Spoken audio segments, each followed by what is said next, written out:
Alright, you crazy kids. How's it going out there?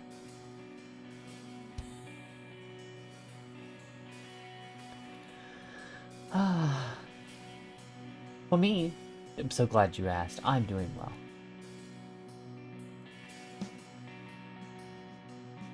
About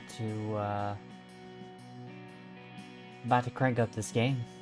I started playing it a couple weeks ago, actually, when I first got it.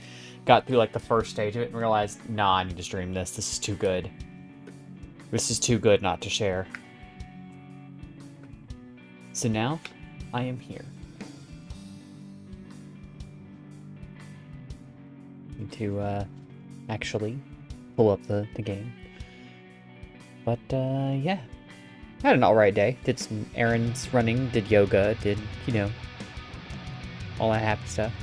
I went and tested some keyboards at Best Buy today because I'm probably going to be getting a new one for the new computer build, and I think I found one that I like, but I went and checked out because they had it at Best Buy, so I went and checked it out, and I think it'll work.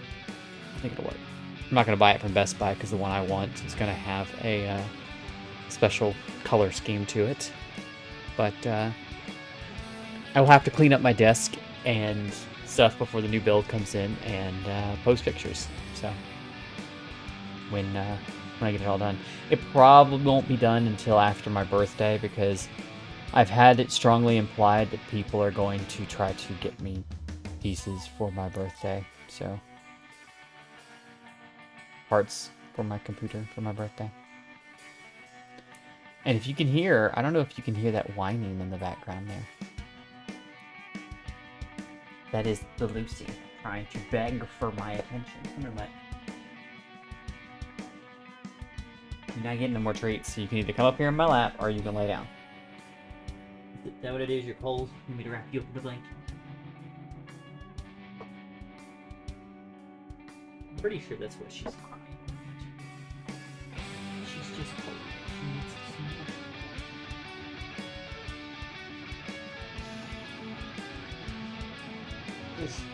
Food, awesome, folks.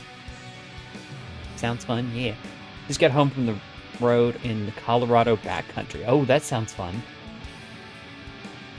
Well, you wiggled out of it. So you want to come up here? You can come up here and get warm. Come on. Jump. Jump up. Get your little fat stinky butt up here, because you stinky, because you... I don't know what you ate, but your farts smell horrible.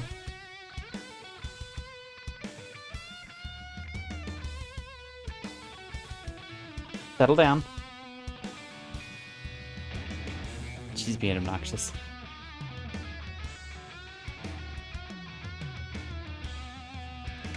Lucy, sit down. I don't have time for you to be sitting here sniffing everything on my desk. Come on. Stay down. Anyway, I'm gonna go ahead and bring the game up because she's being a pest, and I'm about to go lock her in the bedroom just so she'll leave me alone. But yeah, I'm gonna go ahead and bring this here game up. Put this up here because it's got some cute music. It's got awesome visuals. Like the art style is really pretty. And a fun story. So I'm actually going to be naming my truck Lucy. You hear that, Lucy? He's naming his truck after you.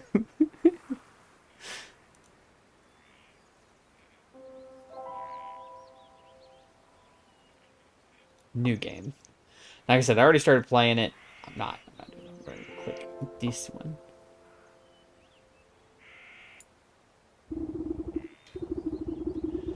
Once upon a time, there lived an odd little witch in an odd little house. She spent most of her days tending to her odd little garden and resting in her odd little chair. On this day, however, her sleep is interrupted by an odd little noise. Bah! Who's there? Get up.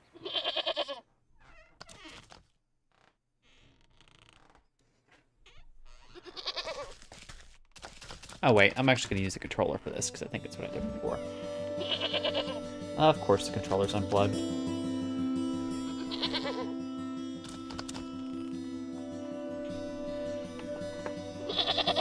And not registering. Awesome.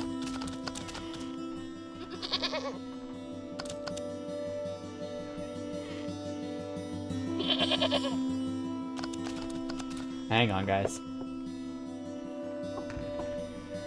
I gotta figure out how to get this thing working. Lucy, honey, you were in the way.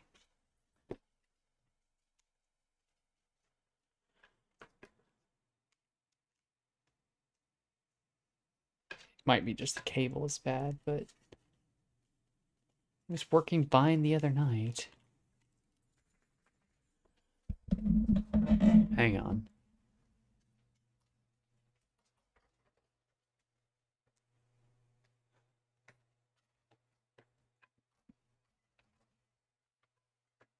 There it goes. You came on now.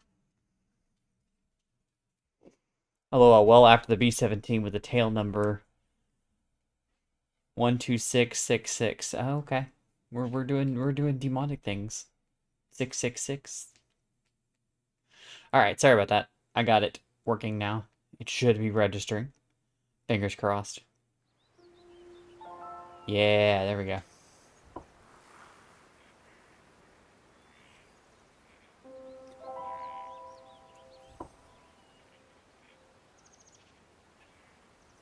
Alright, so new game.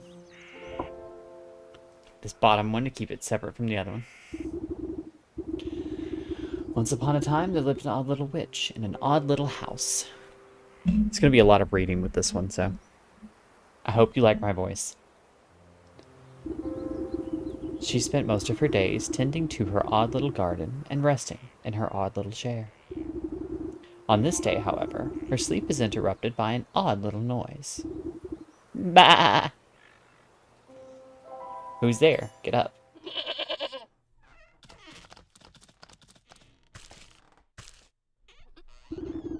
You devil! How dare you wake a young lady from her beauty sleep? Blah!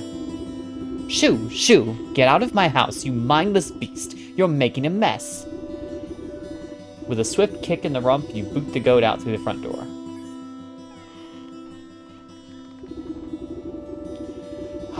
When did this place get so cluttered? I could have sworn I swept the hearth just yesterday.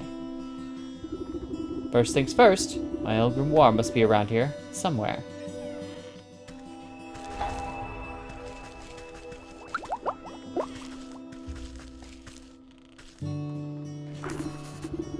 Ah, here it is.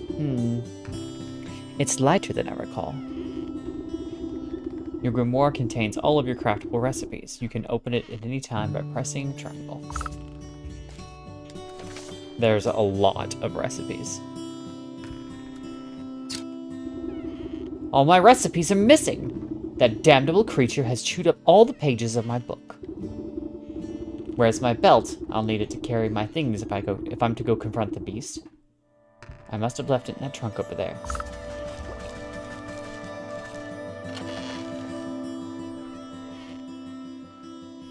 Braided belt, a simple rope waistband, keeps items handy. We'll take that, and that as well. Oof, my poor back. How long was I unhappy for? A good dose of medicine ought to soothe these aching bones right before I head outside. At least I still have the recipe for my mending poultice. Poultice? Poultice. I don't know.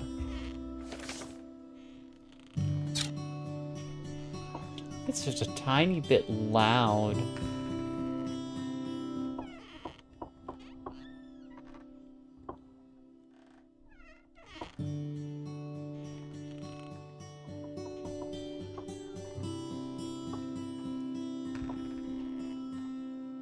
That's a little better.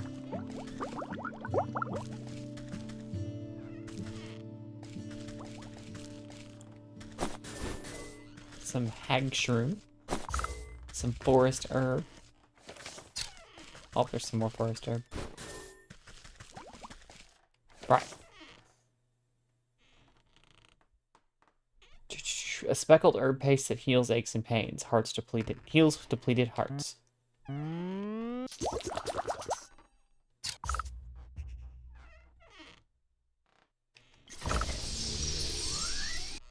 There we go.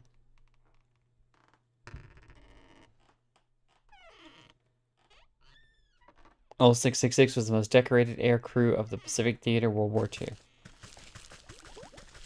That makes sense. I mean, I guess it makes sense. I don't know why that just said that it makes sense. Sometimes I just go like, oh, cool, but I say things that don't make sense for what I'm saying. I don't know. Hey, dinner theater. How's it going, Chad? You step outside into a humid marsh and immediately stub your toe on a twisted root.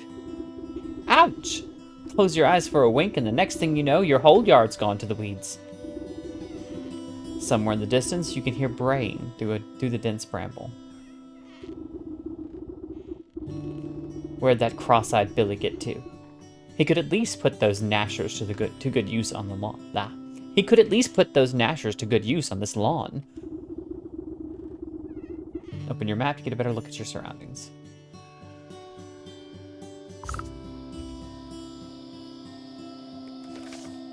There we go.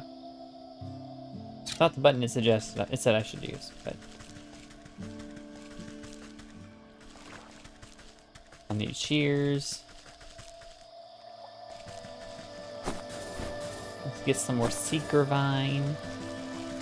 Because it's just there. I just played a WWE game for the first time in a decade. Wow.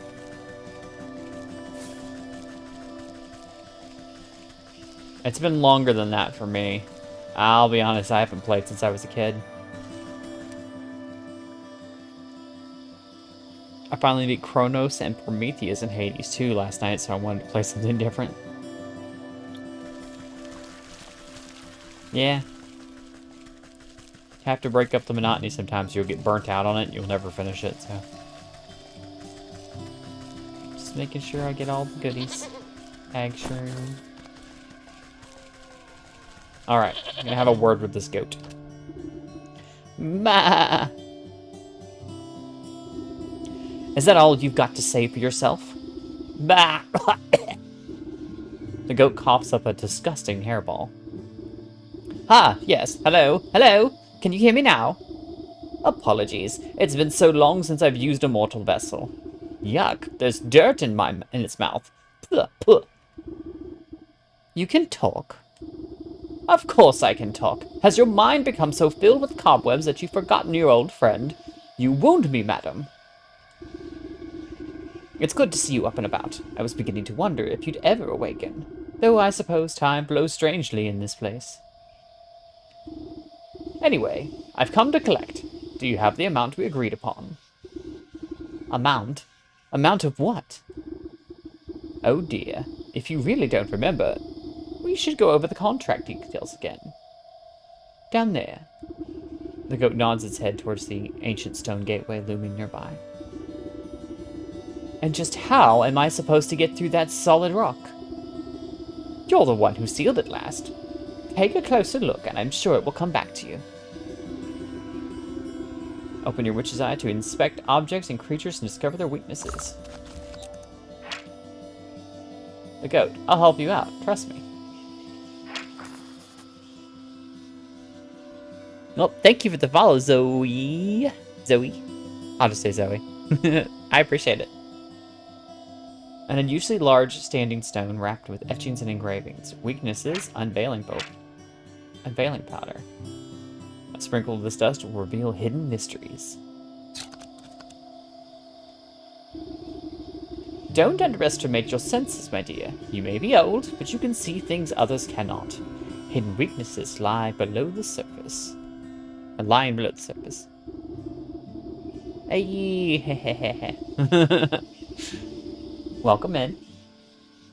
Ah, I can see it now. There are shallow runes etched into the surface of the stone, but they are too faint for me to read.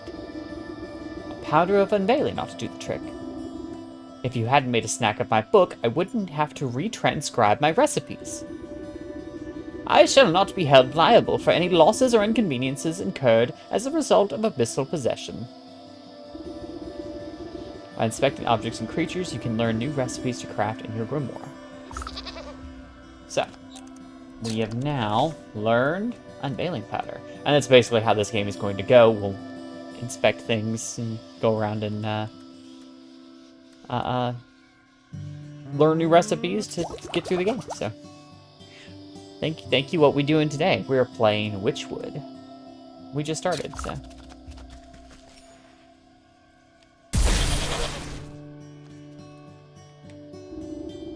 You smear a handful of the glowing powder onto the runes of the doorway. A cool blue light emanates from the glyphs and envelops the imprints in its aura. You squint, attempting to discern the meaning of the letters. They appear to be some sort of obscure runic alphabet.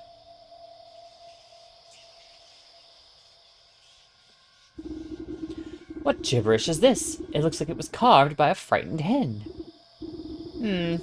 It must be written in the umbral tongue. Allow me to translate. The goat steps up to the door and pauses.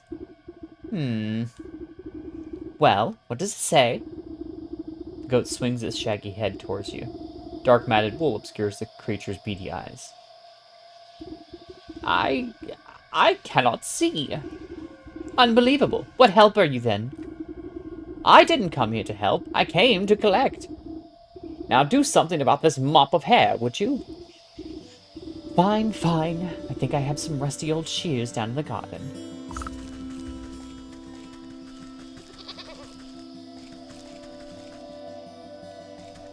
What's a bot?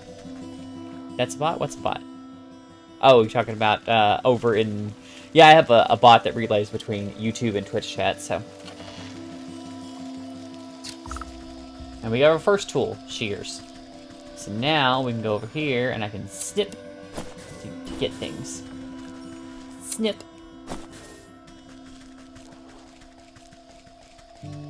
Got some more reedy twine. Oh, get some more. Snip.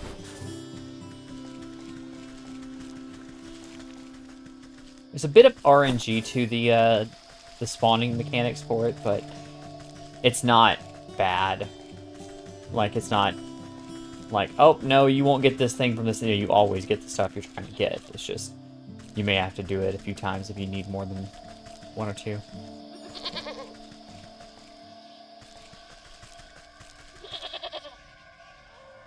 Oh, why is it spamming? It's spamming because they're talking over there. Hey, how are you? Hey, chat. Hi, Six. How's it going? It says, Valtman. What are you saying, Kefki? You're welcome. Yeah, it's just relaying things from the YouTube chat.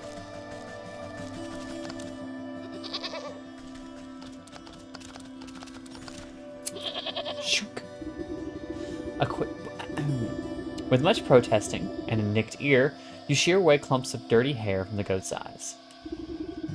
Ah, much better. Oh my, were you always this grotesque, or is my memory failing me as well?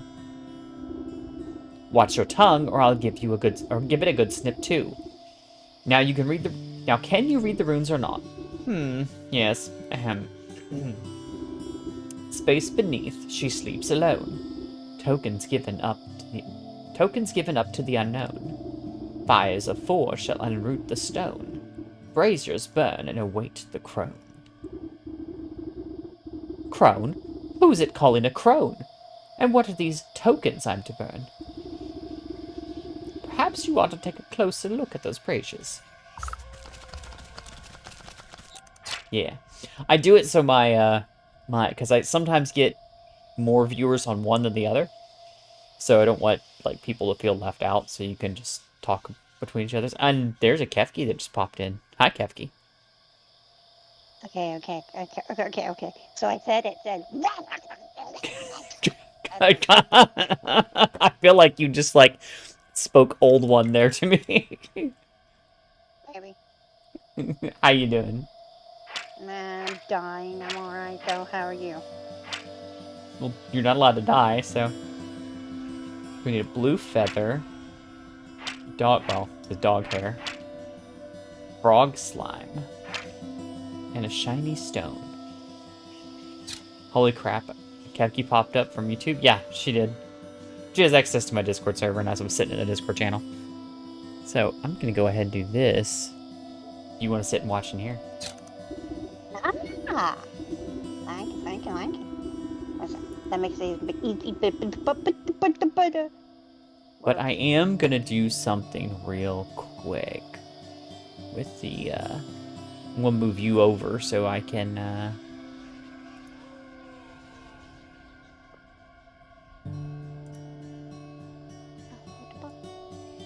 scoot you over there. So that we don't block too much of the text. Yeah.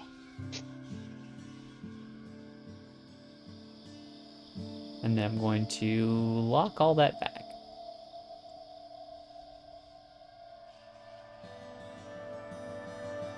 Alright. Holy crap, I got my first payout from Facebook. A whole $7. What? Oh, Facebook's nice. paying people now?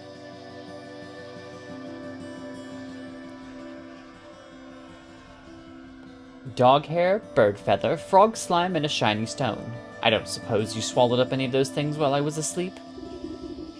I don't think so, but feel free to sift through this creature's leavings if you want to be completely sure. However, there's a whole world outside this little swamp, you know.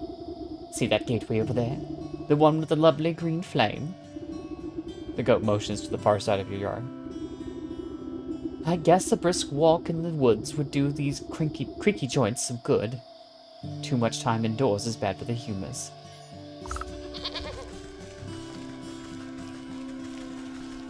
Bad for the what? I think you can connect all platforms together for streaming now. I'm not sure. I use, because I use Restream, I'm actually going to be trying out Stream Elements version of multi-streaming here in the near future, because I just downloaded that update. When did Stream Elements get a restrip? In the most recent update they have, so. Oh, very nice. I know, right? So I'm going to be checking that out, but seeing how it works. But currently, the relay bot is how they allow you to connect things together like that. So,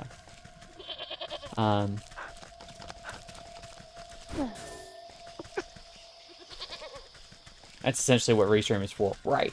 But I've been having some issues with Restream, like deciding to just drop my stream for no reason. So. They're boogers. I'm sorry, Restream. Don't drop this strap. You're not a booger. No, they are boogers. But you're not. But they are. Ha-ha! Right. Yeah, I got approved for content monetization a little while back. Oh, okay. Eve, did you see my contacts in the costume channel? I did not. I'll have to take a look after stream. Snipping and tearing, your shears make short work of the bramble. Into darkness. Nip and tear! Wait, wrong thing. So this is like a little hub area. A space between. You cut your way through the remaining vines and suddenly step out onto a cold stone dais. Time seems to flow backwards, or maybe it speeds forwards. An oppressive, star-filled void stretches as far as you can see. Though there's no wind or sound in this void, a warm fall breeze and the chirping of birds seizes your attention. A doorway. So, each of these is going to be a shortcut to another area of the game. I can use, once I've unlocked them from the other side, I can use them to get around. So, ooh, I'll take that. Hearthseed.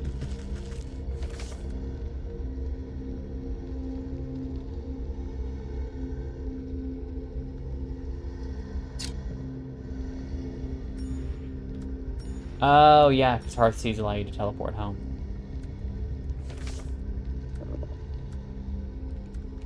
I'm gonna put them right there, though. Hi there, Banana. How you doing? Banana. You're a banana. Wait, what? Stick! I got a stick, Captain. Ah. I won the game. I got a stick. What? Burb. Burp. Burp.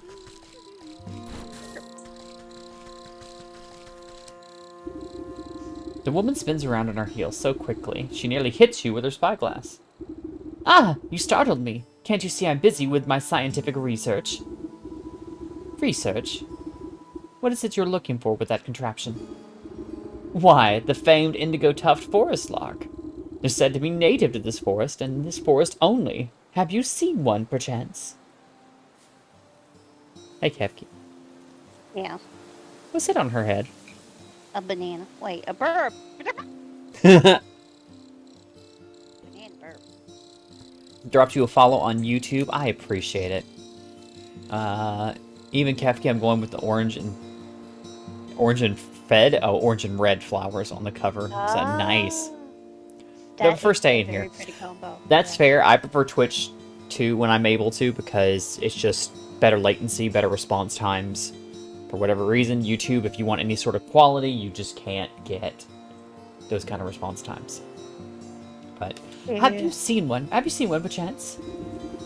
You glance upward at the small blue bird perched atop the oblivious woman's hat. I haven't. Sorry. A shame. Well, it's never too late to open one's eyes to the wonder of the natural world. You never know what you'll discover. She points at the nearby woodland critter stuffing its cheeks with seeds. Take that squirrel, for example. Spend a few moments watching its behavior and you'll learn everything you need to know about it. Observation is key. Now, if you don't mind, I wouldn't want to miss making an exciting new discovery. The blue bird glances vacantly at you before pooping on the brim of the woman's hat. That burp does not like her. I'll need a hatchet for that. So, squirrel. Weaknesses: snap trap. A wooden spring snare for catching the smaller denizens of the forest, useful against birds, squirrels, and rats. No, Oh, it's got a cute fluffy butt. Look. Look at that fluffy butt. So some things are going to require reagents. You can make the reagents out of basic ingredients, and then use them to craft what you need.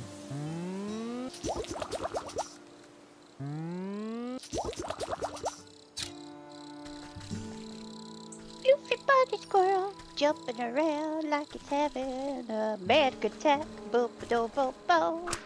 What is that squirrel doing? Oh, I got him. I'm dying now. Got him! It was delicious. Wait. Unfortunately, that was my only one of the... Oh, I got another one. Okay. Let's make another.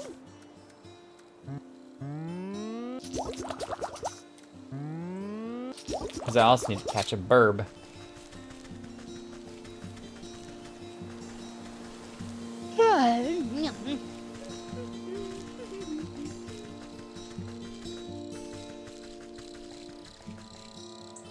We just set the trap basically where the bird was, and if we walk away for a minute, it'll come back. How did you know I was stuffing my cheeks, BG? How did you know? There we go. Got him.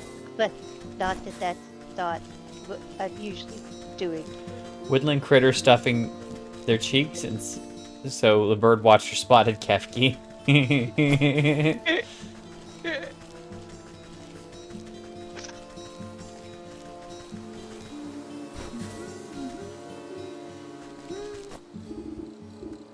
Oi, lady, what's up with the great stinking pot on your head? Yeah. I would ask about all those stinking frogs in your I would ask the same about all those stinking frogs in your trousers. Aw, you're just jealous. The boy fumbles between trying to wrangle all his frogs and swiping ineffectually at the wayward fireflies with a shoddy-looking bug net. Juggling a little more than you can handle, eh? What exactly are you hoping to accomplish, flailing about like that? Are you daft? Me frogs are hungry, so I'm trying to catch some of these fireflies to feed him. He takes another wild swing, missing his target entirely. Why don't you let me take a few of those frogs off your hands for a moment? That would let you swing the net properly. Oh, I see how it is. You're after me precious prizes. Well, how about I give you the net and you catch me some fireflies?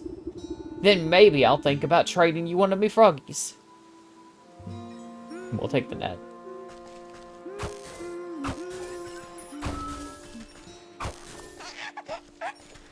Why is Oh, he I got have the accent. frogs stuffed in his trousers?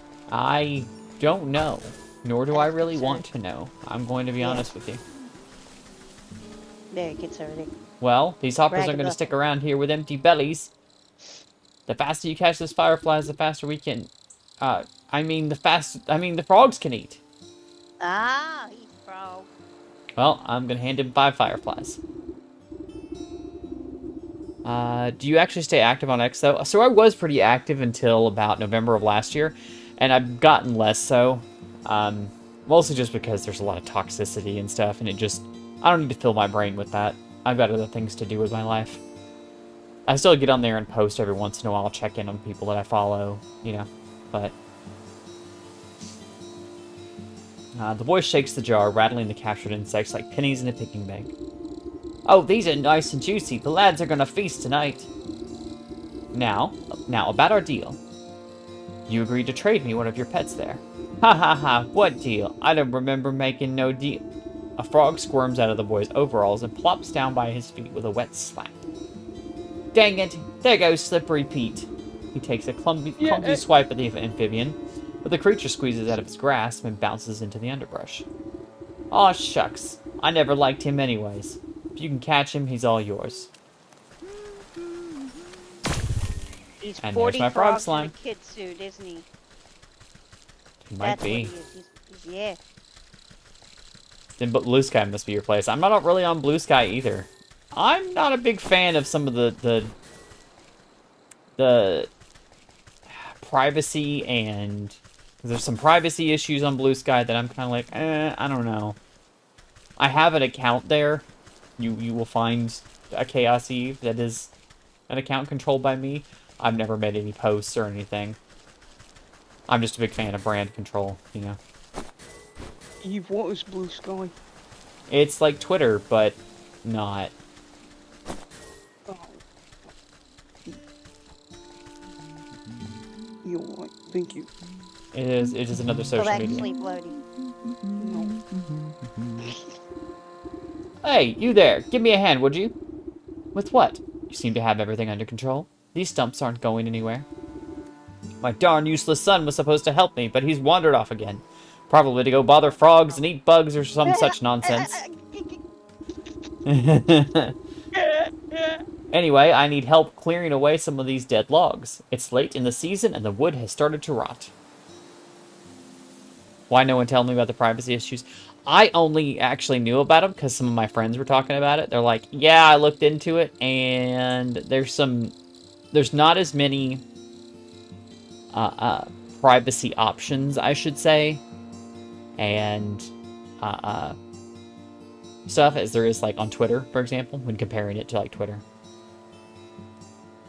To be honest, I find it a bit better than X, but the fact that we aren't able to share stuff there is ugh. Oh, really?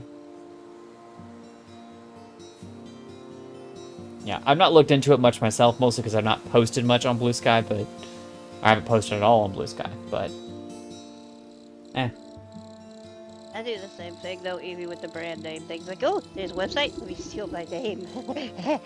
Right, basically. There's that, and then making sure to lock everything behind two-factor authentication. I have straight up deleted accounts because they would not allow me to do two-factor authentication. Oh yeah, absolutely. Just be careful of the purple mushrooms that sometimes grow inside. They'll make you powerful sleepy if you breathe in the spores. As much as I do love poisonous fungi, I'm not much of a lumberjack. Nonsense! Anyone can experience the joys of splitting a fine stump. Here, my boy won't be missing his hatchet. I guess we're taking the hatchet. Oh, I need that. Imp eye nut. Chop. So we're collecting our basic tools, which we'll use throughout the game for various things. More allergy med. We got a leaf cap. And more twigs. Yeah. And there's an herb. Blah.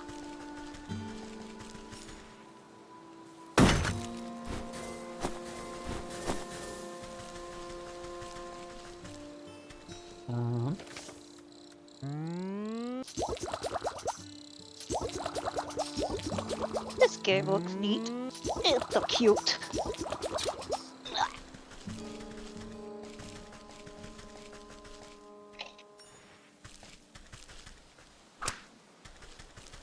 Oh, that's a mapper song. No, the original's in here, dum-dum. Oh. Oh well. Oh look, you're right. Of course I was right, I'm always right.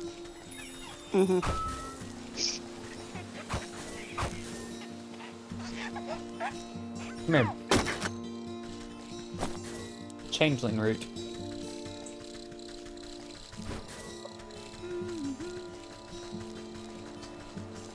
With 2FA, make sure they don't use SMS because that tends to be easily spoofed. Yeah, I mean, it's like my rule has been, you know, better SMS than nothing, but also,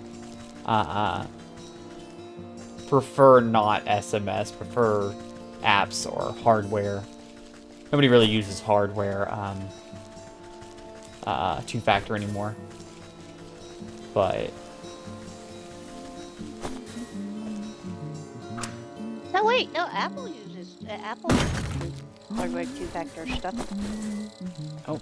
Like if I want to log into a Twitch or is it Twitch or something? Anyway, I log into something, and I get a boink on my iPad. That it's all right. I get a ping on my iPad. So what I mean by hardware is, I don't know if you ever played like World of Warcraft back in the day. Yes. Do you remember the little key token thingies that they gave you? Yeah, I still got my Final Fantasy keychain token thingy.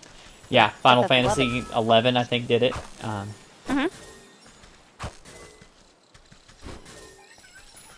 wish I could use that for something. It's kind of useless now.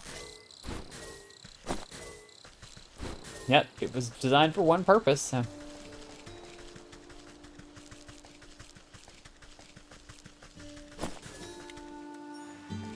The bird must have flown off.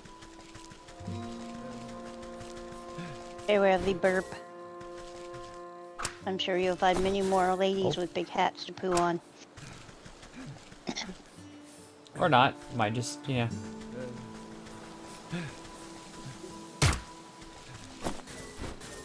Chomp.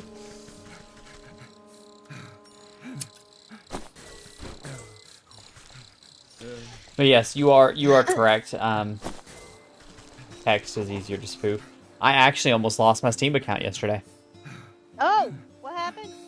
Somebody tried to log in from Tehran. Oh, I don't God. live in Tehran. I live in the United No. States, so Yeah, I didn't know that you shouldn't do like text though. I'm gonna have to stop accepting text logins to that. I did not know people would spoof it. it's more. It's easy for them to get it to send the text message. It says not easy, but it's easier for them to get it to send the text message to them instead of to you. Wow. Whereas with like an app or a hardware thing, it's, you know, they have to literally access your phone as well as everything else. I use like Google Authenticator for most of my stuff. I mean, I used to use that, and then that's how I lost my first Twitch account because it unlinked with my Twitch. Authy was what I was using. Yeah. And so then I started just using the, yeah, I might have to change that. I've only played the first Final Fantasy. Oh, you sweet summer child. Let's talk to this guy.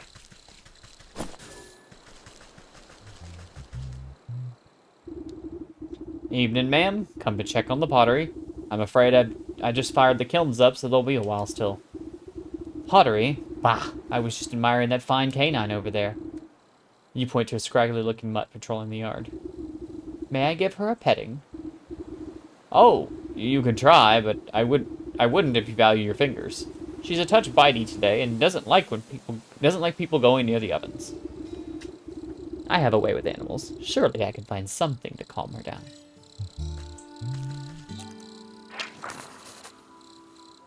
Sporific morsel. A warm goblet of animal flesh soaked with a sleeping magic. Useful against dogs. I need a trowel for the ash pile.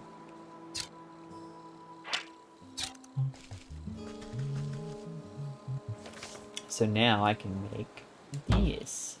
Oh, sorry, I can make the sleeping reagent, but I need water for that. Which means I need a pot.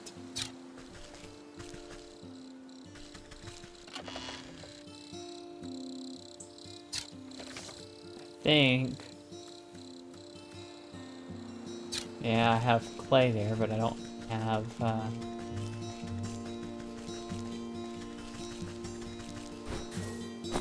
that'll work. Now I need to get water. Where do you get water from, kids? The well. The well, indeed. I think I might make a stupid purchase. Oh no, what are you gonna purchase? Well wisher. Oh man, oh jeez, I don't know about this. You tap the man's shoulder and he nearly tumbles headfirst into the well. Ah! What's the matter with you? I could have fallen in. And perhaps you shouldn't be leaning over the edge like some wobbly stork. What's so interesting down this well anyways? Well, my grandpappy used to tell me that people drop all sorts of treasure down there, just waiting for someone to dig it up. Got myself a trowel and thought I'd give it a go. But the rope's out, and it looks awful dark and damp. I get goosebumps just thinking about all the ghoulies that might be lurking down there in the shadows. Ever considered that those ghoulies might get goosebumps thinking about you lurking up here in the sunlight? No, not really. Not sure if that makes me feel any better about them, actually. Maybe the business of treasure hunting isn't for me after all. Here, why don't you take my trowel? I don't think I'll be needing it. You can go down the well and see those ghoulies for yourself. He offers you a small trowel. It looks like it's never been used. Chrome wheels for the truck. I mean, look, some things they just make you happy because they're shiny. This old well is deep and dark. You might be able to climb down it, but the rope has long since rotted away. You like Dragon Warrior better than FF? Yeah. You toss a length of strong homemade rope down into the darkness. It seems like it supports your weight. Should support your weight without much fuss.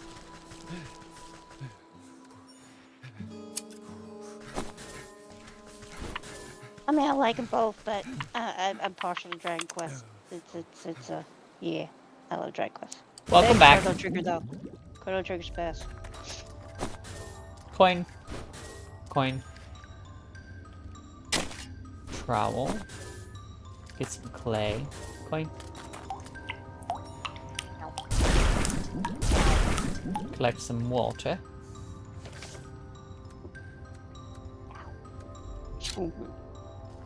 No.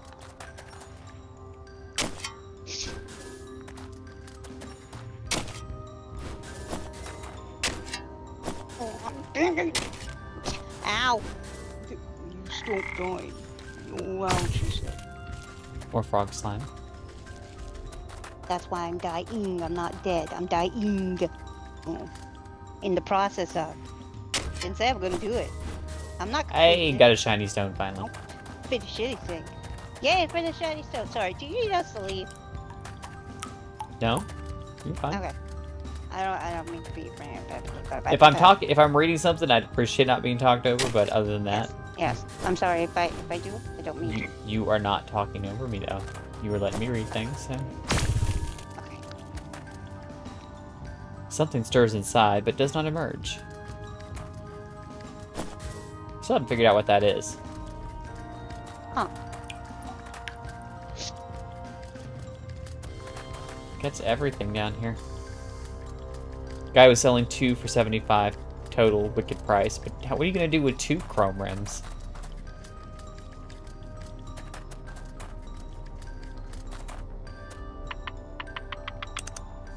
BG says, Kevki, stop hurting yourself. No! Fine! Maybe! I wish it could.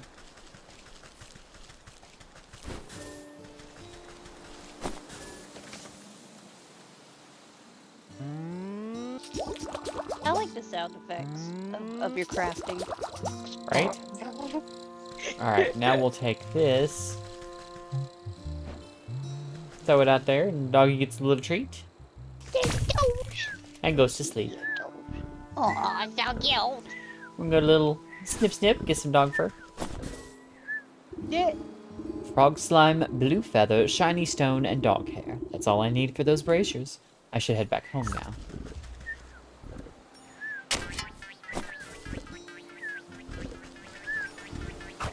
Oh, come back here, you little bastard.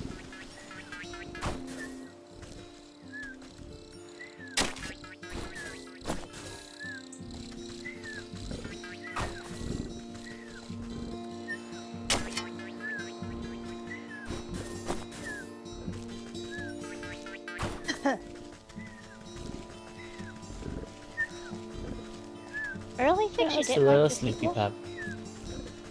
I thought the sequels were pretty good. Well, some of them were. Meh. But that's like any game franchise. Bad Eve, Yeah. no putting dogs to sleep. It's just a sleeping drop. I'm not hurting the doggo. He's just gonna He can take a still- nap. Still hear him doing the snore. Was grumpy because its owner kept him up all night.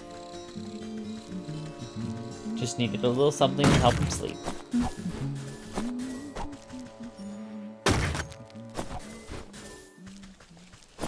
I'm collecting extra supplies because you can never have too many with this game.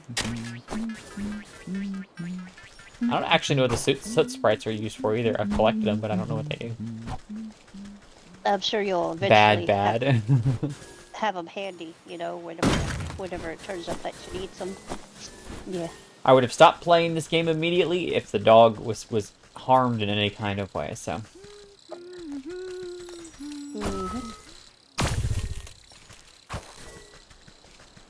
Yeah, this looks like a safe game. It looks like a nice, lovely, colorful, safe game that won't go wrong at any point. In any point of its duration, it won't turn dark and weird. It will scary. get a No. little dark at times, but it'll... Put it this way. We're not the bad guy here. Yeah. Right. So, did that. We go back into here. And then back home. We're not the bad guys. BG's the bad guy. See? BG, bad guy. That's what BG stands for. Didn't you know that? Oh, I did not know that. Why are you collecting hamsters? No, that's not actually what it stands for. Oh, hey, what are you doing? I trusted you. Why are you collecting hamsters, Eve? I mean, I could see they could be hamsters. I don't think I can see my Building ingredients. the world's most giantest hamster. Oh, there we go. Ingredients. Hamster dome. It's a little We'll sit get some sprite. Often beneath Those one's are notice, so cute. these are true power behind a raging flame. Oh, they're so cute.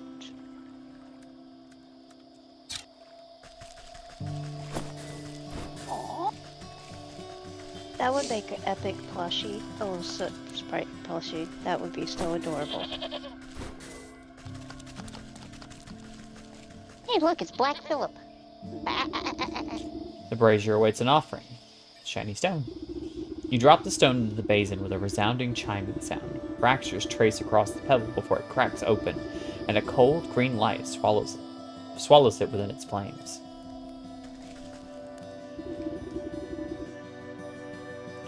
Frog slime.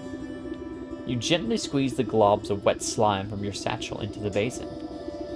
The mucus bubbles and pops before cold flames reduce it to a fine, odorless ash.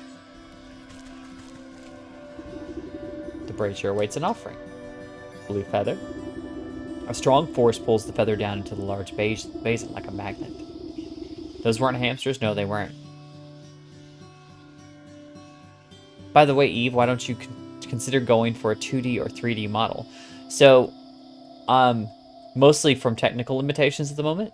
I don't think my computer can handle it at the moment. I'm building an upgrade in the next couple months here, but the second reason is because this was drawn by my good friend Kevki. She did all the design work for it, as well as my friend Blue. They put it together, and I think Blue did most of the rigging and layering for it, but the PNG Tuber stuff. But yeah, no, I mean, if you want to get a look, this is the whole thing right here. I wanted to try to do her a full VTuber. I couldn't figure it out. I couldn't, so we had to settle on PNG Tuber. Yeah. So she and I are probably in the next couple months here going to sit down and see if we can figure out how to do that kind of stuff together. Yeah. And yeah, we'll both be up here with VTubers. Well, haha. Because Evie can figure out all the technical stuffs too. Mm-hmm. She's smart like that. A strong force pulls the feather down into the large basin like a magnet. It bursts into a bright flash of light as cold flames engulf its essence. The brazier awaits an offering. Dog hair. The dog hair takes a moment to fall from your fingers, fluttering down into the basin one by one. The fur bristles into foul-smelling coils before erupting into a cold green flame. The emerald flames of the braziers play strange shadows across the stone doorway. You watch as fingers of shadow crawl up the rock face and crack open the solid granite like stale bread. The stone crumbles away into darkness, revealing a yawning stairway descending down into the cold earth. After you, madam. You guys ready to see what this game's all about?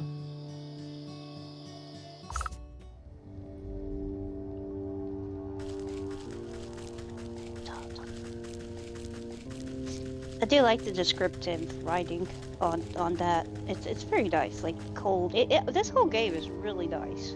Mm-hmm.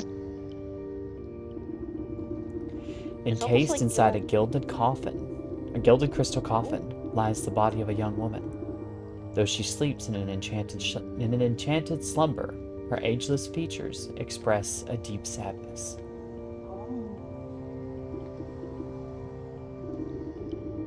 The The sound of cloven hooves echo against the marble floor as the goat comes to your side.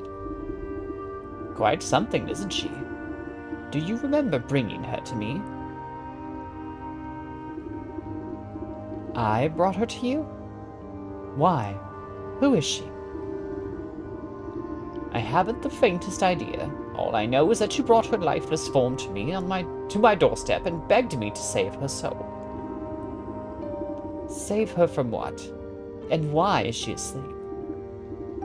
Why, from the 12 wicked souls whom you said wronged her in life, villains who deceived her and cheated her and broke her spirit. And as we agreed, here she will sleep until our contract is fulfilled, until you bring me those 12 wicked souls. What? I remember no such contract. Our pact is binding regardless of what you do, or do not remember. At the goat's words, you feel something hard and dark locked away in the depths of your heart. It speaks the truth. And just why should I do your bidding? It seems like a lot of bothersome trouble to me. What do I care about some sleeping beauty? Bring me the 12 souls, and I will release the sleeping maiden from her slumber. Our agreement will be fulfilled. Who knows? In time, you may even remember why you brought her to me in the first place. Or you can simply return to the comfort of your little hovel, where you will waste away until the weeds grow so thick that not even your shears will be able to cut you free, and your mind will stay as empty as that grimoire of yours. But it is a big decision to make so hastily. Why don't you sleep on it? A heavy weight fills your marrow. Your eyelids flutter, barely able to stay open. What have you done to me? I can't stay awake. Cue Eve's next avatar being a ferret. If you guys want, I can work on the models for you guys too. Oh, but you said you'd be right back, so I'll answer that in a minute.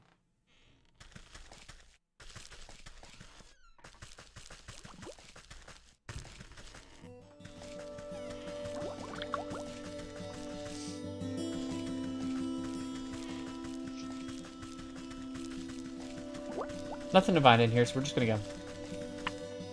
Back to the oh dear God, hovel. That's what Outside. he called it. That's rude. It's not a hovel, it's a cabin, house. Oh. Good morning. I trust you've made up your mind. Will you collect the souls I've asked for, or would you prefer to stay stuck in this festering swamp? All right. No need to get your horns in a twist. I'll do as you ask. You haven't given me much choice. Splendid! As it happens, I can already sense the first four souls we seek. 2 are in the forest, another in the swamp to the north, and the last in the fields to the south. Could you be more specific? Near a shapely stump, perhaps inside a tree with a face, by an overgrown mushroom grove. What do I look like? A compass? Go out there and look for yourself. New chapter, The Sleeping Maiden.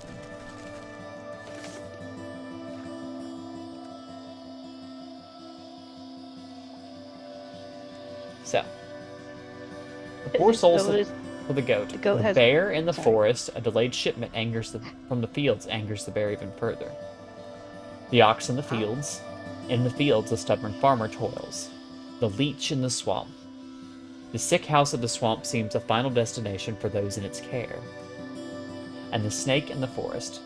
A maiden weeps by the forest lakeside for her lost lover. Oh.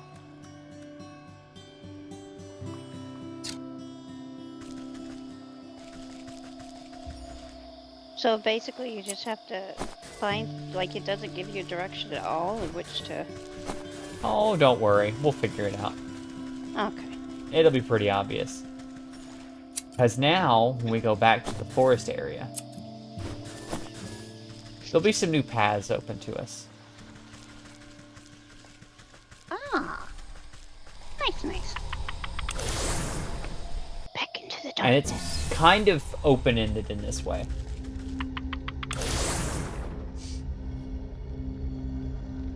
So now they kind of just cut you loose to do whatever you want. For example, this was closed off before up here. This is no longer closed off. Uh-oh. What? Anger tree. Cinderbox. Dry. I can make one. Waha. Hey, buddy. How you doing? Oh, he's grumpy. He's a grumpy Gus. That's a dryad. This tree seems particularly angry about something. Maybe everything. Hey, buddy. Why don't you chill out? Or, cool off? Or, no, neither of those things work. Fuck you, bud. He'll cool off eventually.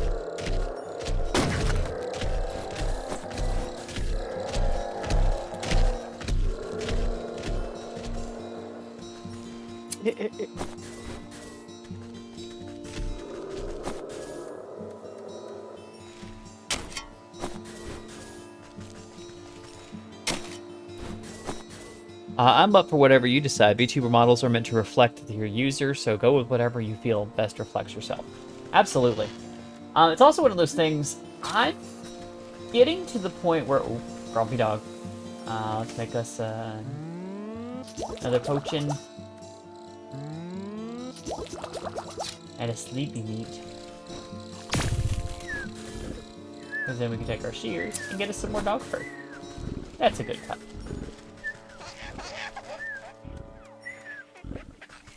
Greedy little bastard. How dare you not be a mushroom?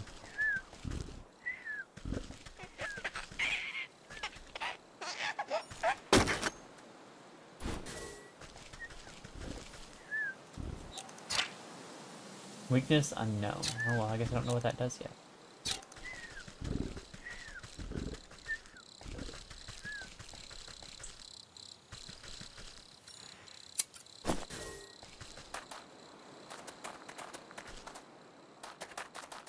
Oh, I don't think I actually did this one before.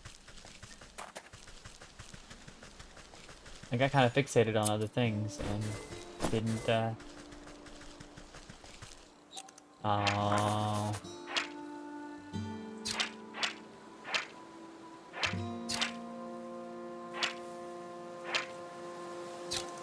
I can't do anything about the gobos right now.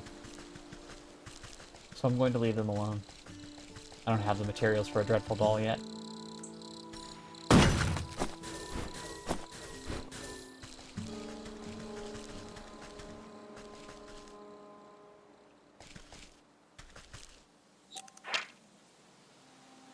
Elusive pixie. Unveiling powder and a catching net. Dancing upon the breeze without a care. Well, we're gonna make some.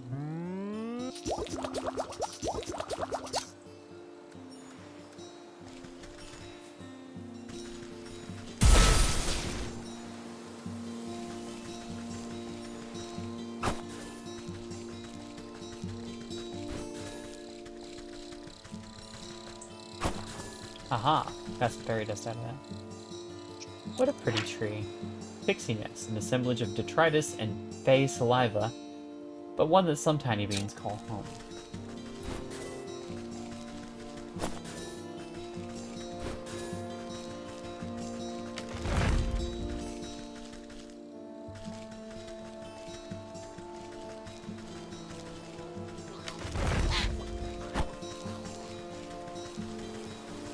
Now, something's get angry at you and try to swipe at you, but you can usually avoid them. If I was a VTuber, I would be a bull dressed as a cowboy waving around a cult single-action army. Yeehaw.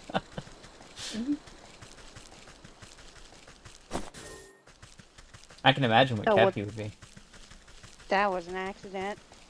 Sorry. You want me to move it?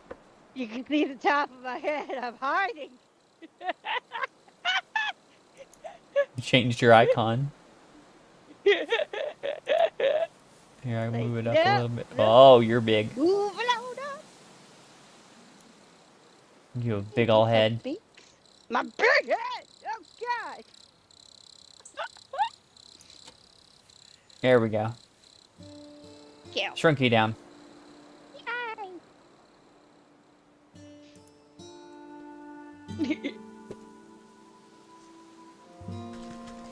If you change it back, I'll have to make it big again. Okay. I'll stick with my furritness right now.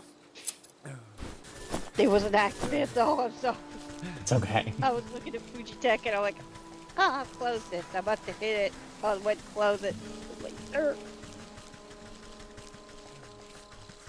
And now, like, this path is open. It wasn't open before. Quartermaster. Oh, hello there. Sorry. Sorry. I think I managed to get most of this debris off the road. Looks like you've made a fine wreck. What on earth happened to your cart? Yes, well, you see, I was sent on a very important mission by order of my captain, the bear. The bear, you say? What sort of mission? It's my job to make sure that the lakeshore camp is well stocked with provisions, but most importantly, a steady supply of honey for the bear's favorite mead. I was just on my way back from the apiary with a cart full when a deer or something darted out of nowhere.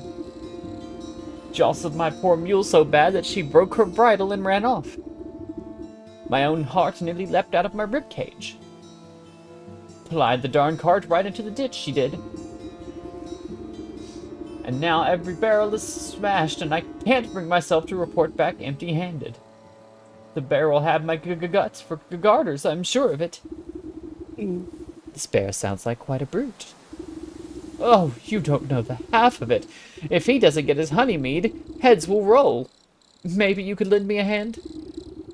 I can't very well put this broken cart back together. No, nothing like that. But you could take a message to the sergeant of Lakeshore Camp.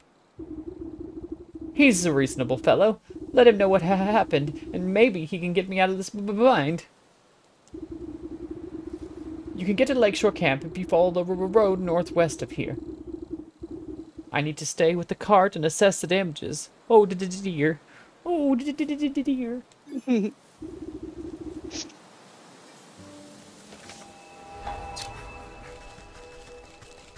Right, so this away to the field. But we're not going to the field right now.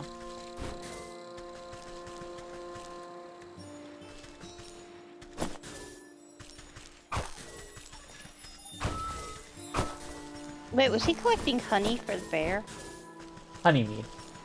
Honeymead. So, Zombie yes, Shakespeare is working for Winnie the Zombie Drunk. Shakespeare. Well, That's what you that's just what he called looks like. him. Yes, he got the Shakespeare haircut. He looked like the zombie. Yeah. The Stag. A stylized image to flatter the self-proclaimed ruler of this region. Commissioned by him, of course, and promptly forgotten.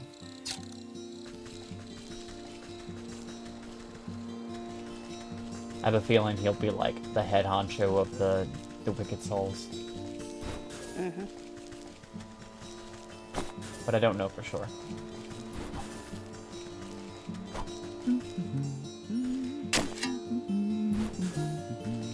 See, not everything spawns the same thing, but he's got a pretty decent chance of doing so.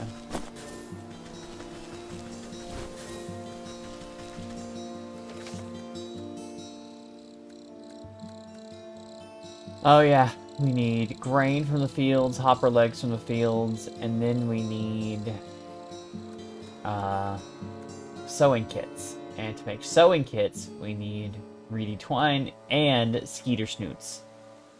Ah, Skeeter Snoots. Skeeter snoot? Have I watched you play this before, Evie? Yes. Okay, because Skeeter Snoots rings a bell. It should. You were in Discord with me when I, I'm gonna mix the pots first. You see, my brain is so stupid I can't really remember anything other than Skeeter Snoots. I might have been asleep though, right? Might have been. Half asleep.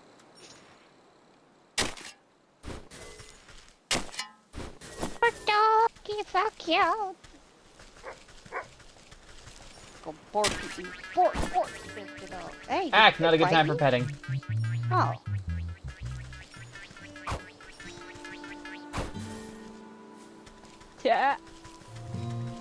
Doggy just tried to take a swipe at me. Yeah, it is.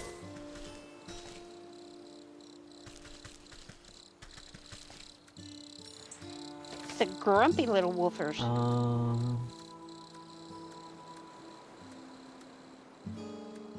Right, I need more water. I need water. I don't like skeeters either. I don't like no skeeters either. No, They're big skeeters in no. this too. Skeeters is only good for one thing. Snoots. Skeeters only good for one thing, and that's squishing. Mm-hmm. Mm-hmm.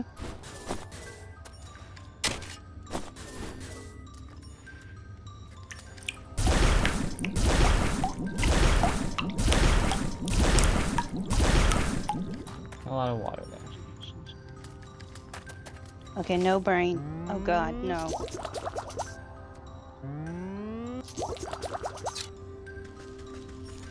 You know, you have to be careful about what kind of songs and music you hear when you're a child, because my dad had this record that had this song on it called "There Was a Skeeter on My Tweeter." Now, every time I hear Skeeter, that verse in my brain just starts singing it. Yes. That was PG enough to be on YouTube. I'm sorry. Oh, God. Oh, honey, we're not PG on this channel. Don't worry.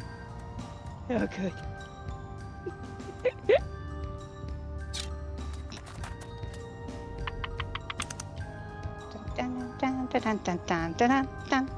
There's a skeeter on there.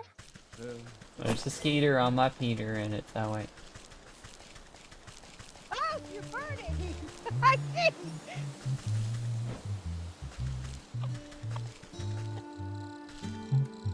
Go on, puppy. Give it a munch. There you go. Smell a little doggy hair. This is gonna be the vast majority of the game, just me going around, like, stealing ingredients from things and people, and... Just stealing ingredients. Collecting ingredients. Why did my keyboard stop working? But by the time the game is over, My controller you're not going no fur. Wow. Oh, that sucks. Grows back. Yeah, but... You're gonna be cut like one of them poodles. They have one of them poodle hairdos. The floof all around the head, the butt, and just a little bit of floof on the tip of the tail. Alright, I think that's enough supplies for the moment. I'm gonna go start questing and progressing a little bit. Oh, later, Six! Later, Six! I'm not even sure Eve knows how to be PG. I do. I was PG once. I was actually quite insistent on being PG once. Ow! I didn't think I was that close to him, but no, you getting this on principle, bud. Come here.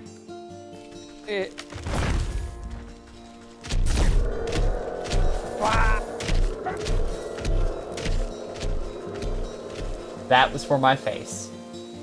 Yeah.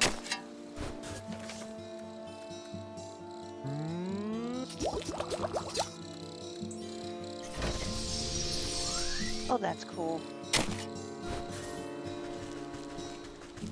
His art styles in this is really nice. Very, very, very unique. Unique, quack, quack, quack, quack, unique.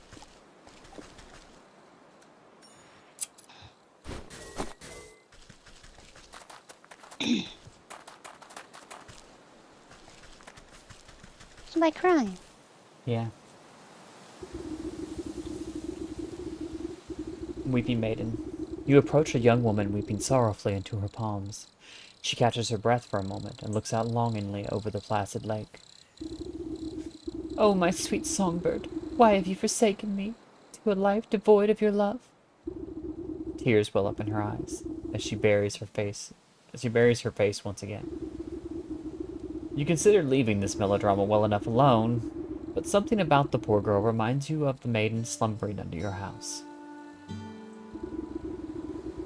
You draw out a tattered handkerchief and offer it to the maiden. There, there. Dry your eyes, my child, and tell old Granny what the matter is.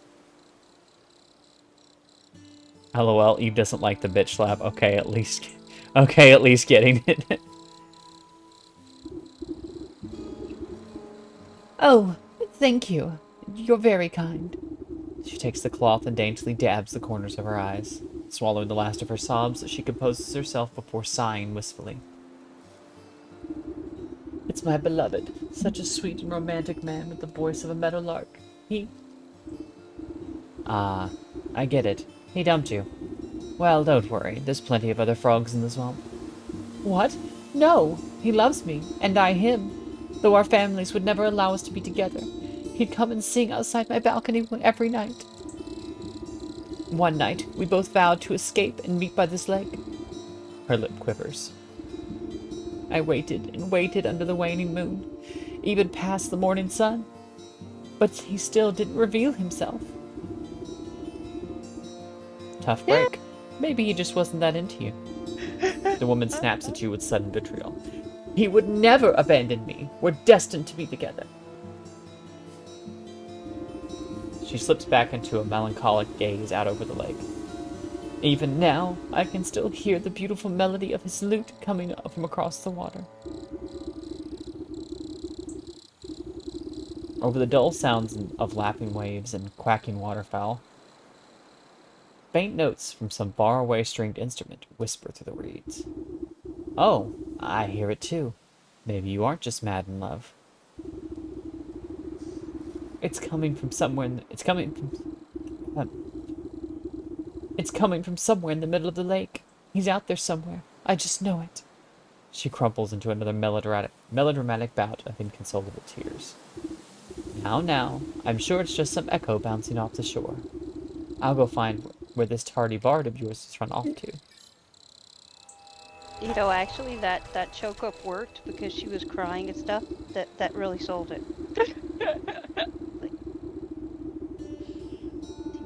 The music seems strongest on this shore, but even here you can't quite place the source.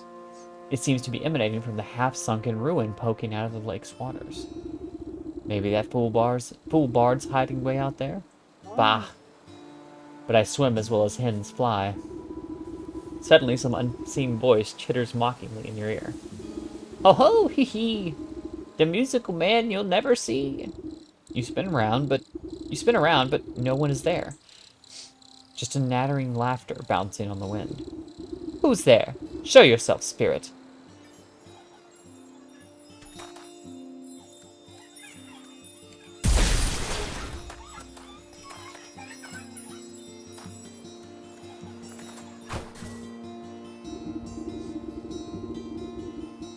You snap your hand around the elusive creature and squeeze. Ack! Let me go! You knobby pot! You're crushing the life out of me! You trifling little pest. What do you know about this music? Music? What music? All I hear is the slapping of waves, the peeping of birdies. Your wrinkly old ears must be full of bugs. Don't you play smart with me. I'll pop your head off like a daisy. Oh, you mean that music? That's the sound of the snake's traveling circus. I thought everyone knew that. Circus stay still, but the door's the thing that travels, you see. And right now the door's out on that lake, but you'll never get in. Yak, yak, yak. You give the wretched spirit a good shake, and a shower of glittering dust sheds off its wings. Tell me how to cross the lake, or I'll make a necklace from your teeth. Ack, only faithful can show you the way. Dirty fairies built a bridge. Keep all you big folk out unless the snake bites 'em in. You're a fairy, aren't you? Where's this bridge? Ha! We're a pixie, not one of those flamby-pamby mushroom herders. Besides, the bridge is invisible to big stompers like you. The creature peers over your shoulder and waves its tiny arms. Oh, look, there's a fairy now. Why don't you ask her? You turn to look, but in your moment of distraction, the pixie sinks its sharp teeth into your finger. Ouch! You sneaky little blighter. Springing free of your grasp, a slippery monster chitters, laughs, and vanishes in a cloud of smoke. You look down at your dust-covered hand. Fairy or not, this bridge must be around here somewhere.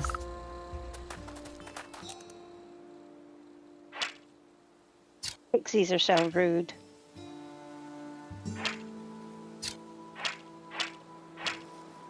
Yes, they are.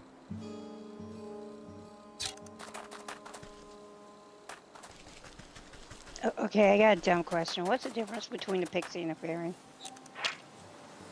That sounds racist, Captain. What? Yeah. Hey, I'm just saying. They're little, they have wings, they got dust all over them. And one is not. No, because berries are supposed to be. They Pixies can are be smaller. Evil. Ah. And more impish, more mischievous. Pushing aside thrushes and cattails, you find a strangely carved pedestal. It might be mistaken for a bird bath if you didn't know any better. As you run your finger around the edge of the bowl, the remaining pixie dust in your hand flakes off, as if drawn in by an invisible force. Crude pictographs appear on the surface of the basin. They depict a coiled snake presiding at the center of some kind of festival. Directions on how to reveal the bridge are carved onto the outside. You see symbols representing fey dust, dancing fireflies, and bird feathers, all ingredients I hope I still have enough of. I don't have enough bird feathers. Oh. You shake out the fine dust into the bowl and it settles evenly onto its inside surface. Fireflies. Each of the fireflies lights upon the edge of the bowl, stepping delicately until they are evenly spaced. I need to go catch some more burbs. Come here, burbs. Hello, bird. We need your One. feathers. Enough bird.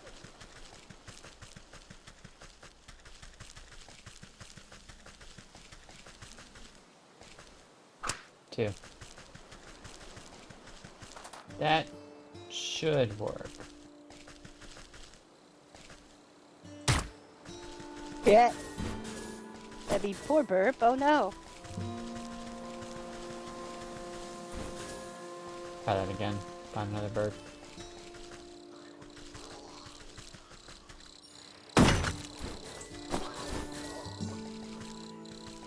Oh.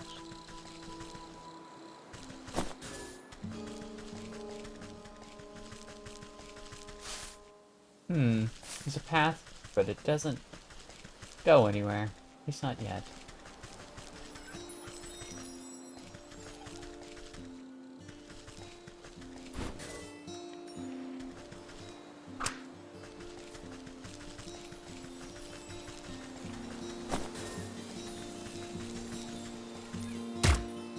Damn it.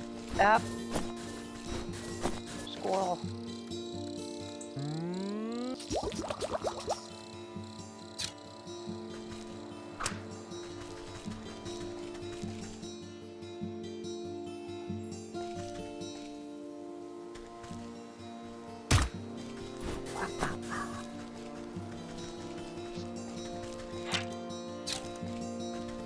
What a pretty tree.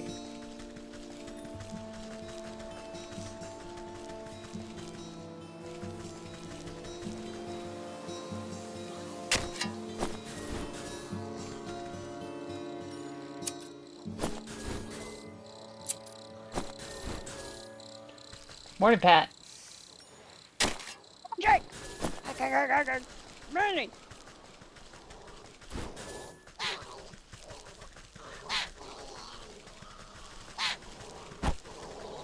Ow! That was my own dumb fault. I aggroed them on purpose.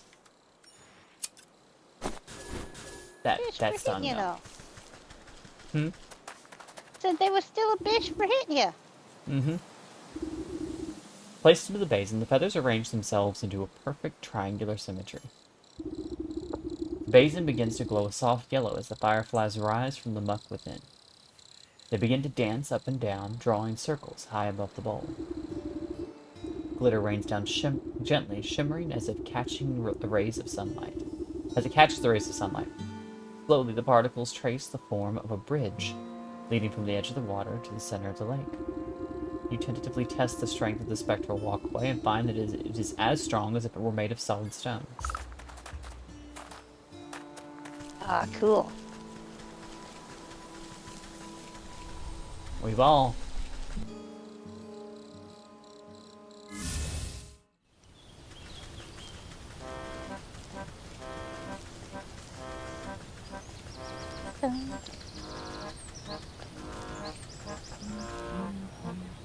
Snake is good to us.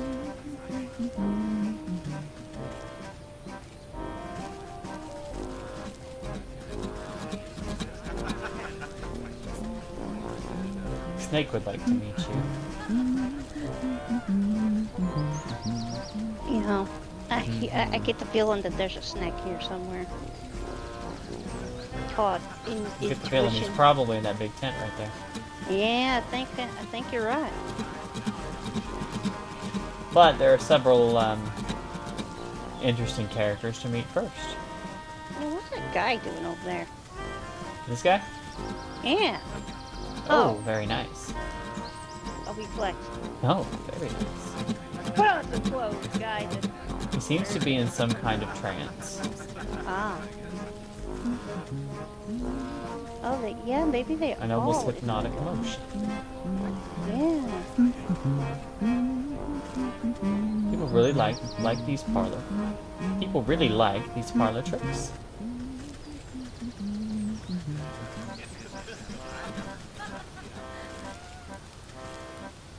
I guess we just go see him.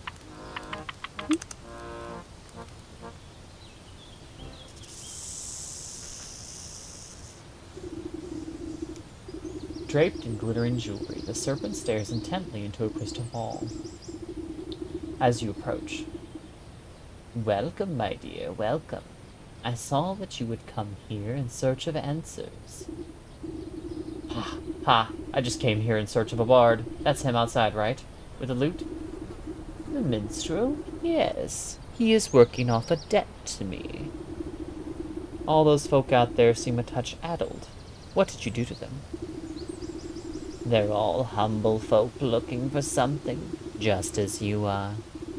I'm here to provide them with my services in exchange for a bit of work. Parlor tricks are fun if they're done right, absolutely.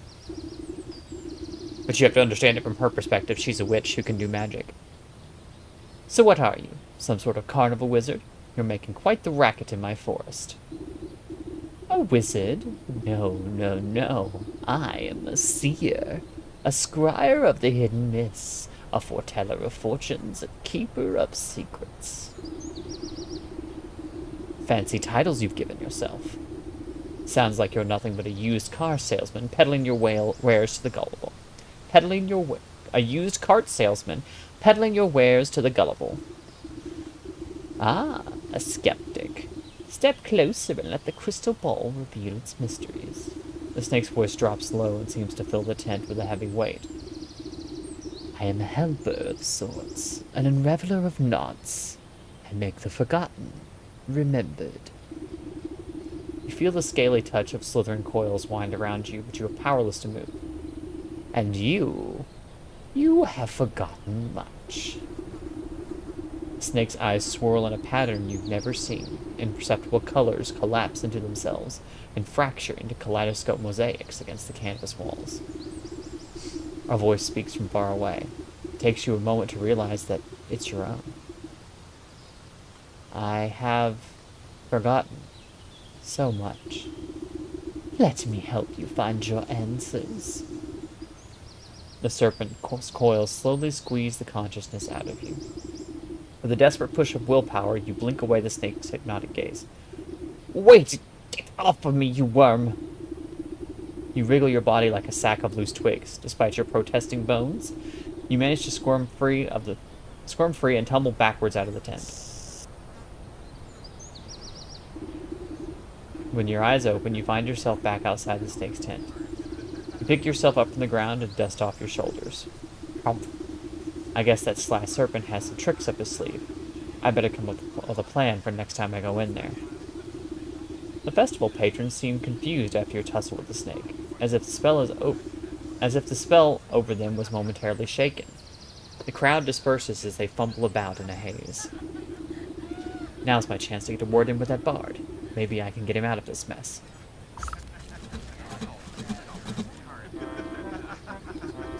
Strumming his lute, the strapping young lad has a faraway look in his eyes. Is it wistfulness, nostalgia, or even hypnosis? Wander I may, but ne'er away from she wander I may, but ne'er away from she I call my lover. To my chagrin, I stumbled in and met the gaze of another. Curious, I stared. I was not prepared, and this was my mistake. a binding gaze. Now I live my days in the service of the snake. Cry not for me, for there is she that might still see me saved. My spirits they lift, as she holds a gift from before I was enslaved. A mirror, but shattered, its pieces have scattered. If mended, we may be set free. Down the wishing wellspring to the swamp's moonlit ring, and hiding within the pixie's tree. What's all this about a broken mirror? You gave it to that weeping maiden. Speak plainly, you warbling fool. No matter what you do, the poor musician barely seems to realize you're there. He just keeps strumming his lute and humming his mournful tune. Bah! Maybe the lovesick miss will know what he's on about.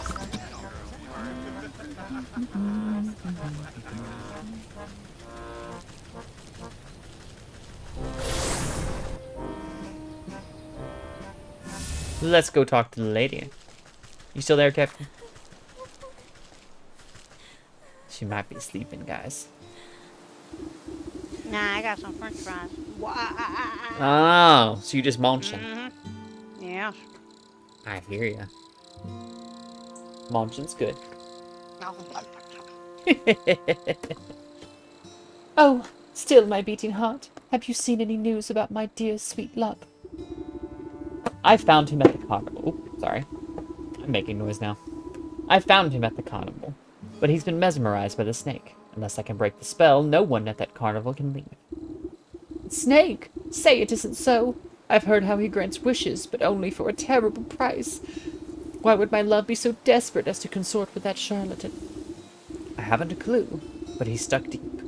The only thing I can manage to get out of him was something about a mirror. Do you know anything about that? A mirror? Oh, yes. It was the first gift he ever gave me. From inside her bodice, she produces a small cracked hand mirror.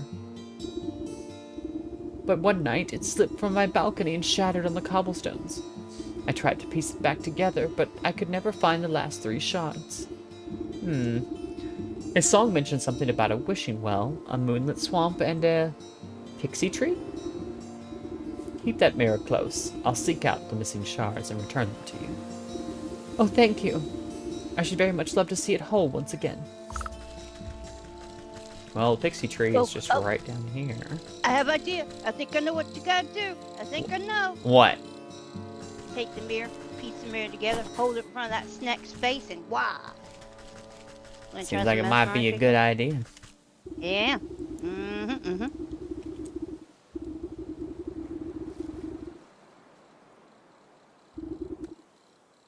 You reach for a sharp piece of broken glass that could be the mirror shard, but you pull your hand away at the last moment. 1,000 beady eyes peer out of the tree's knotholes. A familiar, cackling voice floats above the others. You again, Kettlehead. What do you want now? I've come for that mirror shard. Hand it over and I won't have to strangle you again. No way, we need the shinies to keep the gross fairy folk away. Best fairy repellent there is. What? Since when are the fairies afraid of shiny things? Well, I don't see no fairies around, do you? But maybe we could work something out. Them smelly mushroom herders have been encroaching on our turf, see? They've been building those stupid little stone shrines of theirs, and worse yet, they've been hiring mercenaries to guard them. So we can't go anywhere near, but maybe a big stomper like you can take care of the problem for us. And then you'll give me the shard? Hey, if there ain't no fairies, we won't need no fairy repellent. Mushroom, smelly mushroom herders.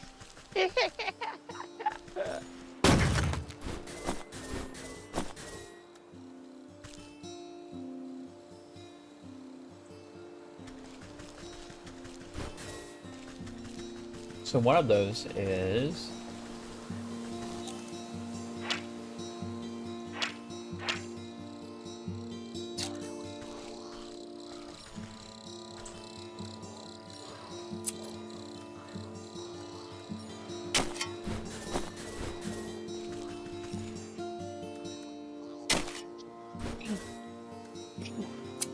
What? This is slow down. You eat too fast. Oh, I'm hungry.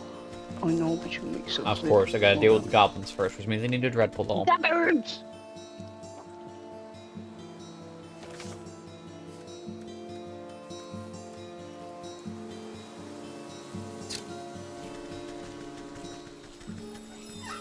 Which means going to the swamp. Did not know that you could get fries from like TGIFs in like the frozen section. Yeah, they're pretty good too. They got pepper on them. They're hot, but it's cool. You can get a lot of their food in the frozen section. Expensive though, but it's yummy.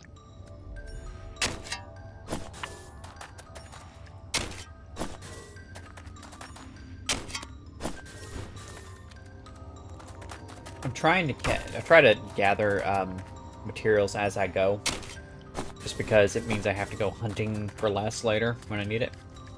Yeah. In these kind of games, the more stuff I pick up. Yeah, that's the best way to go, as long as you got the inventory space. Yep. So you don't have to backtrack all over half the world again. You hike up the hem of your skirt from the ankle-deep well water, and duck down to inspect the small, damp cave. A pale shape quickly retreats further into the dank space. You hear the labored breath of some panicked thing, frightened and alone. Hello there. Don't worry. I won't hurt you. Bloodshot eyes blink nervously up at you. The creature gazes longingly at the light, the world above, while simultaneously cowering from it.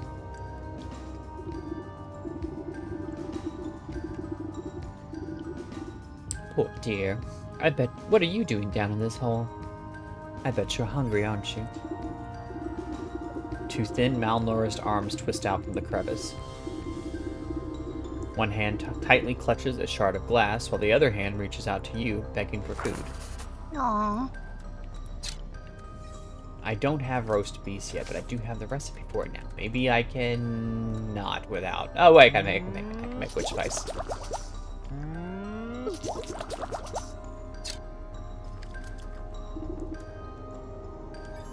Have some roast beef.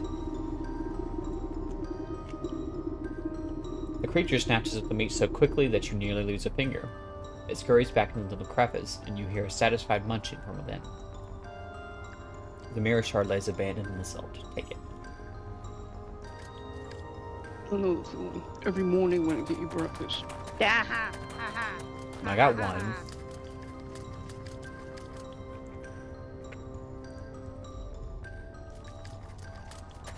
Next time.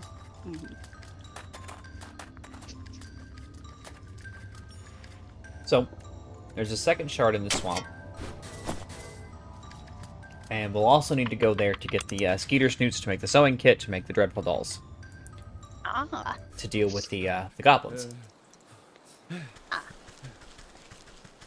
See how this game works now? Yes. But I want to go somewhere else first. Kind of like gives you a bunch of fetch quests, but you can do them at your own what do you call it? At your own Pace? It's not linear. Yes, thank you. It's not linear at all. You have to go to various places Yeah. to get various materials and stuff. It's like you can do this or you could do that, and it doesn't matter if you do this one or that one first. I like that.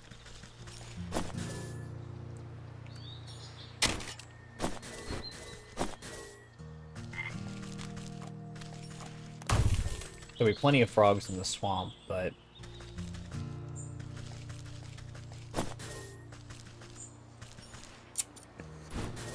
if I need it now, I'll be better off having it than having to wait until I get from the swamp. Go to the swamp to get more. So.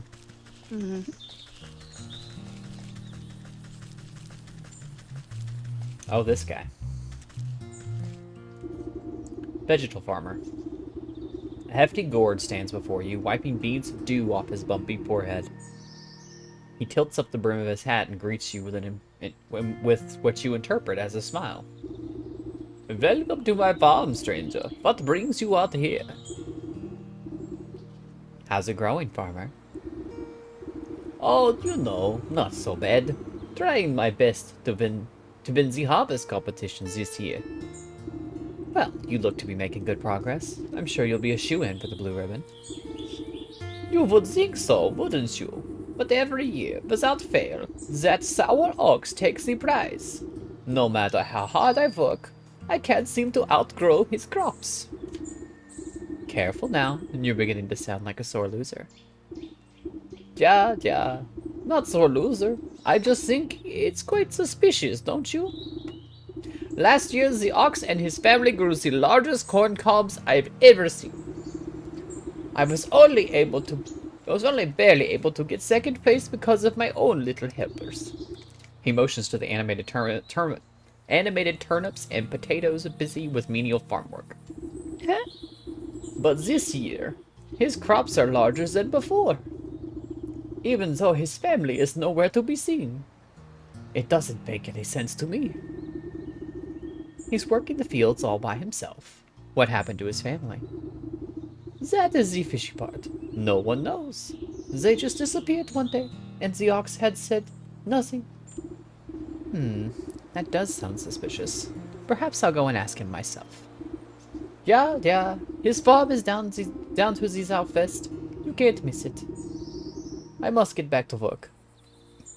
Veggies won't grow themselves, you know. New chapter, the ox.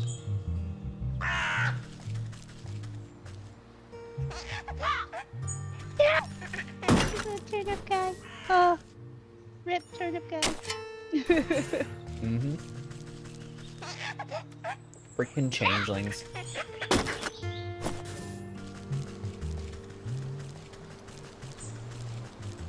It's not technically what a changeling is, but yeah.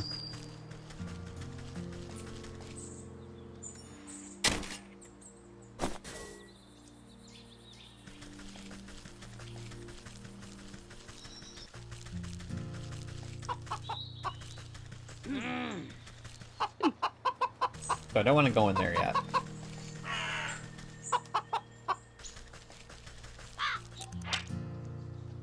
Oh, it's a pheasant. A pheasant. A pleasant little pheasant.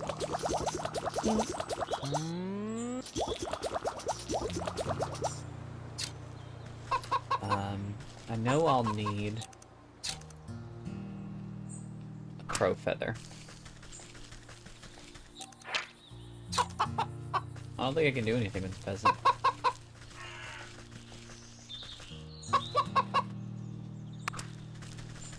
Or not a crow feather, crow foot.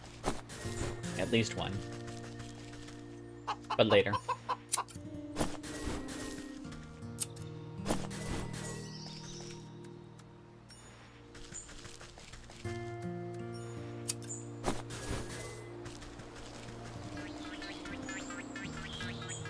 Oh, I need this too.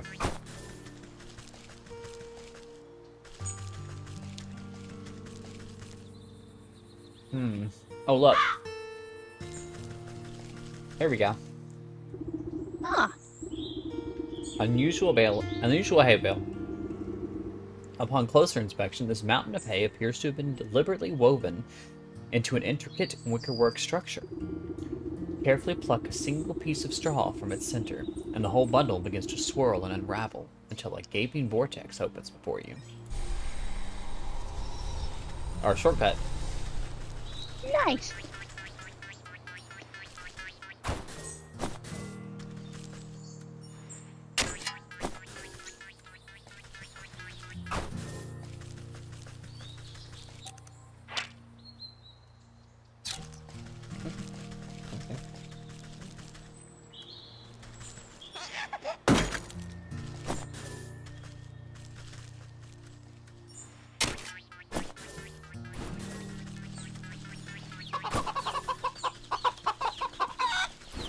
I thought that frog was like a bouncing cucumber there for a minute. Oh my god. Oh hey, it's the Kellogg's rooster. Occupied. But I gotta go.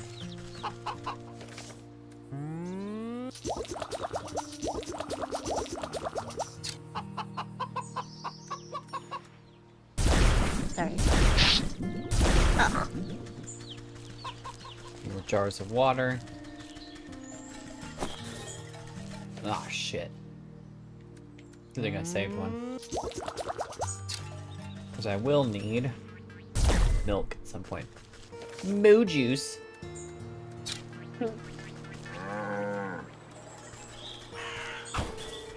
Perfect. That was either a frog or a cricket. I can't tell. I'm blind. That's a cricket.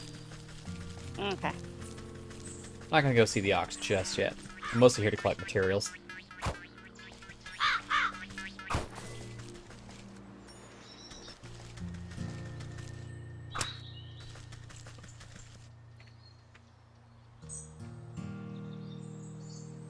Much better. I got fries in my tummy.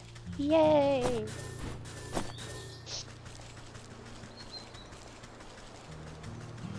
Maybe next time don't use as much ketchup. Were you about to say catsup? I will know some. No, not catsup. Ketchup. Digestive tablets. I could use some of those. Bunch of stuff in the swamp, it looks like.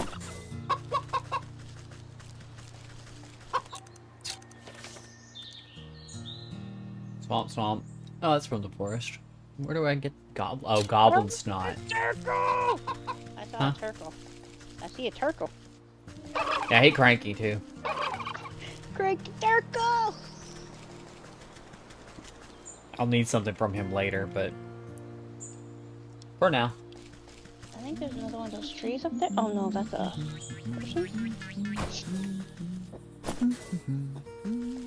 There's some berries! Ah!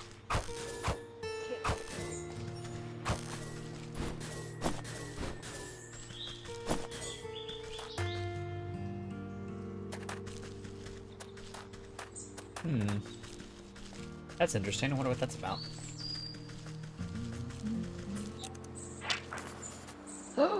Pumpkin! I need snag mines. I need a sewing kit. Give me all the. Oh!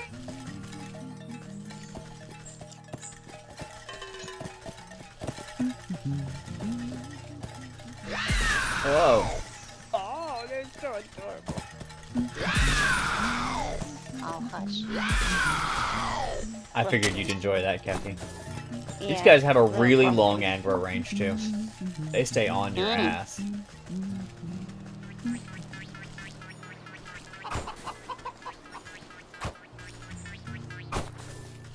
Yeah, they're still after you, too. Mm-hmm. Oh, I think they went back. I think. Ooh, sunflowers. And a gnome. Oh, dear God. Two gnomes. Gnomes. Good gnome.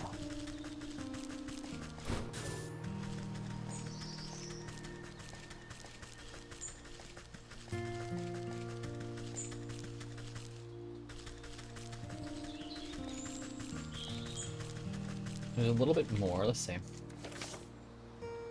Explored the vast majority of this. All of that, actually. What's over there? What's over there?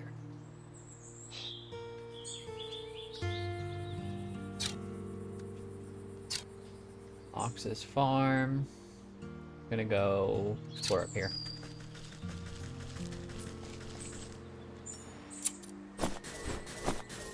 Ah, yes, the grain. I need that. There's some more over here. It gives you a lot for the one, too. The one cut. That's good, because I think I'm gonna need a lot. Yeah.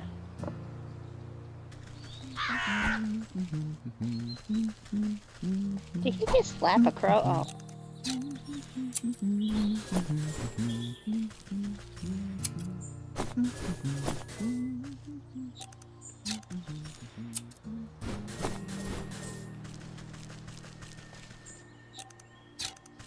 Does it grow back, or is it like? Oh yeah, Ah, nice. all the items in the game do replenish. So Hello, You Mr. can just come back Turkle. later and harvest them again if you need more. Oh, so many turtles. Turkles. Hmm. Turkles. They're so derpy.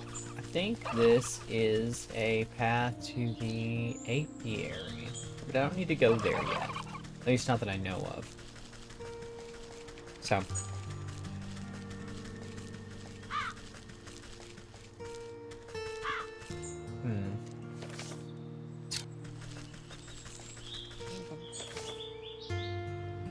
Explored around.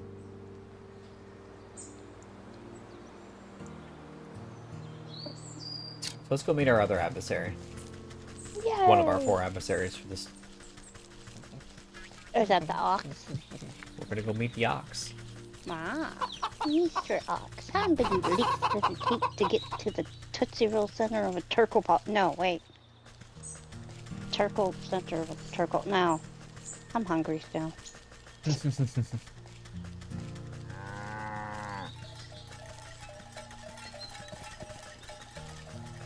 Chicken.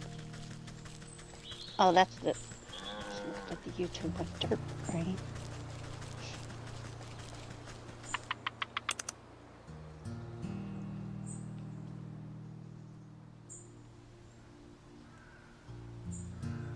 Right. Here we go. Oh, that's wind, isn't it? Oh, that's so cool.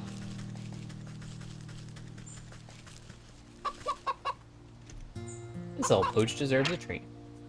The pooch's barking and biting ears are well behind him. Just because I don't know what the dog hair is used for, and it's pretty rare to find dogs. We're just gonna give him a little sleepy treat. No. And take a little bit of curse. Oh, got egg. Yep. He's just laying eggs everywhere.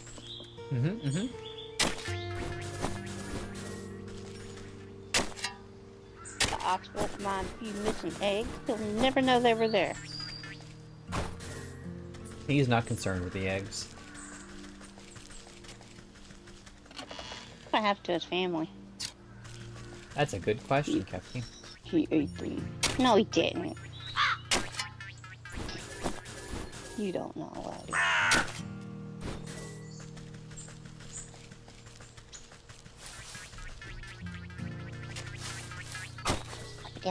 Oh, Scarecrow! Oh my god, it's not cute!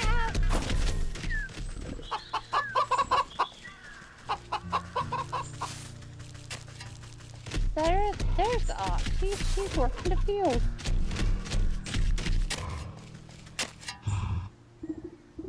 Hey, this is private property. What are you doing trespassing on my land? Why, I just came to admire the glow of your crops, Master Ox. I heard you produce the most bountiful produce in the land. Ha! Well, you heard right.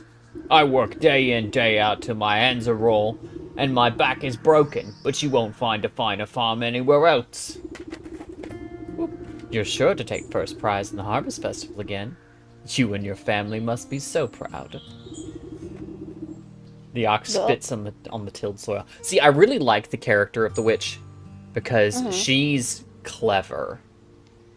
Like, she doesn't just come say, okay, what happened to your family, fucker? No, she's like, oh, you and your family must be so proud. Mm-hmm. Slick move. She thinks before she speaks most of the time. Sometimes she says dumb stuff, but, you know, for the most part, she actually thinks about it. The ox spits onto the tilled soil. Ha! Those lazy louts never understood the pride and joy of devoting oneself to the land. What good's a family that gripes about hard labor? We'd never have won any of those competitions if it wasn't for my sacrifice. Where is your family, then? I can't help but notice you're working all by yourself. If you must know, those damnable bandits out by the South Bridge stormed into the place one night and stole them away. Oh. Bandits? You don't seem very concerned about getting them back. Ha! I'm better off. For all I know, they could have already been ransomed off for fertilizer. But if you're so worried, why don't you go talk to those bloody brigands yourself. Now get your big nose off my fields or I'll toss you in the compost heap. How do you know what her nose looks like? She has a kettle on her head. Ha! Got him. I think he meant that metaphorically. Watch him abuse his family for fertilizer. Yeah.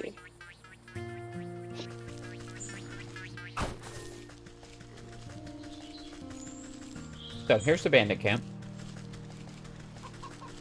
And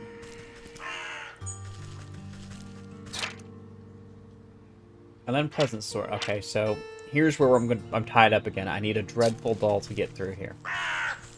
I could just draw them off and try to walk through, but something happens when I try to do that. There are far too many for me to just sneak by. I'll have to find a way to incapacitate them. And it kicks me out. So, I need a dreadful doll. I hit enter before he even hinted at that. So, I wanted to progress up to there because it kind of locks me out of progressing there, is getting a dreadful doll. To do that, I will need ingredients from the swamp. So it's 2 quests now that require ingredients from the swamp to progress.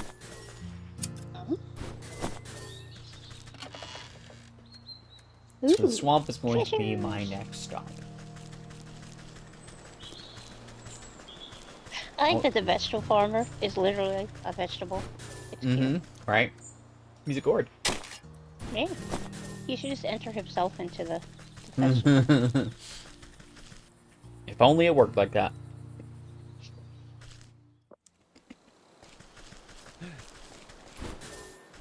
I bet his name is Gordy. Gordy McGorderson.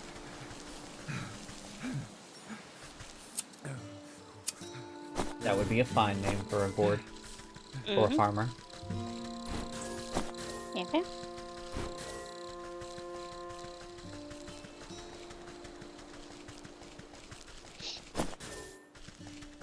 I was looking at those, they had these really cool skelly bones last year at Halloween time up at, Target. I think it was Target. And they had pumpkin heads though. I was gonna get one, but by the time we got there, they were sold out because they had sale because it was like 4 days before Halloween. Yeah, I was gonna name him Gordy. He's gonna be the cutest, but it's okay. It's okay. I love my stenosis. I got him instead. And I can just put a pumpkin on his head eventually. Yay. It went into the... That's what I needed anyways, with the rodent lard. The rodent lard. Oh, that does not sound nice. Huh. That's strange. The dryad's gone. Lakeshore Path. I've never been to the lake. So, we're back. I might hop off in a while, though. So, where are we? We are in the forest now. We've been to the fields, talked to the ox, we've talked to the snake. And, frankly, right now, all roads lead to the swamp because I need to go there for materials and for other stuff, so... Oh, yeah. Welcome back, Zoe! I don't know why I had the extra. Yeah, to the last name. Zoe? Sorry. The swamp will have its own problems, so...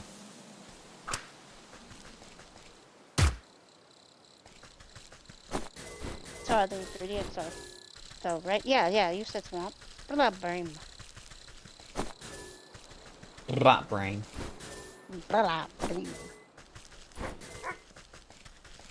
Return to the fields. Oh, that's... I keep looking at the wrong thing. Oh! Puppers is Puppers mad at you for something? Every time, like, It's a dog. It's a guard dog. Like, It's doing his job. It's a good little guard dog, but that makes sense. I'm saying, pressing the button.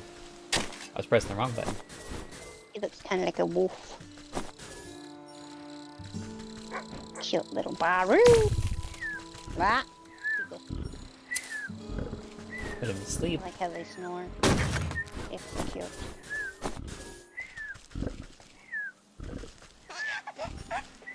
Bye.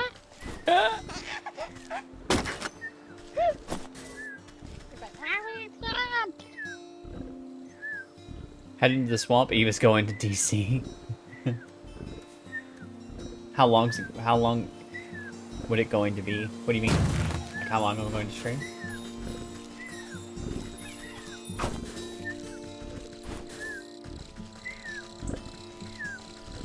There's one of those statues gone.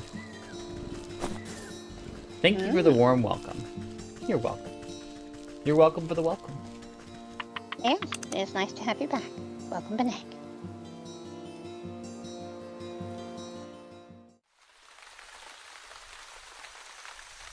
Tempting forest path. Last tempting. Snail! Oh, that's cool. There'll be a lot more frogs here in the swamp.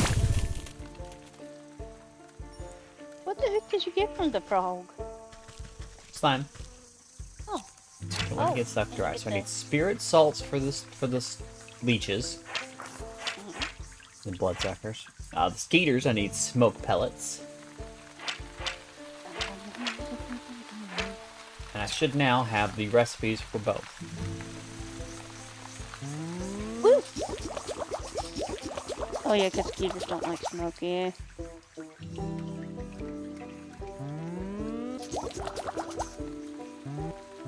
That bees. Bees. Same principle.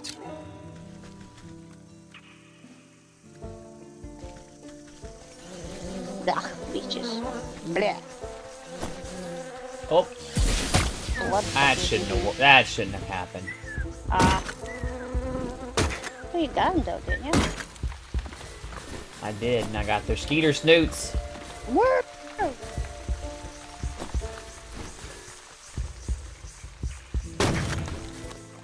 Oh yeah. Third.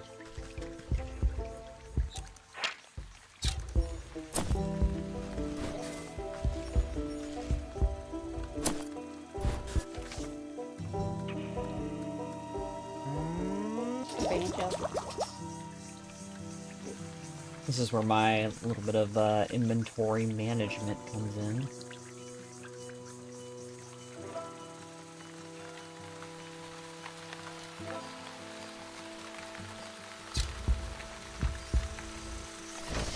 Heal myself up. I got bug ichor. What is ichor, Evie?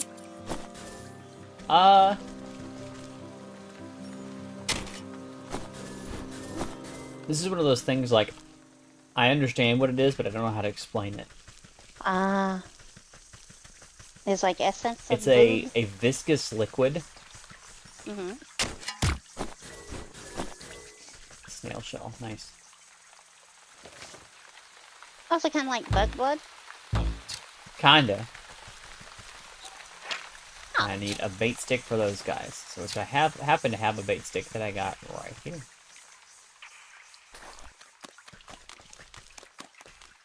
And all your other bait I'm sticks. leaving I it didn't here, need 'em. and then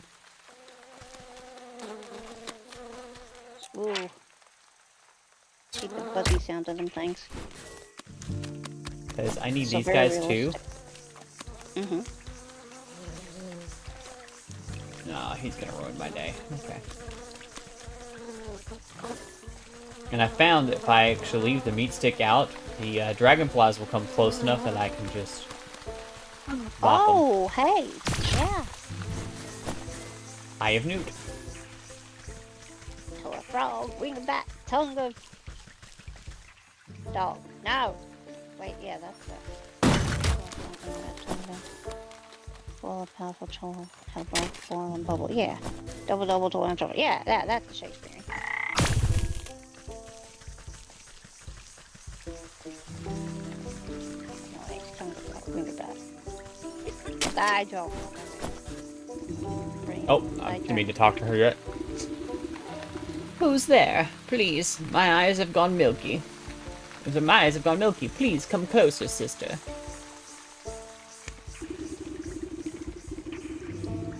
I don't believe we've met before. Why do you call me sister? I don't need sight to see someone who's also signed a dark contract. The woman looks blindly through you, then you can sense her focus. Contract?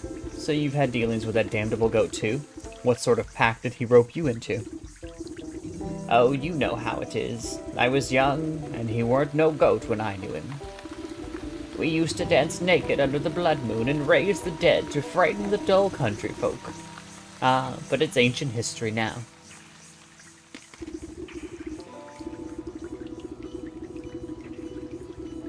Old age comes for us all, and eventually you've got to hang up the sacrificial dagger and settle down to the comforts of retirement. I know the feeling. I miss my cozy chair and little fireplace. Seems like a fine spot you've got here. Well, it's not all posies and pumpernickel. She clutches worriedly at the moth-eaten blanket in her lap. What's rattled your bones? Maybe I can help. It's my dear old husband. Handsome chap, although a bit clumsy. He had a tumble trying to weed out some swamp traps from the yard. Awful things like to snap at your toes when you're not looking. Anyways, he twisted his ankle pretty bad and went off to the sick house to have it looked at. But that was a few days ago. He should have been back by now. And these legs haven't worked right in decades, so I can't even go check up on him. I've been so worried. I even thought about making another contract. Don't you dare. You just wait right here. I'll go find him and see what the bother is. Thank you, sister. The sick house is down the road to the west. Please be careful of the critters along the way. They've got a taste for blood. Oh, I remember this. I remember Sick House. Sick House. Mm-hmm. The Lech. The leech. Mm-hmm. That too. Are those fish hanging up? Or oh yeah, those are fish. Mm-hmm. Oh, a sewing kit just off the bat. Oh, nice.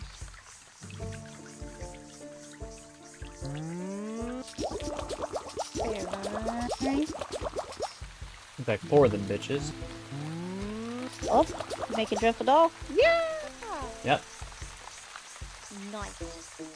And a snag vine. Which I will need for later. Now you can get past them darned bandits. Brigands. Renegades. Goobers. Those awful renegade goobers. Yes.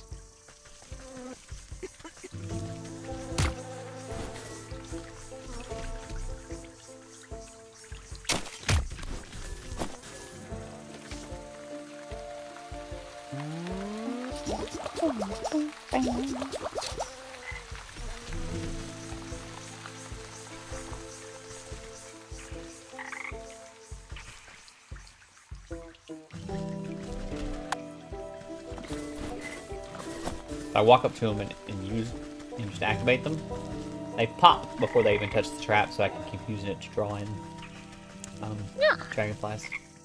Yeah. Lizards, unfortunately, in order to catch them, they break the trap, so.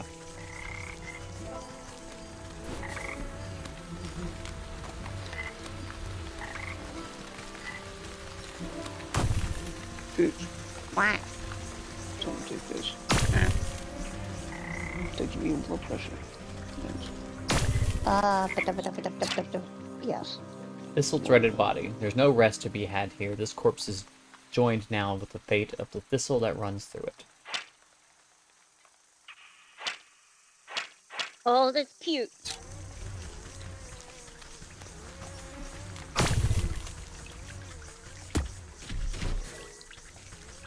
Oh, hi. It's okay. Not a full-grown dragon, but just as mean. It's a drake. Yeah, that's his carrot, the skelly bones of that, right? It's the dragon. Hmm? That big skelly bone? That's the dragon though, right? I think 'Cause so. it looks like, yeah, deaded. Long since deaded.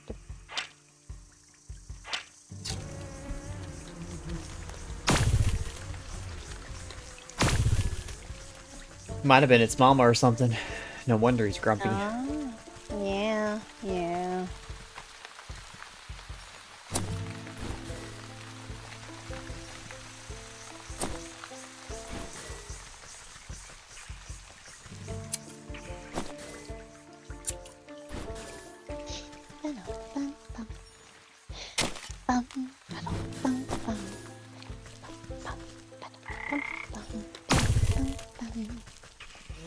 It is the melody of the swamp.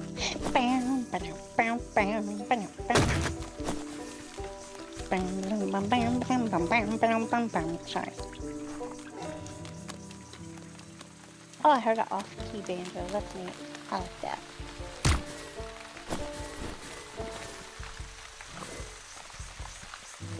Sounds like the kinfolk sitting out on the porch just a picking at them banjos.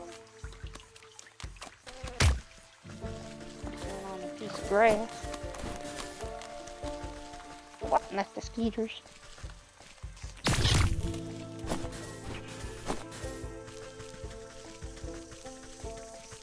I'd look at this now, but we'll come back to that. It'll be used later.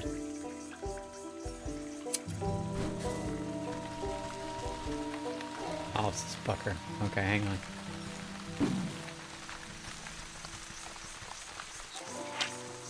Stick totem. Someone built this effigy to pay respect to the moon. The moon, in turn, has given it life.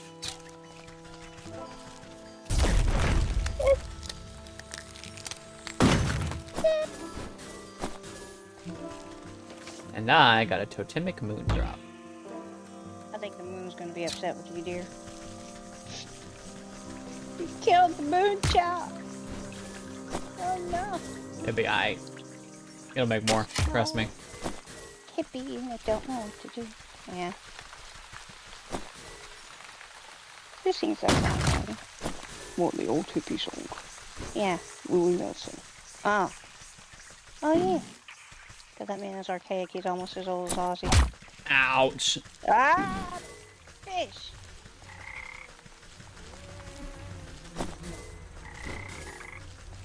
Son of a biscuit.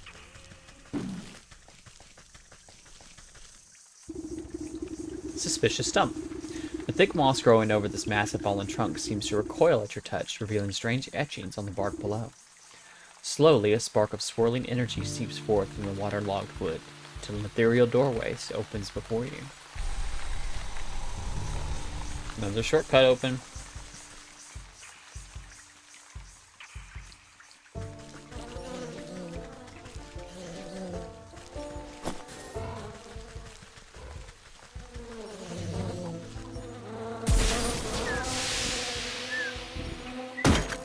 After the messages, I'll be right back.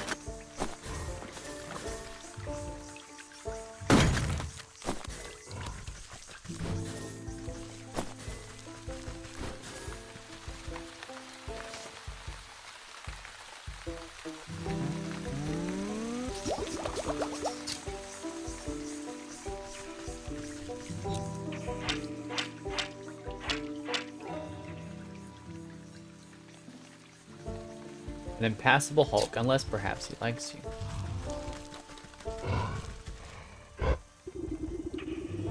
A fat troll sits squarely in the middle of the bridge, busy scratching an itch on his back with a fallen tree. His unmatched girth blocks the path forward. Out of the way, you big galoot! He shifts his mass and releases a loud fart as you attempt to circumvent him. Oof! Fine, keep your bridge. I'll come back when the vapors have dissipated.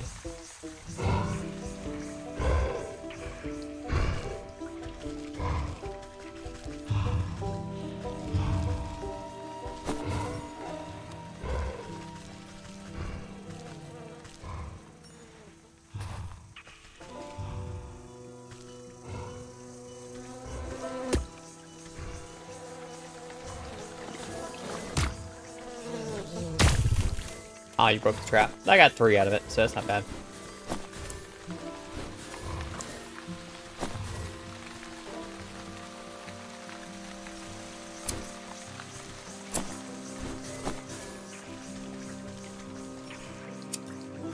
That's not bad at all.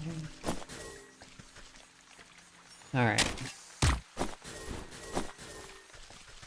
Picked up a lot of stuff.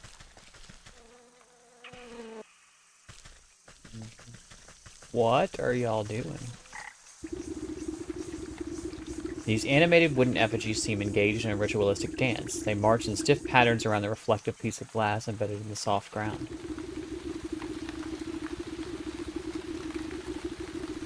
You lean in for a better look, just long enough to make out the shard's mirrored surface reflecting the ghostly image of the moon.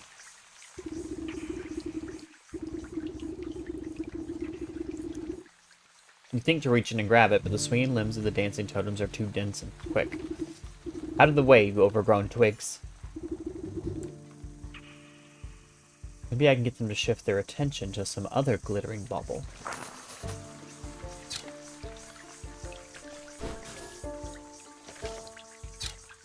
Ooh, glitter bomb and moonlit globe, okay. Might stun someone momentarily, but its long-lasting effect is purely cosmetic.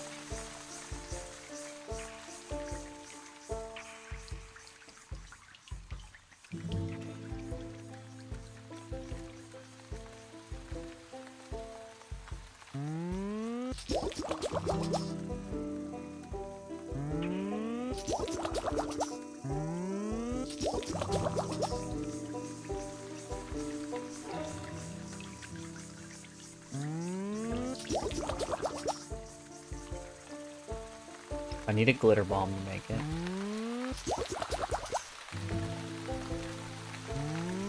Could be mistaken for a cosmetic grapefruit, if not for its incredible radiance.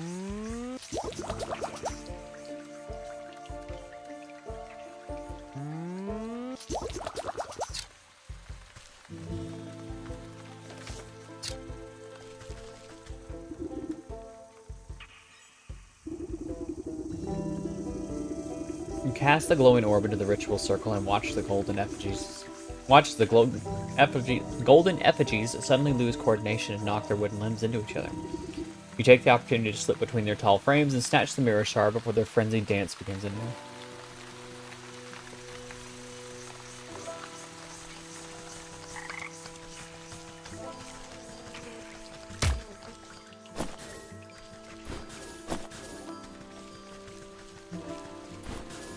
Well, that was successful, at least.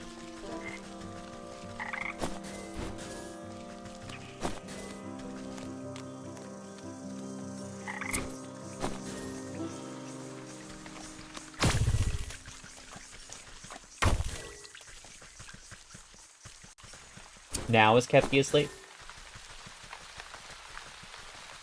Ha! She is. She dozed off on me.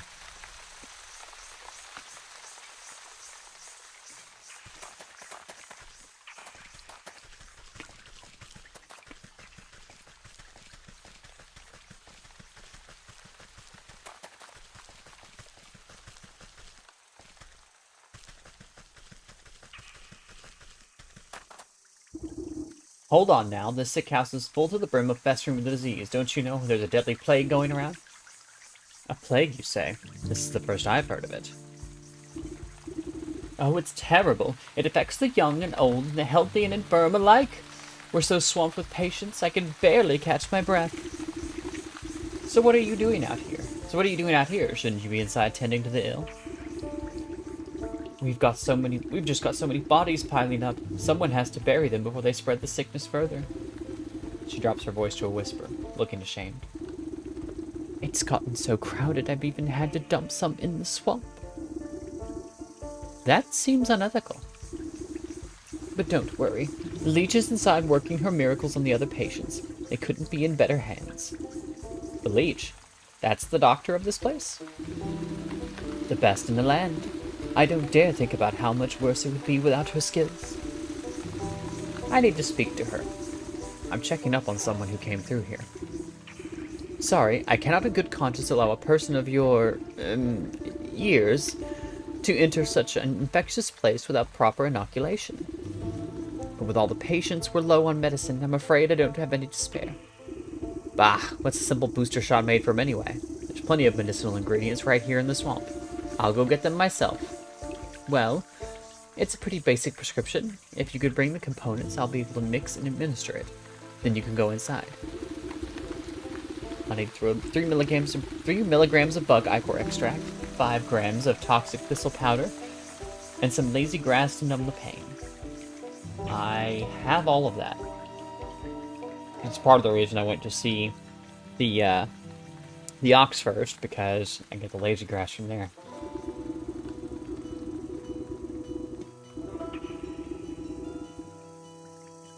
The nurse takes the dried grasses you've been so careful to keep intact and immediately crushes them into powder. You place a sloshing jar of ichor in the nurse's hands. She inspects it suspiciously, but doesn't ask where it came from. And toxic thistle. You snap off the few spiny thistles and pass them to the nurse. She is careful not to prick herself on the sharp ends. The nurse nods at you, gathering all the ingredients into a small hand-sized mortar.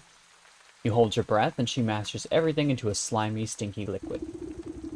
Not the most pleasant stuff, but I can assure you it beats growing lumps where no lumps should be.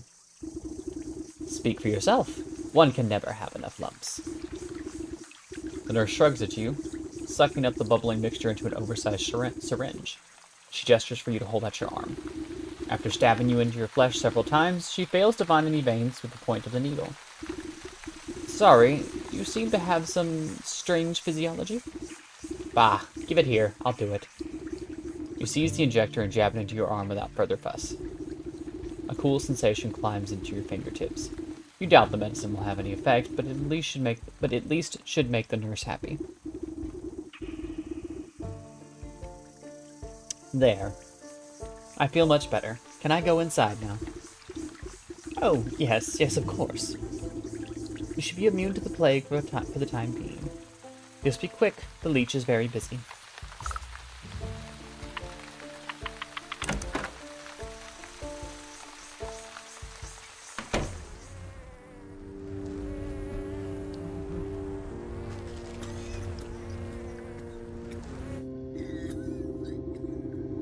The doctor slithers from one patient to another, checking off little boxes on a clipboard.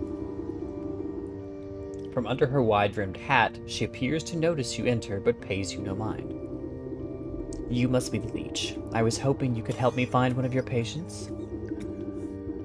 Do you have the symptoms? Crackling of bones, oozing eyes, skin rot, perhaps a yellow liver.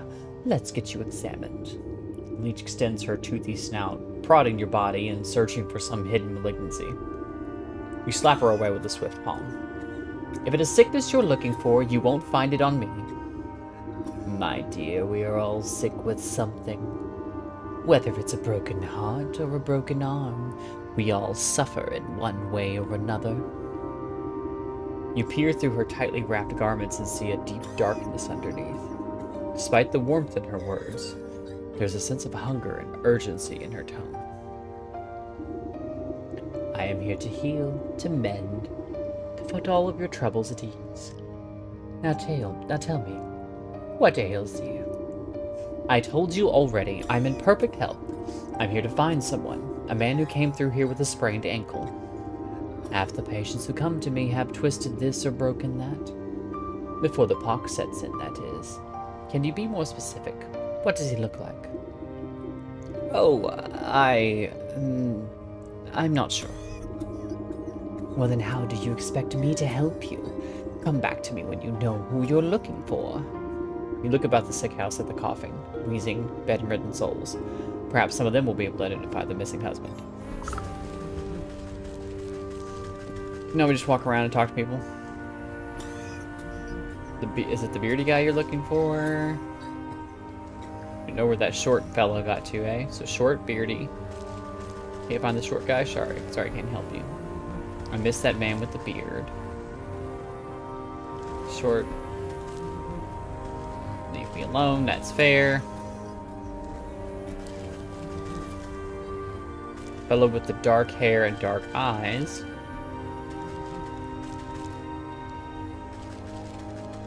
Okay. Well, do you have a better idea of who exactly you're looking for? Shorter than most. I'm going to need a bit more than that. of darkened features. Narrowing it down, give me something else. Or a full beard. Ah, yes. I remember that poor man now. He came in with a swollen ankle, but on his journey through the swamp he must have contracted the plague. His condition declined rapidly, I'm sorry to say. In the end, there wasn't much I could do for him except make him comfortable. He's dead. What sort of sick house is this anyway? My condolences, really. Now, if you'll excuse me, I have to get back to doing what I can for the living. At least tell me where his wife might collect the body. The nurse outside seemed to be having trouble keeping track of them all. I'm sorry, that information is reserved for next of kin. Judging by your physique, I wouldn't say you were related to the deceased in the slightest. The doctor turns away from me to prepare vials of medicine. Better return to the old woman in the swamp with the bad news.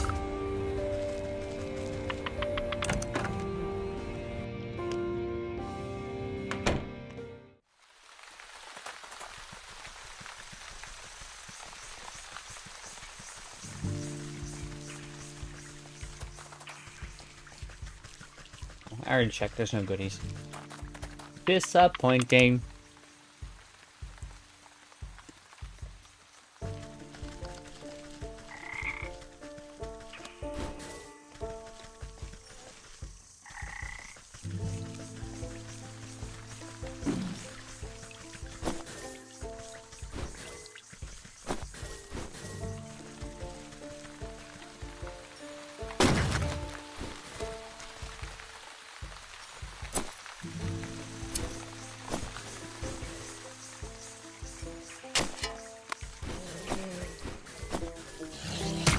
Oh, you dick.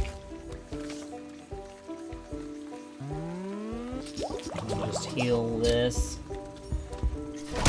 Oh, you bitch. I'm glad I popped that fast enough. Stood in the wrong place. That was my dumbass fault. Didn't even see him there.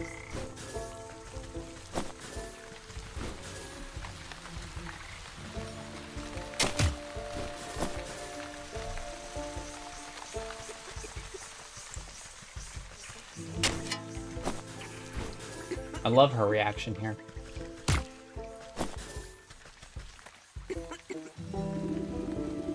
Do you have news of my husband? He should have been back from the sick house by now. You bow your head in condolence. I'm so sorry to say that your husband has passed away. The leech said he fell ill with the plague. Rather than grief, an expression of mild annoyance crosses the woman's face. Oh, what a nuisance. You don't seem that upset by the news.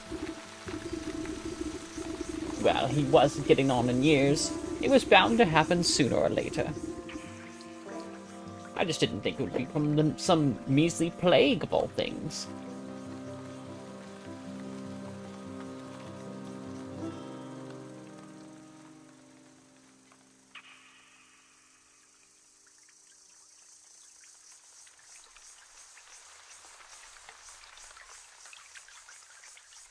Sorry, 1 minute, kids.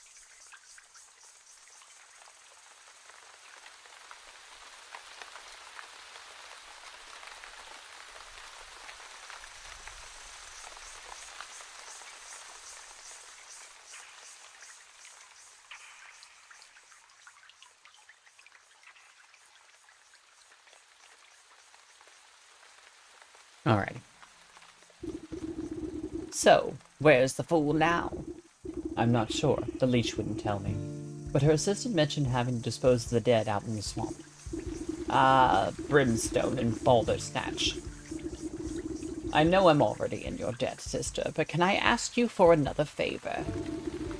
I suppose I've already stuck my foot in this mess? What is it? There's an old circle of power just west of here. It served me well in my younger years, and I expect it's still got some juice left. I need you to dust it off and fire it up again. I'd go do it myself, but by the time I get there, my poor husband's body would already be reduced to worm parts. What am I to do with this circle? You're a knowledgeable lass. The engravings on the obelisks should explain the rest.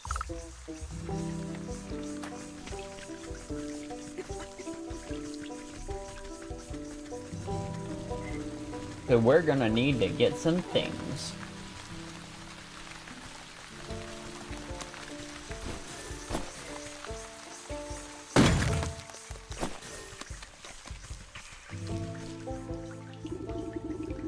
You brush off a blanket of thick moss and lichen from the ancient magical pattern carved into the earth.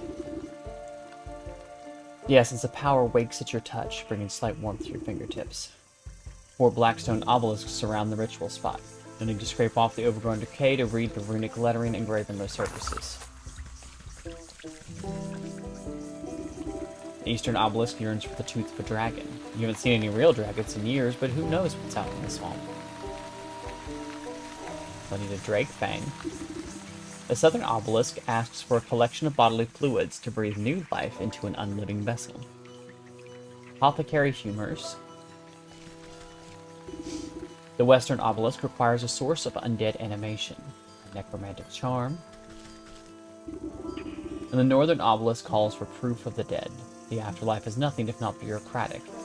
A death certificate from the leech would fit the bill. Now that's the hard one to get, really. These other items are pretty chill. Like this, I can make the apothecary humors right there.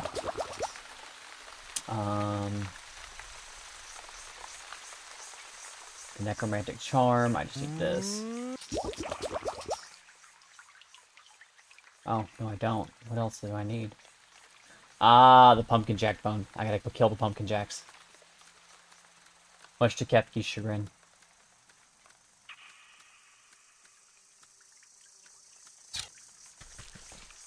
What is this one? Oh, the Drake Fang. This game looks so pretty. It is. It's really pretty. And welcome in, Dr. Deadworth. How are you?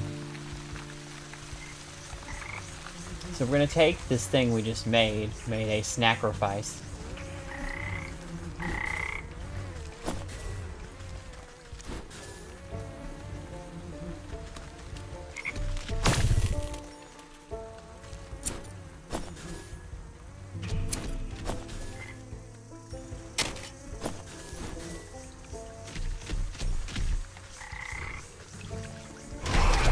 I'll put it down on the ground and run away.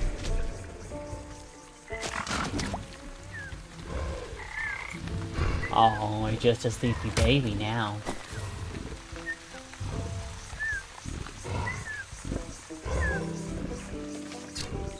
The shears and shears.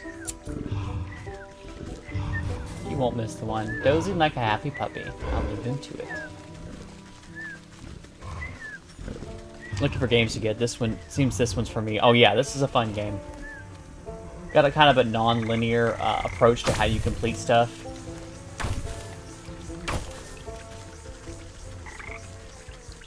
It's a lot of fun to puzzle out where you need to go to get what, and collecting and crafting things. It's fun. I'm actually gonna put the ferret into AFK here because she has pooped out on us, I think.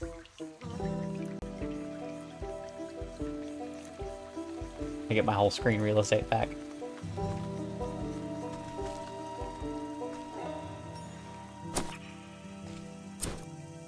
There's no combat that I know of. It's all using the various tools and implements you have to acquire things. So, like this, for example. See these angry-looking mosquitoes?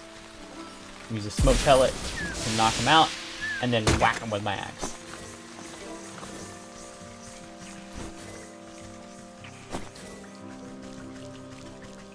These little guys I can... Oh, if you leave me alone. These little lizard guys I can hunt with this little steak-on-a-stick trap. Lucy, what do you need, dog? What do you need, baby? You're whining again.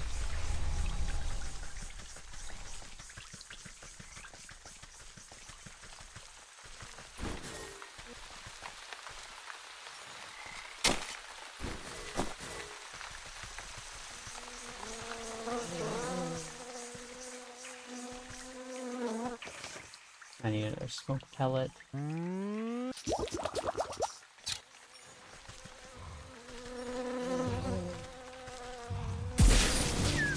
2 for the price of 1.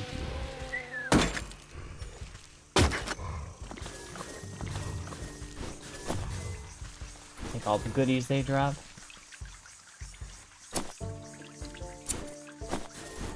Yeah, this was actually given to me as a Christmas gift, and I put it on my wish list forever ago and forgot about it. And then my friend was like, "Oh, it was on your wish list, so I got it for you for Christmas." And I was like, "Okay, cool." And it turned out to be a really great get. Like, this game is a lot of fun.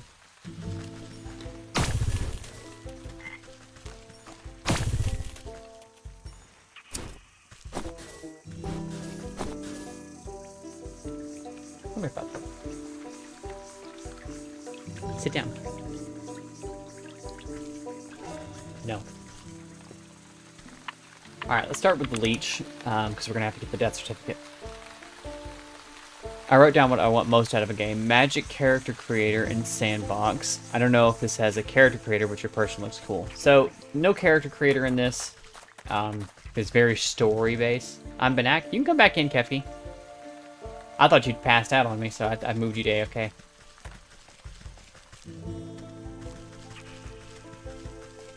That's so sweet. I love the presents, right?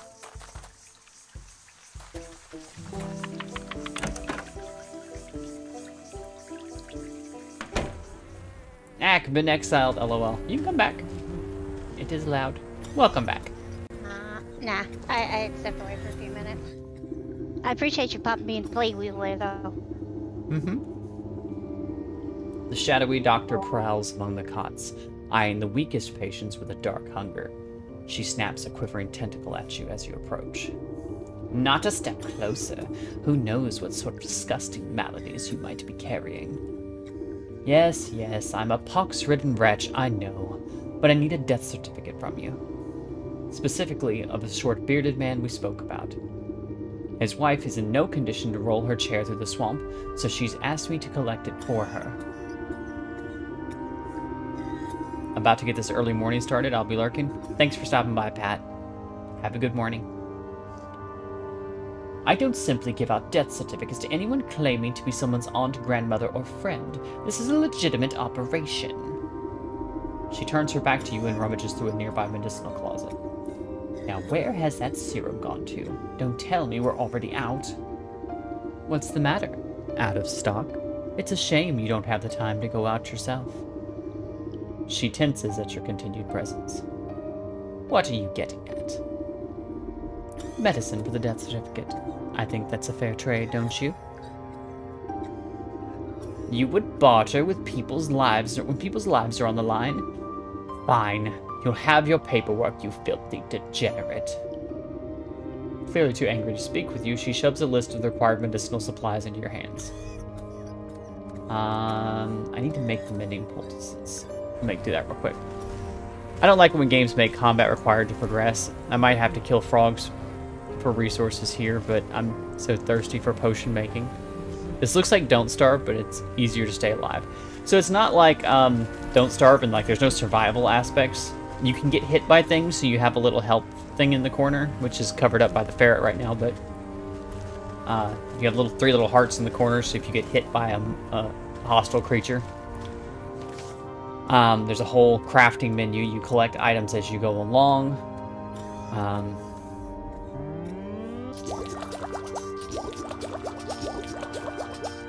I'm gonna make a 4th one, just because I want to.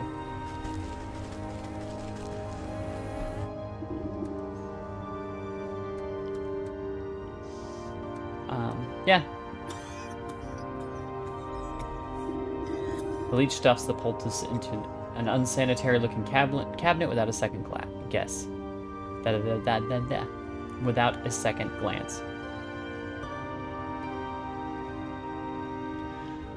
By the way, would it be fine to discuss and get the 3D model? I tell you what. DM me on Discord and we can talk. The link to my Discord should be in the description, so. A game for the goblins. I like collecting. I might have to buy this from a partner who would like it too.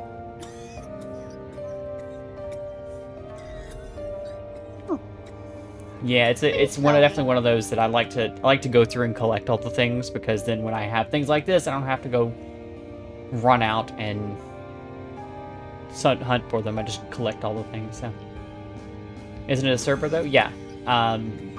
You'll join the server, and then I'll be top of the list in there. So. Also, you're so helpful in teaching about the game. Thank you. You're welcome. The leech takes the wings with a surprisingly delicate touch and lays them out carefully along the surface of a clear shell. The leech inspects the barbs before placing each of them carefully into a velvet-lined container alongside other excruciating-looking instruments. I've run your errands. Now I really must insist on that death certificate. There's no need to get prickly. I have your papers right here. The leech extends her moist arm and thrusts a poorly written note into your hands. You shake the mucus from the paper and try to decipher the loopy, illegible scribbles. You're not even sure that the leech spelled the poor man's name right, but you suppose it's better than nothing. Fah, next time I need a doctor's note, I'm better off forging the signature myself. And we got it. That silly leech. I mean, it's not gonna really matter if the name is not spelled correct completely, right? She'll know who it is. Old lady, I mean. Also, if it helps too, if you don't want to do the server thing, my Discord is @ChaosEve, so the one and only.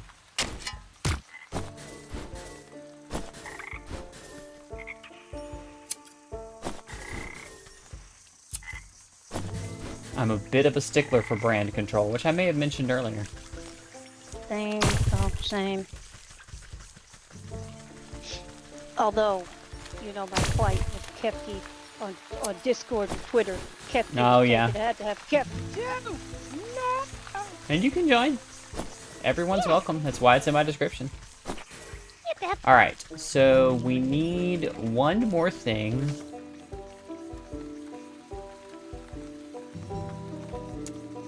I need the pumpkin jack bones, Kefki. Oh, pumpkin jack. Oh, it's bones. Oh. I know pumpkins have bones. Oh, the guy. Glorious pumpkin guy. They were so fun to dig out of the gourd. I miss carving pumpkin. I need to carve a pumpkin this year. Get you a pumpkin and carve it. Okay. Yeah. So we're gonna take our shortcut. We go up here. Is it up here? No, it's over here. We go over here. Oh no, you don't, buddy. We're gonna jump through here. I love the avatars. Who's the cat? Oh, she's a ferret. Mm-hmm.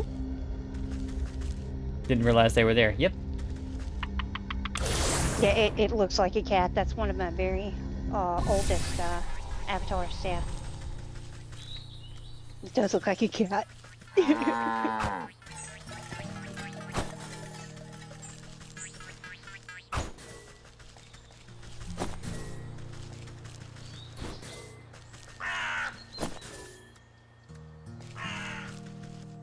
Oh, if I'm sharing too? My Discord is @Kefki2, if you want to ping me a message. Yeah. Mm-hmm. And she's in my server as well, so. Yes. My profile says I don't accept requests for strangers. You can ignore that. You're not a stranger. Hi! You say, hey, little ferret, your voice sounds so nice. Keep talking about pumpkins. Oh, well, thank you. Pumpkins are great. They are the most wonderful thing in the world, and it is so fun to cut the tops of their heads off, dig your hands in their guts, throw it to the side, and give them a face. A cute This face. just went sideways. Huh? Just that whole situation just went sideways. So we're gonna get our little pumpkin bones. Come here, buddy. Sure. I take out the pumpkin. And we give him an axe. Pumpkin bone. So we got that. That should be all of our items. Yeah, that's all of our items for that. There's one more thing I want to take care of while we're here. Oh my god, ferret, give pumpkins. I like that. I like that also. It's cool when you roast the pumpkin seeds. Those are yummy. Yes, yes.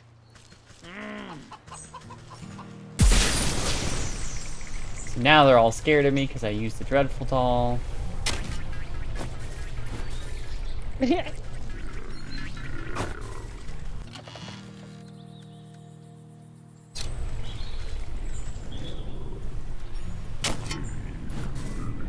What is that thing groaning?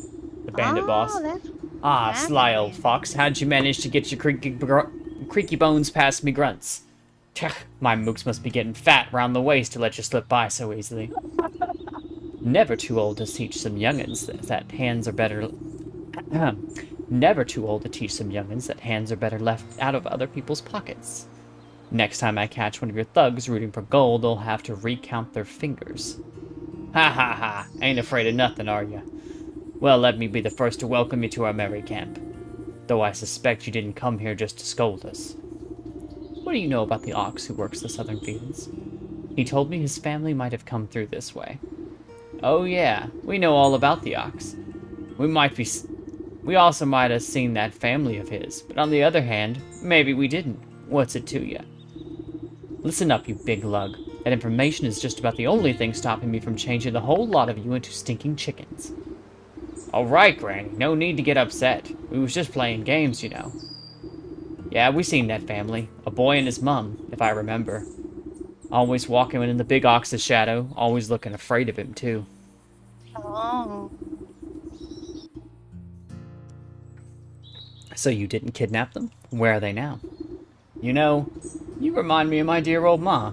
She didn't take no guff off of no one neither.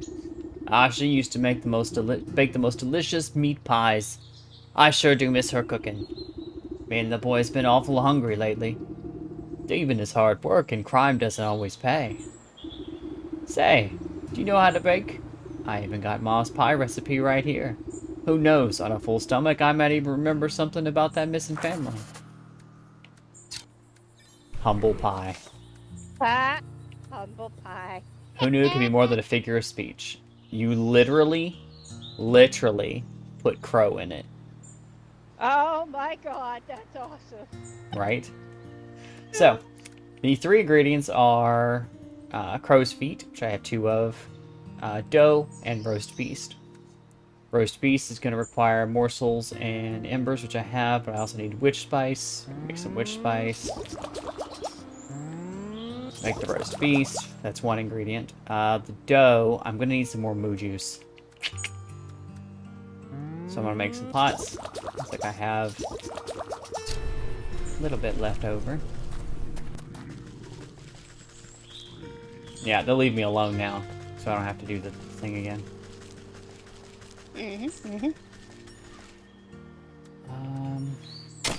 So there are various places in the game where you can get certain items. There are a couple spots here that I can get embers from, which is nice. I don't have to go all the way back, but there's also places where you can get a lot of a certain thing from. So just figuring it out and knowing where those places are really helps. Oh my god, fair. I was not expecting that. I was not expecting that was so funny. These are both Elden Ring bosses. If we got it, I'll check after stream. I'll check my DMs after stream. So. Yeah, I did not get the DM, Zoe. I was checking. I did not get the... Of course, Discord is, it's still, I've been on it since, what, 2017 maybe? Still tricks me out. Yeah. It could be the goober.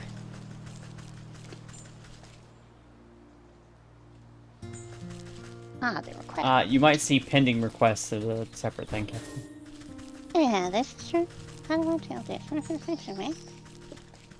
Media, recent people's bios, links. This looks like it wants to be a path that goes somewhere too, but I can't go there yet.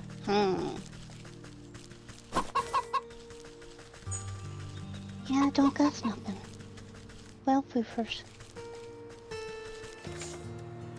Wait, what did I say? I needed? Click this I need button. the dough. For the dough, I need more moo juice. Ah, this is what I was looking for too. I need more embers.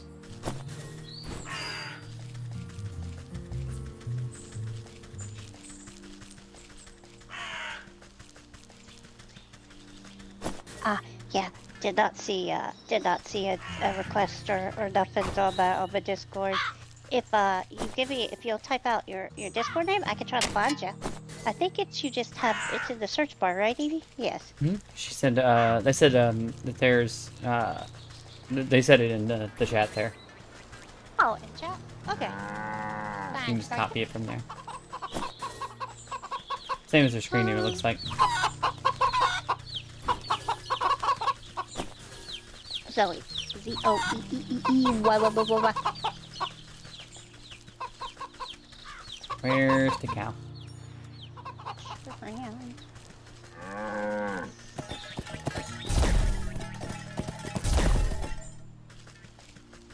Give me your milk. Okay. We made the dough. And then we're going to craft the humble pie. Who knew it could be more than a figure of speech?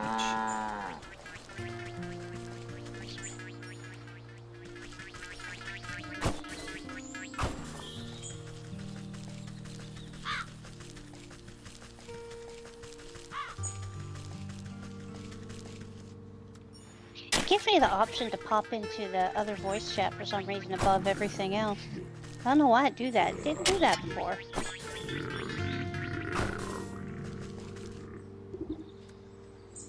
Here's your humble pie. A little bit of crow in it. P5 I want a pie in me tummy tum tum. Come on then, have a helping. The bandit plunges his hand into the pie, grabbing a fistful. He barks in delight as wet chunks of pie filling splatter out of his gob. Ah, delish, just like how Ma used to make. But something's different. He picks a small black feather from between his yellow teeth. Is this crow? I figured you could do with a serving of humility. The gargantuan man's lip begins to quiver. Great watery tears well up in his beady eyes. What's the matter, dearie? Are the spices too strong? No, it ain't the spices. It's just... He deteriorates into great shuddering sobs that shake the camp. Ma always said I was a bad seed. Said I weren't good for nothing but eating and thieving. But all I really wanted to do was... dance. I was gonna make the greatest dance troupe in the world had ever seen. Had a name in mind and everything. Picking the leaping pockets. But, I ain't been doing nothing but taking. Always taking. Oh, Ma was right. I'm a bad apple. Come now, dry those eyes. You're not all that bad. He snorts, a dangling glob of snot back into his nose. You really think so? You gently reassure him with another helping of pie. Of course not. You're going to tell me about the Oxus family. After all, you're going to tell me about the Oxus family, aren't you? Oh, right. Well, you see, we've been spying on that ox for years now. Every full moon, he'd go out to his fields, all by his lonesome. He'd howl at the sky. What was it he'd say? Oh, yeah. He'd yell, Abracacorncob. Abracacorncob. Then it always sounded like he got into an argument with someone. But there was never anyone else there except that creepy old scarecrow of his. You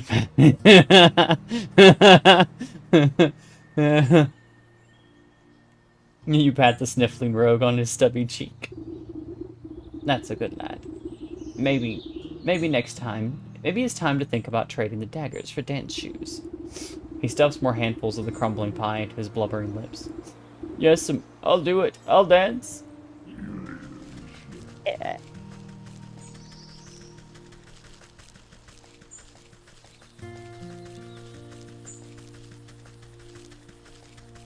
Kefka, you should read the second part too. Which second part?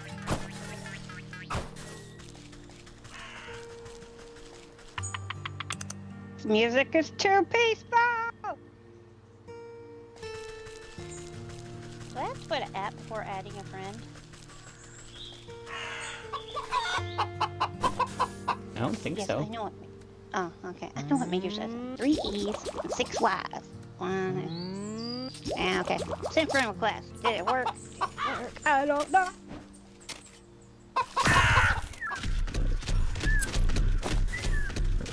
That's a good pup.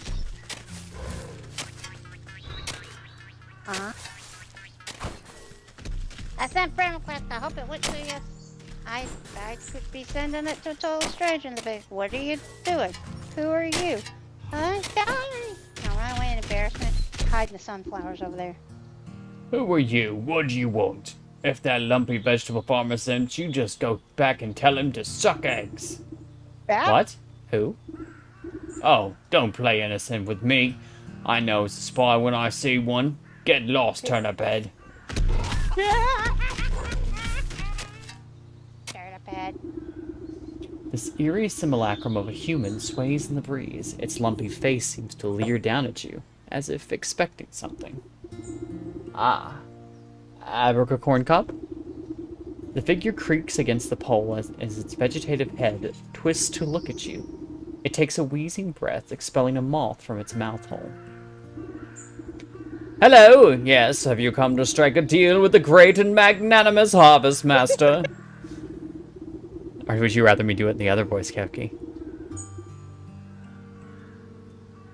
Do me do the other Scarecrow voice? Okay.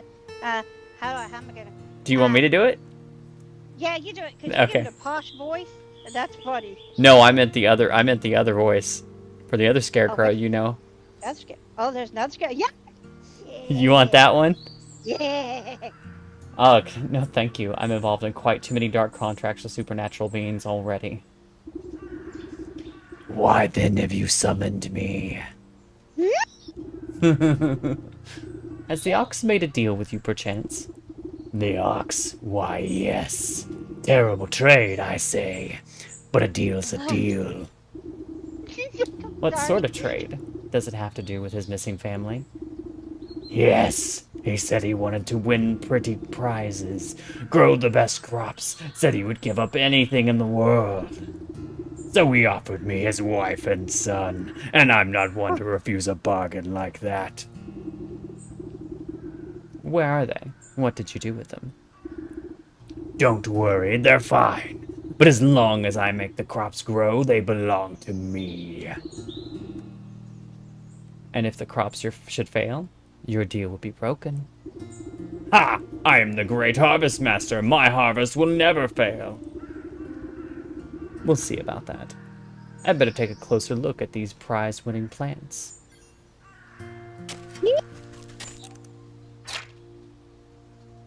Healthy I haven't heard crops. that voice in a Withering long time. can. A withering can be poisoned by a witch, of course. Oh. Humph, these stalks don't look so sturdy to me. A good herbicide ought to shrivel these right up. That'll teach that ox a lesson about proper agricultural practices. I'll need a sturdy enough vessel to hold the poison, though. Maybe I can convince that vegetal fellow to give me that nice big old watering can of his. Oh.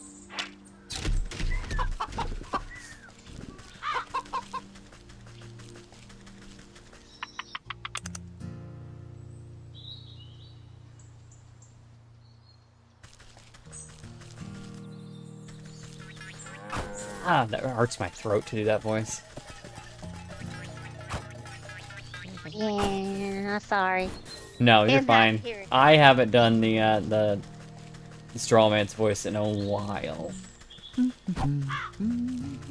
So, for those of you who are uninformed, which would be the vast majority of you, the voice that I did for the Scarecrow was a voice I did for a D&D game that I ran.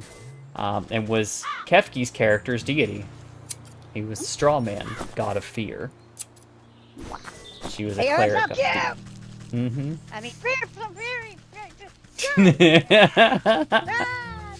She might have liked him very, very, very much. Well, hello again. Find out anything about what's up, what that Ox is up to. As a matter of fact, I have. It seems he traded his family to a turnip wizard or field genie or some other such nonsense. Ah, you must mean the harvest master. That explains a lot, actually. Bad business to get mixed up with that sort of fellow. The farmer nervously wipes his brow with the back of his leafy hand. Not that I would know anything about that myself. Listen, I don't have time to exchange farm gossip. I need to borrow your watering can over there. Ah, I'd be happy to lend it to you, but unfortunately, I still need to grow my prize-winning vegetable.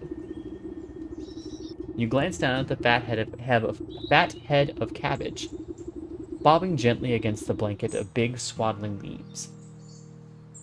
You think you may have heard a faint giggle coming from deep within the fronds. Seems plenty big enough to me. Ah, just you wait. My little baby's going to grow up to be a great big baby. It's going to be the belle of the ball at this year's festival. But if I were to, say, grow a little bit faster, I suppose I wouldn't need my watering can at all. You swear the farmer winks at you, despite not being equipped with any eyes. Does nobody here grow produce in an honest way? Let me take a look at the little tyke. Look down at the fattest little cabbage you've ever seen. But if it gets your hands in the watering can, it could stand to be a little fatter.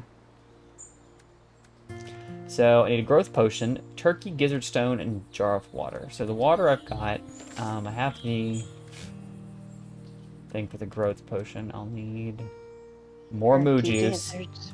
So good. Need more moo juice to make the magic paste. And for the magic paste, be enough to make the growth potion. Okay. But first and foremost, I need to go get some goblin snot. Yeah. You know, everybody talks about chimkin livers and chimkin gizzards. I mean, livers rather, and turkey livers. Blah, blah, blah, worms. I like the gizzards. That's my favorite part. That and like on the leg of chimkin and turkey, there's that tendon. That's my favorite part too. I'm weird. It's chewy and yummy and delicious. You're just country, that's all. Yeah. Ain't nothing weird about it. I will chew the tendons on off the burbs. Off the burb worms. Right, so I need That the goblins. stuff Goblins. doesn't... How long do items stay on the ground? Do they not disappear? Or... That is a good question. I think they do, eventually? as long as you're in the area. Ah, okay. Up, tree! Rat Tree, over there. bastard.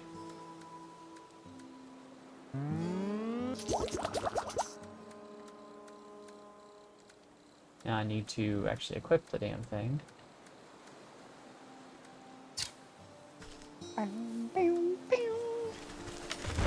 Eat shit.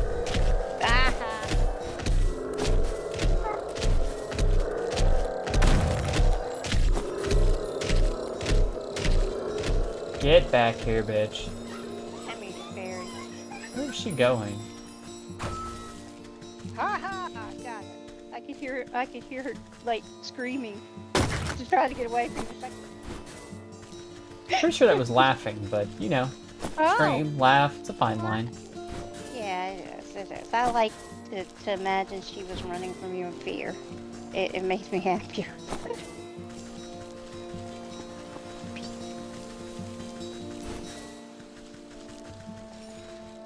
Squirrel.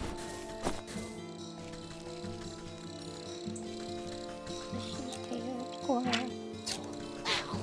Got him. They're chattering. That's cute. Oh, Terry was fun.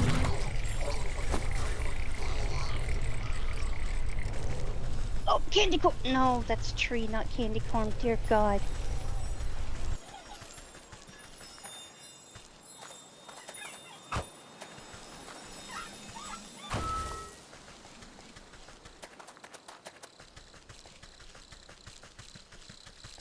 I think it has Okay, to they do do with kinda- distance as well. Yeah. They do look like candy corns, damn it. They do. Murder. I didn't murder anybody. Alright, dickheads. I kicked over those little rock piles like you asked. Now give me that shard or I'll knock over this nest too. You smash fairy shrines? Good, good. Take it. We don't want your trash. What a nice fellow there. Yeah, what a wonderful chap. And look, he's fine. Sort of. It's fine. He's just a little on fire.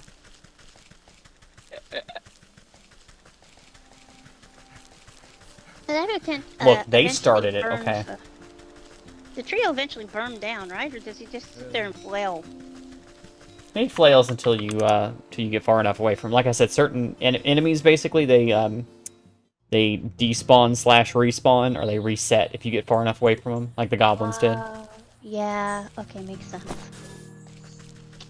So for the goblin snot, we can now make digestive tablets. Yeah.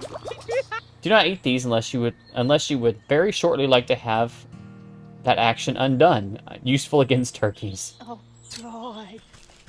Unless you would very shortly like to have that action undone. Oh God. The phrasing there. Oh, I love it. But this whole game is just, it's adorable. Like, Yes. it's cute, just a little bit creepy, Yeah. and just all I'm around gonna have fun. to. This is from Steam, right? It's on Steam. Yes, ma'am. Ah, I'm gonna have to. You'll have to send me the name of it so I can look it up. Because it does look so fun. It looks nice.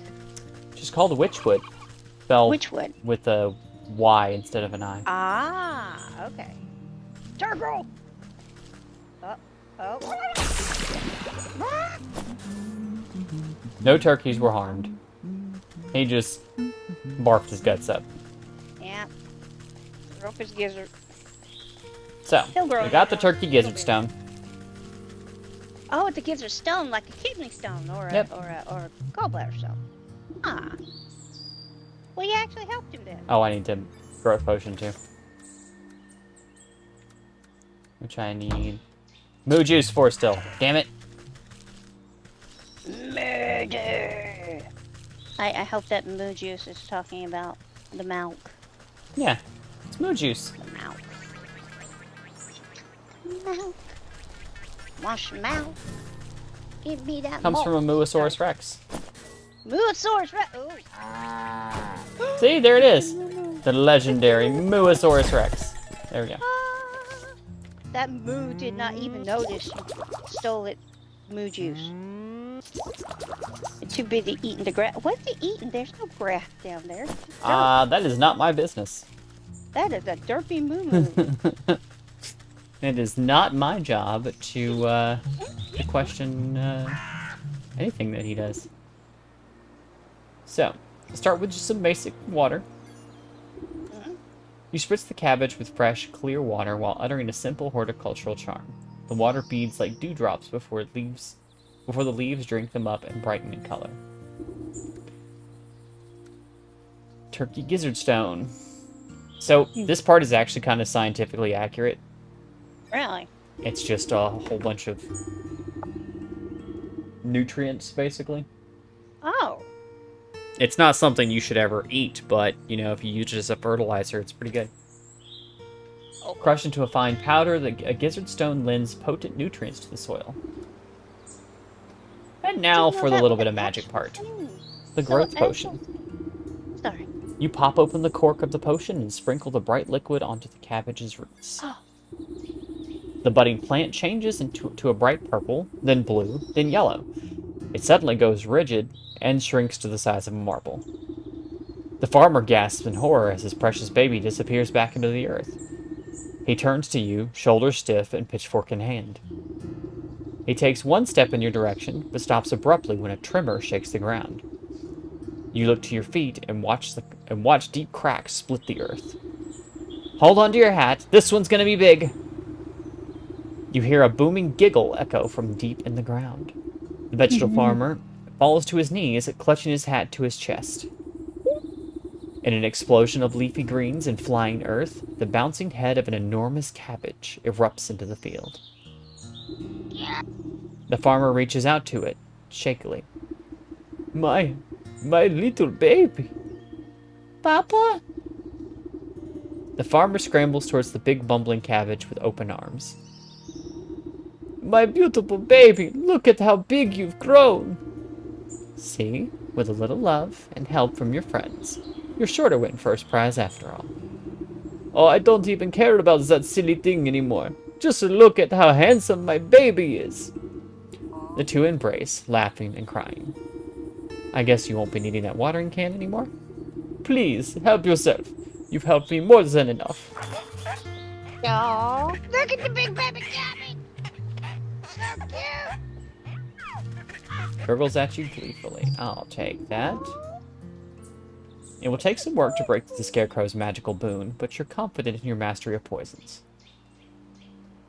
Potion of Blight, Weird Water, and more Pumpkin Jack Bone. It's literally a Cabbage Patch Kid. I Literally. get it. A bottle filled with water, but there's something weird about it. With ichor and mushrooms in there? Say it ain't so. Potion of Blight, Terrible Brew to Wither and Waste. And then... what was the last thing? Just Pumpkin Jack Bone. Okay. So do I have... I need to make a snare. Snag vine. Got just enough. Let me go catch me a pumpkin. Wow. Pumpkin. Tear its guts out and pop it on your head. Not that I do that. Fine, I do that.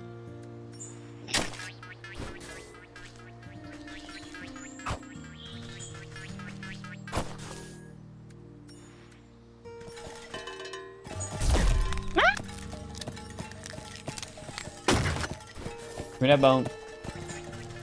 And I'm bailing. That's all I needed. Alright.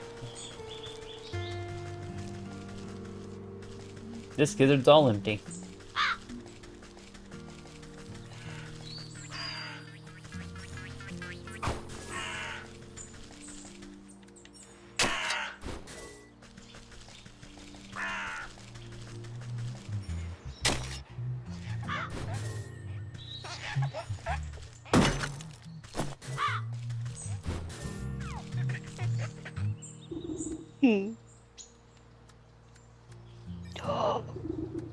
You crush up the impish bone into a fine powder. This potent fertilizer will help spread the blight.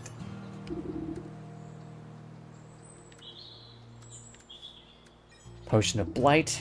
You hold your breath and empty the poisonous vial into the container. The toxic fumes make your fingernails curl. And Weird Water. A good amount of Weird Water will dilute the poison to keep it from eating straight through the metal can.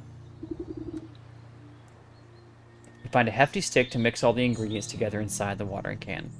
You know your work is done when the stick dissolves into mush in your hands. And we take the can.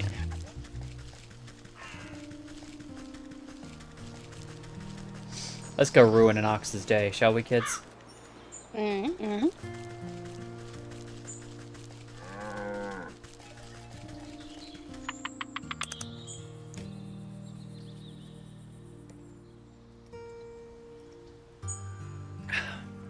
This part's the little, maybe slightly dangerous part. He ain't gonna be happy with us.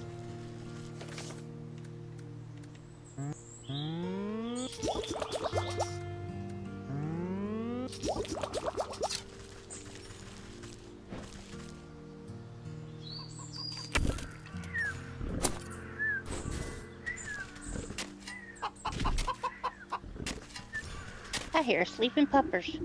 Hey, I thought I told you to beat it. He raises his hoe and brandishes it at you menacingly.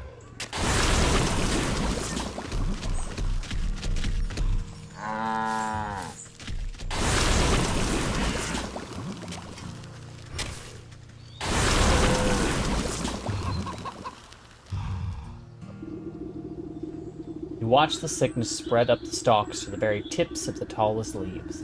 Vivid greens turn to diseased browns as the crops bend and droop.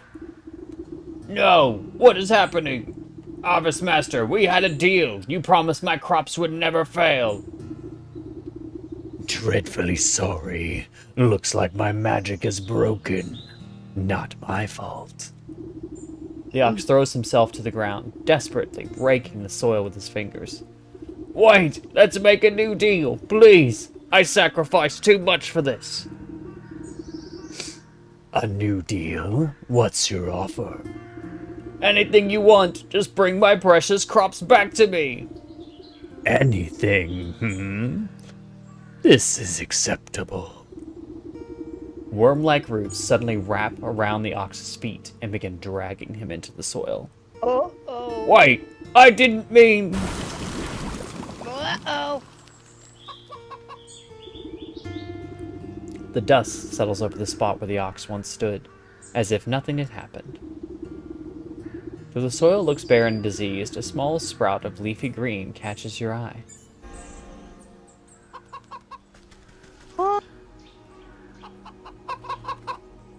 And there it is, kids. Where the ox once stood, a green tendril has pushed its way up through the earth. You watch a delicate blossom unfurl, revealing a stubborn, hard-shelled seed. The soul of the ox. Oh. Oh, well, I mean, he wanted plants. He got turned into a plant, so, He said anything. Yeah. The scarecrow stands motionless.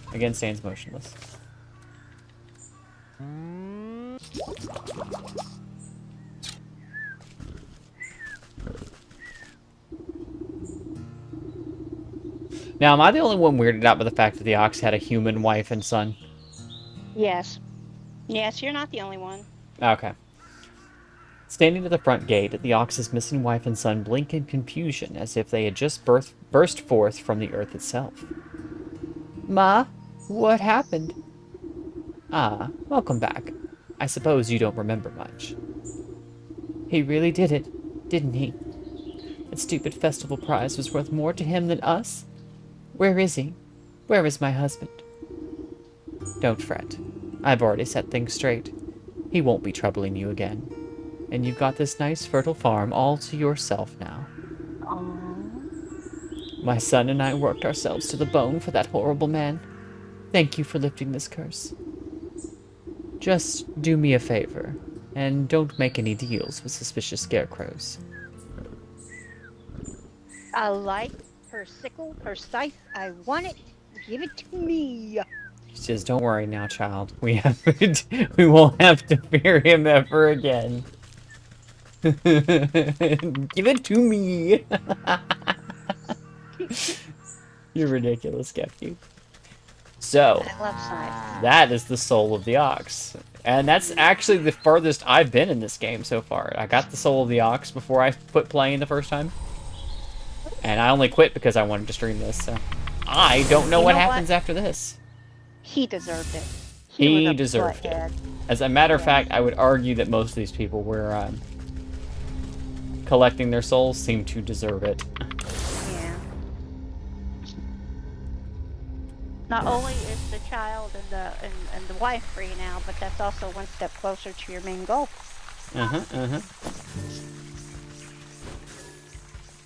Are those candles out in the middle of the woods? Ooh, I like candles. because the story in this is very much akin to the witches from some of the old stories. Like, you know, not that they were altruistic do-gooders. They did things for their own benefit, for sure, but they tend to respect people who were noble, good, kind, tried to live good lives, didn't try to screw others over, and they punish the wicked, you know. Not that they punish the wicked, but they let the wicked punish themselves. Punish themselves, exactly, yeah. Because that ox, he was the doing of his own undoing? Yeah, doing of his own undoing.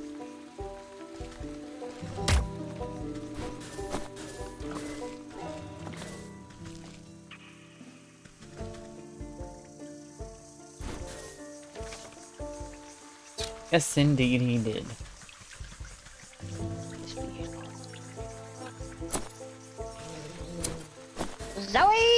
Your artwork is so pretty.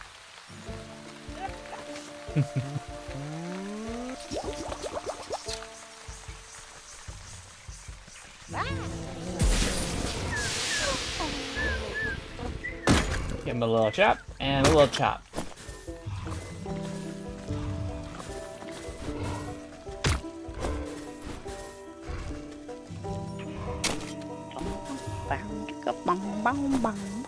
That is going to be stuck in my head all night. So we got the death certificate, the fang, the apothecary humors, and the necromantic charm. We were ready for a necromantic ritual, kids. Sorry, that was loud.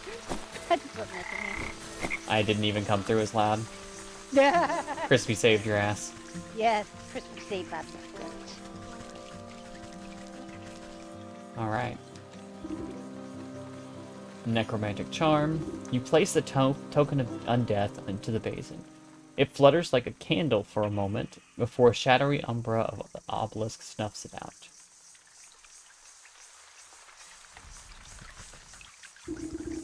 The southern obelisk asks for a collection of bodily fluids to breathe new life to an unliving vessel. Apothecary humors. You fill the bowl with an offering of anatomic liquids. The fluid slowly disappears as if being drained by some unseen thirst until only the wet residue remains.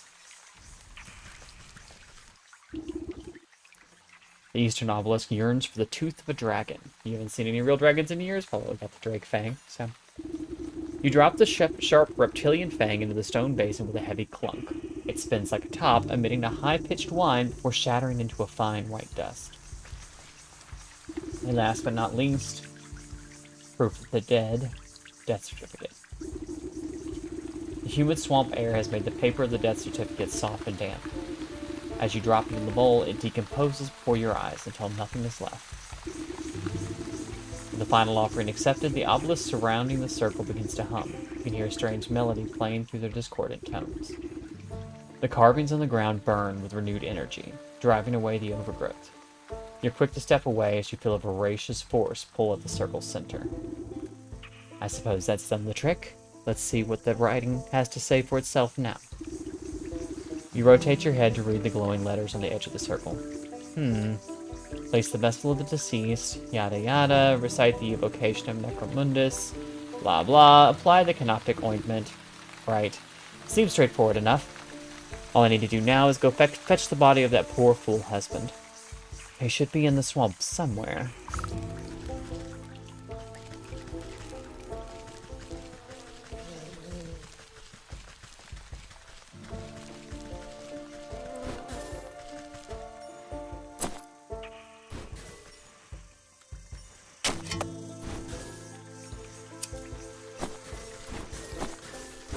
I play like survival crafting games and stuff. I'm always a big advocate of like, even if a material is like a base one that you've been picking up since the beginning of the game, keep picking it up, because if you get complacent and stop picking it up because you don't use it very much, when you do end up using it, you'll run out. Ugh. This must be where the nurse has been dumping the surplus of corpses. I'll need to take a closer look at each one to find the right fellow.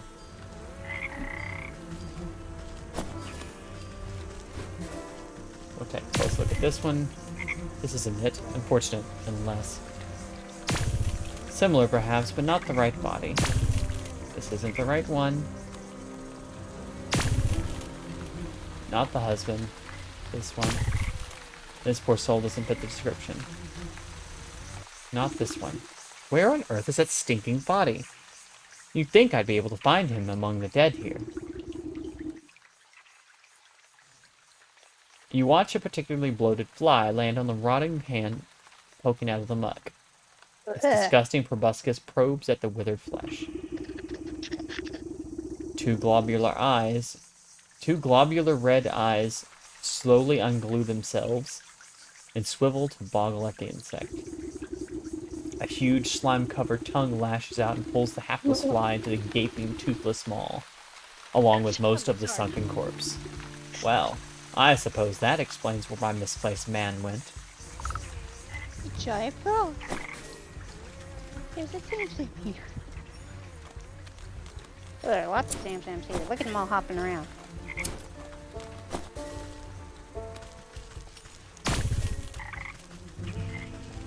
I snagged me a Sam Sam. You're gonna have to let Sam Sam know you got one of his kinfolks. That's a demon frog. As a big frog. Frog, can it be? Has a lovely young morsel wandered its way into my palace? You call this filthy bog a palace? He throws his head back, shaking the swamp with a burbling laughter. Smaller frogs and newts scurry out of the way to avoid being crushed by his enormous bulk.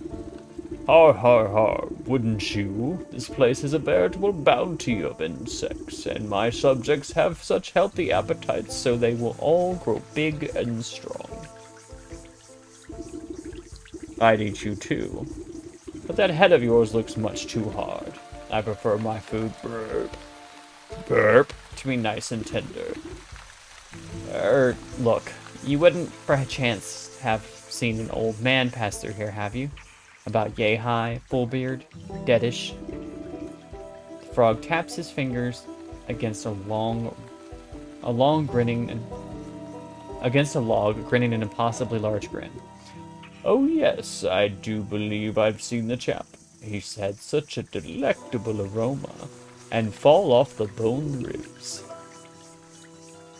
But I'm sorry to say that once something goes down the hatch, it never sees the light of day again. We'll see about that.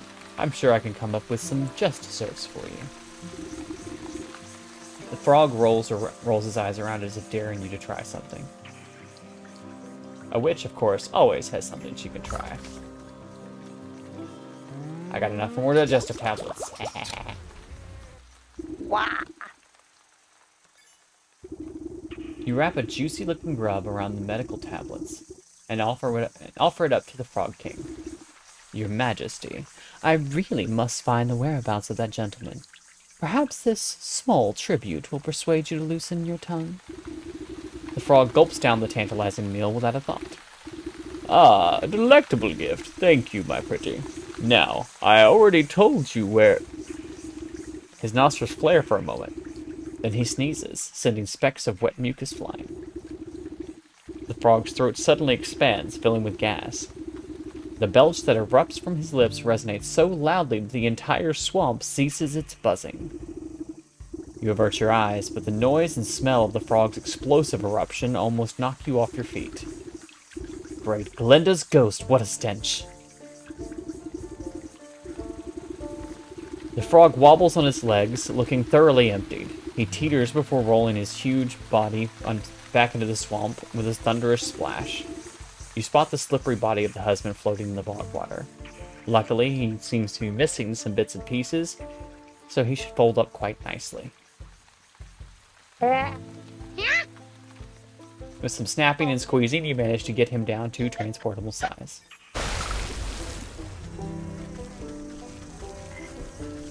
Shouldn't be eating shit. Shouldn't be eating people, motherfucker. You fold them up, stick them in your pocket. Oh, that's funny. The circle of power is ready and waiting for its necromantic purpose. Place the corpse in the center. With considerable effort, you unfold the husband's decaying body from your satchel and slap it down in the middle of the circle. Oh. Invisible shackles wrap around the corpse's limbs and pull it spread-eagle against the ground. Strange mists rise from the obelisks, casting everything in a sickening green light. Slowly but surely, the corpse begins to levitate off the ground. It rotates to face each obelisk one by one. Oh, get on with it. I haven't got all day. You give the rotting head a good kick as it passes by you. With a gasp of stale air, the body drops to the ground. Suddenly, it bolts upright. Gah. Well, hello there. You caused me a lot of trouble, you know what? You know that? The reanimated corpse claws at its throat. Oh, sorry, wait a moment. Near your feet, you see the disembodied tongue flopping about on the ground like a worm. You scoop it up, quickly toss it into the man's gaping mouth. Blech. Though he moves his jaw, his lurching voice seems to emanate from someplace beyond. Murderer. What? Ah. What? I am not. You were quite dead when I found you. No, Leech murdered me. He clutches at the hollows of his chest as if trying to feel his heart beating. Gave me plague, drained my blood. Leech murdered others. He swings a limp arm towards the body-filled bog. I knew there was some awful stink about that sick house. What sort of doctor infects her own patients? Check her office. Find proof. Don't you worry. I'll make sure that parasite gets what's coming to her. But you should head back home. Your wife is worried half to death about you. He turns and looks longingly over his shoulder. You can hear his vertebrae popping. Yes, late. As he shambles into the choking mist, he gives you a crooked nod of thanks.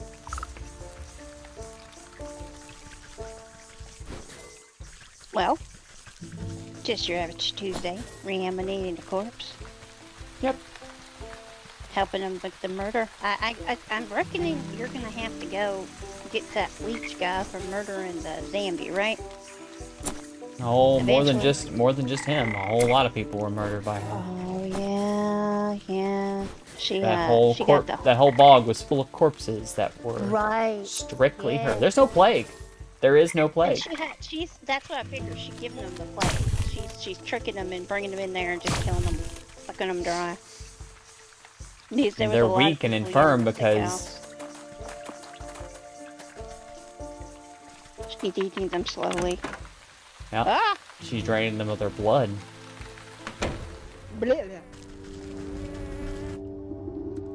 Often you have more sick to tend to. Yeah, okay. You're not. You can go into your office here. sick. You're eating them. While the leech is busy with her patients, you rifle through the contents of various cabinets in her office. Mostly dried herbs and potions, nothing seems out of the ordinary. That is, until you notice a suspicious-looking bookcase set against the wall. The books are fake, just chopped down spines glued to a solid plank. Your fingers trace along the medical titles and quickly find a loose volume. With a click of a switch, the whole bookcase swings open to reveal a single compartment. Your heart jumps at the sight. Racks upon racks of bottled blood are arranged like fine wines. Each vessel meticulously catalogs the name, description, and age of its source. It looks like that thirsty slug's been sapping the living for years. Oh. On a nearby table, you spy a decanter half filled with a ruby red liquid. You wonder whose blood it contains. A dash of salt would remind that slimy worm that there's worse things out there than bloodsuckers. Oh. You got salt. You got salt? Oh, I need to equip my smelling salts, I guess. What? Or spirit salts. Oh, because leeches, they be like slugs. You don't want to get salt on them because A revivifying solution to some, absolute peril to others, useful against bloodsuckers and ghastly heads. More in there. Spritz. Do it. You sprinkle a generous amount of embalming salts collected from the graves of the leech's victims into the decanter. See, it's poetic justice too. Like, Poetic, yes, I was just about to say that. That's glorious.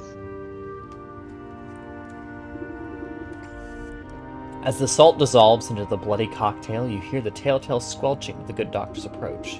What are you doing? Can't you see that this is my private office? I already helped you enough, so there's no reason you ought to be here.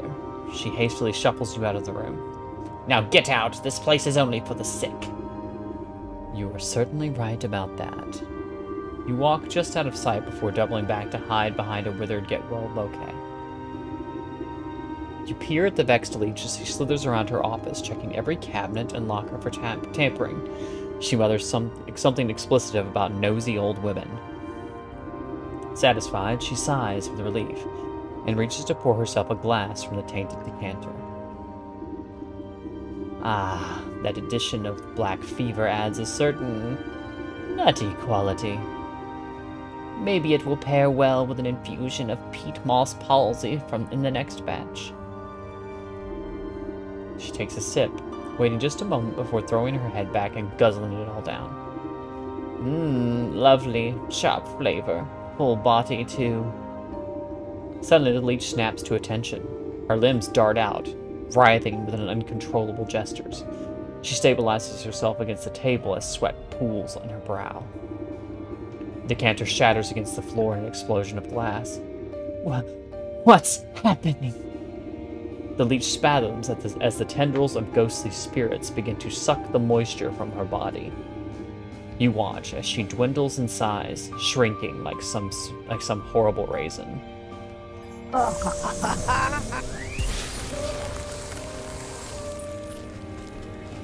Yeah, but you deserve fish. You inspect the mummified worm, pressing it between your fingers lightly. Drained by the very spirits she was supposed to be healing. In your fingertips, you make out the faintest of heartbeats, the soul of the leech. Quest completed. I don't believe it. This was happening right under my nose the whole time. The air You is must be blonde air in here is and somehow rowdy. cleaner now. Oh. Everyone starts feeling better. Oh yeah, they will start getting better, won't they? Are they actually kind of sick? Because you're talking about palsy in the blood. Do they have a sickness and she's leeching it from, like... Well, she was poisoning them, basically. Oh, People come to her for simple maladies like, oh, I sprained my ankle, or, you know, something like that. I have a little bit of a cough, and she's like, are you sure, or is it malaria? yeah. No, I'm pretty sure it's just a cough. Yeah, it's malaria. I'm pretty sure I just sprained my ankle. No. You've fallen and you're dying, and you need to come lay down in this bed here while I, you know, attach these things to you to draw all your blood out. It's fine. Yeah, draw the sickness out, like they did in the old days. They thought that was. That's why a leech is the perfect villain for Yes. a doctor here. Yep. Bloodletting. Oh, bloodletting, yes. Yep. Yeah. They use leeches for that. That's precisely it.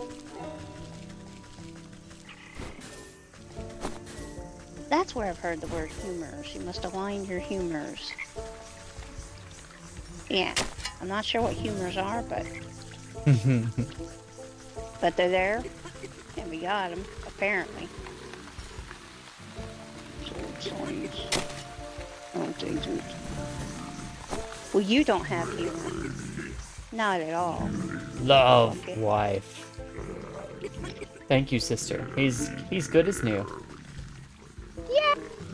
I don't know about Aw. that, but Well, she loves him. He can still walk around and do chores, I reckon. He's standing there going, with twigs growing out of him. It's so cute.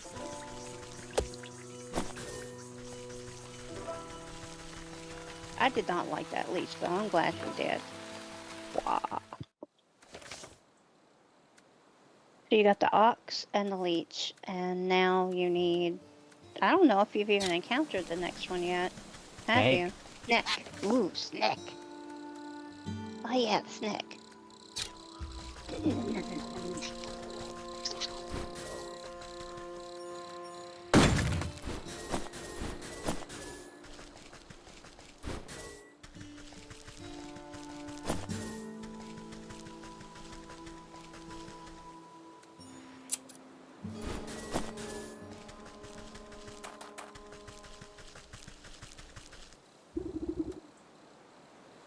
have you found any of the mirror shards? I wonder where they could be. You gingerly hand over the broken glass shards to the maiden. She's careful not to cut herself on the razor-sharp edges as she slots them into the mirror frame. The pieces click into place perfectly, and the surface of the mirror ripples like water on the lake. The ripples calm, settling into the form of a pristine crystal mirror. She gazes into the mirror with awe. Look, it's as good as new. Oh! The maiden's reflection ripples and morphs into the visage of a handsome young man. My love, is that you? What's this nonsense? A stream at 3 a.m.? Why you acting brand new? Why you acting brand new, Shady? Yeah, Shady. Why? You ain't been new. You've been. Wait. Overcome with joy, a fresh stream of tears rolls down her cheeks. I can't believe my eyes. I don't understand. What happened? Where are you? I'm imprisoned inside my own head. It's horrible here. You have to get me out. You went to the snake, didn't you? Why would you do something so stupid? Listen, my love. I have a confession to make. I'm not actually that good of a musician. What are you talking about? You were so beautiful upon your balcony.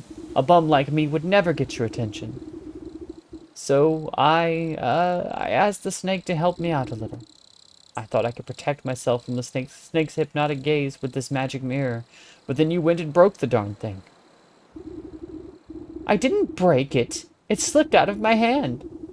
Wait, don't put this on me. How could you be so irresponsible? Who are you? I just tuned in. I'm totally a new streamer. Uh-huh. Sure, Shady. Hug, hug, hug, total stranger. Hug, stranger, Shady. One problem at a time, children. We fixed the mirror, so it should be able to break the snake's spell now. Yes! Oh, you have no idea how unbearable it is being stuck in here. There's nothing but awful poetry and song lyrics that don't even rhyme. Please, Granny, take the mirror. I can hardly stand to look at this buffoon any longer. Babe, wait!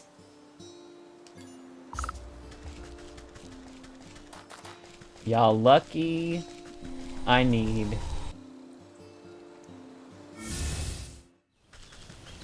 his soul anyway.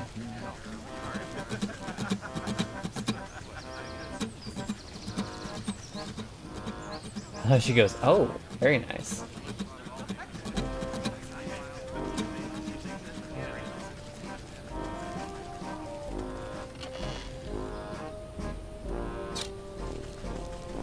I didn't see that before. I will take those goodies.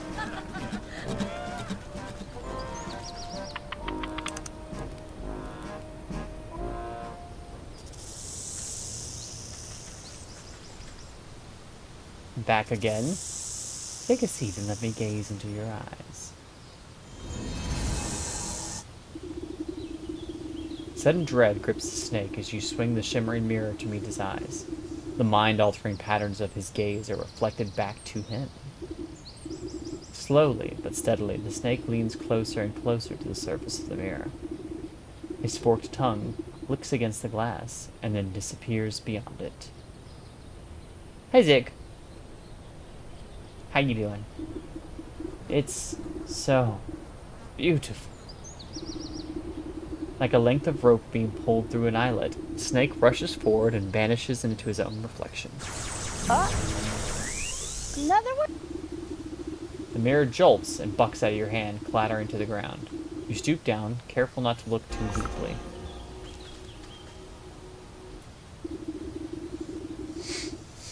Hidden in the reflection of the mirror's surface, you can faintly make out a tiny, wriggling shape, trapped just beyond the veil of this world. The soul of the snake.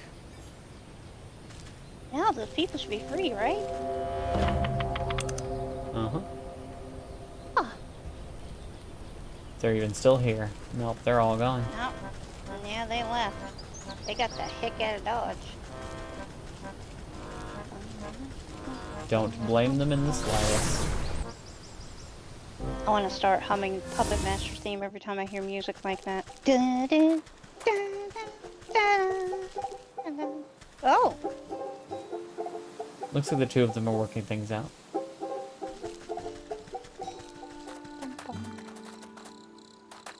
Oh yeah, Bart, can you play Stairway? Play Stairway! So the one we haven't done is the bear in the forest. Haven't even touched that one. The other's kind of intermingled. I didn't really need to go to the forest for the bear. It's Baloo, So the that's all bear. he has left? Yep. Is that Blue left? Well, of this first set. Won't be like you. There are 12 altogether. And we're not getting them all done tonight, so. Yeah, yeah. I see ostrich. Hey, Ooh, where'd you hello. think you're going? Yeah, no one but us soldiers are allowed inside Lakeshore Camp. Their names are Dingus and Dongus. Get out of my way. I have urgent news for your quartermaster. I need to speak with your sergeant. Urgent? Only thing is urgent. And it's the line for the latrine, or if the captain hasn't had his drink. That's right. Captain Bear's right in a right foul mood. You can't come in unless you want a good thrashing.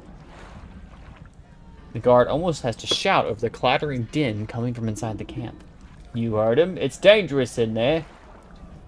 Wouldn't have the heart to let a frail old granny like you near that beast. One guard turns to the other with a conspiratorial shrug. Yeah, but who's to say what's good for her health?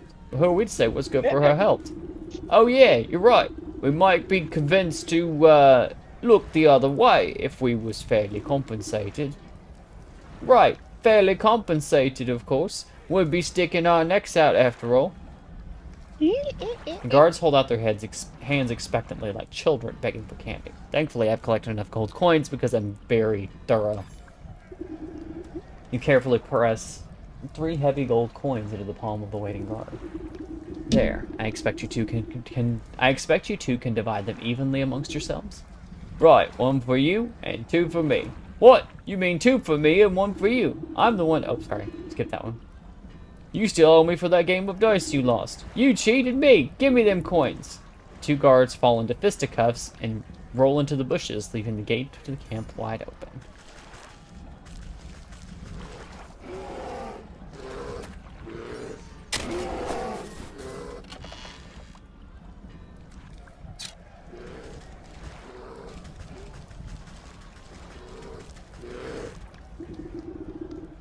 As you cautiously approach, the bear drains the last of his enormous tankard and smashes it against the head of a nearby soldier, knocking the hapless man to the ground. And then I wallop them just like that. So the next time I catch any of you cowards turning tail, I'll skewer you like a fish and leave your guts for the gulls. Suddenly noticing that his drink has gone dry, the bear bellows to the skies. More mead, you yellow-bellied worms! More drink! Bring me my delicious honey mead.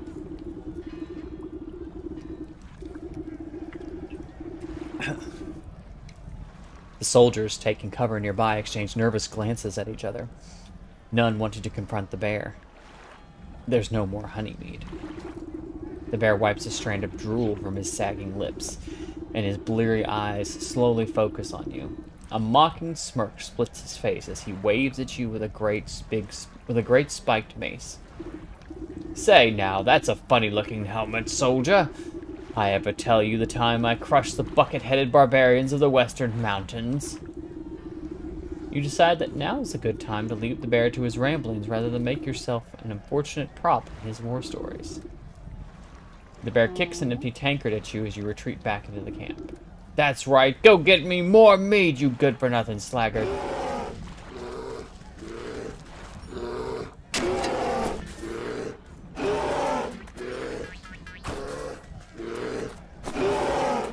Jeez. Grumpy much? Take cover.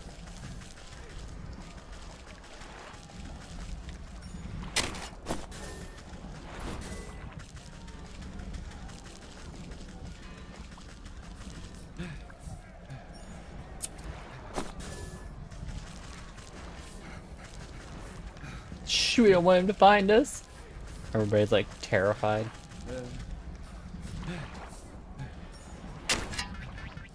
He's the grumpy Gus. The most grumpy of Gusses.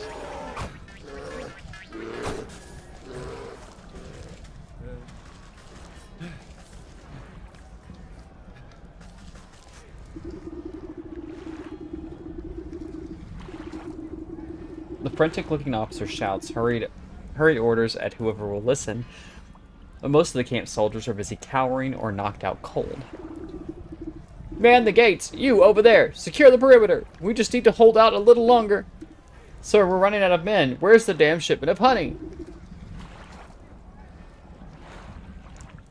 You step over an unconscious footman to address the man in charge. I might be able to answer that question. Who let this old bat into the camp? I found your quartermaster. He's having a bit of cart trouble on the road. I'm afraid your shipment isn't going to be here anytime soon. What? Oh, curse my rusty breeches. Without that honey and other supplies, we can't make the honey mead. The bear's gonna flatten the whole camp when he finds out. The camp looks half flattened already. What's all this ruckus about? Well, the bear's the greatest warrior there ever was, which is grand and all when we're fighting the enemy. But once we're set up camp, he likes to use us poor sods as playthings to reenact his conquests. Oh, jeez. The only thing the bear loves as much as fighting is drinking. Guzzles up so much honey mead, we have to brew it right here at the camp just to keep up. He points at a squat-looking device tucked near some tents. A portable brewery. Without that shipment of ingredients, I don't see how we can ever calm the bear down. He'll smash us all to paste before the sun sets. Let me take a look at this brewery of yours. If the bear is so in love with brawling and boozing, then perhaps it's about time he received a dose of his own medicine.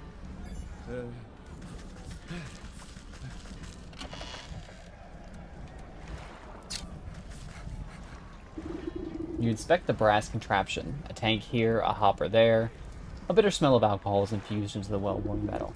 Despite the needlessly complicated dials and tubing, at the end of the day, the brewery is really just a fancy cauldron. This seems simple enough. I should be able to concoct just the potion for your troubles. The rattled sergeant shrugs his shoulders at you. Sure, if you think it'll help, but you'll need to fuel the darn thing first. Our supplies are a mess, so you'll have to figure that out on your own. You open the brewery to expect its complicated innards. I need jars of water, twigs, and cinder box.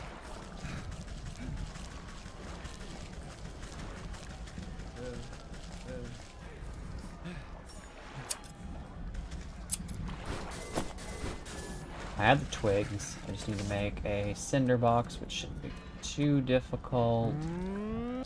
Already done. Jars of water are the pain in the dick part. I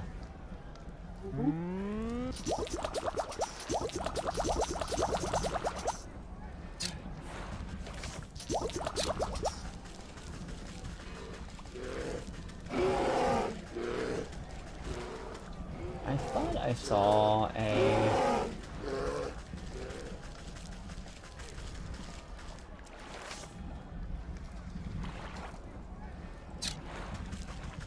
I thought I saw a water pump here, but...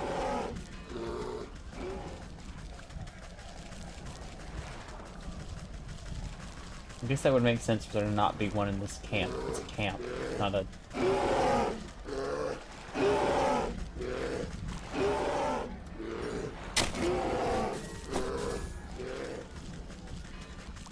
So...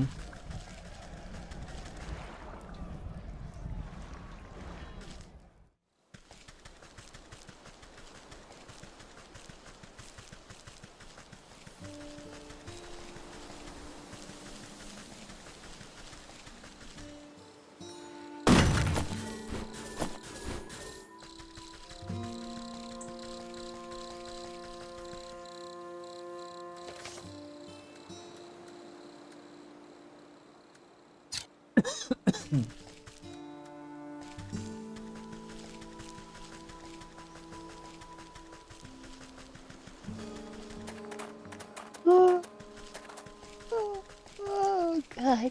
I'm not falling asleep. Not at all.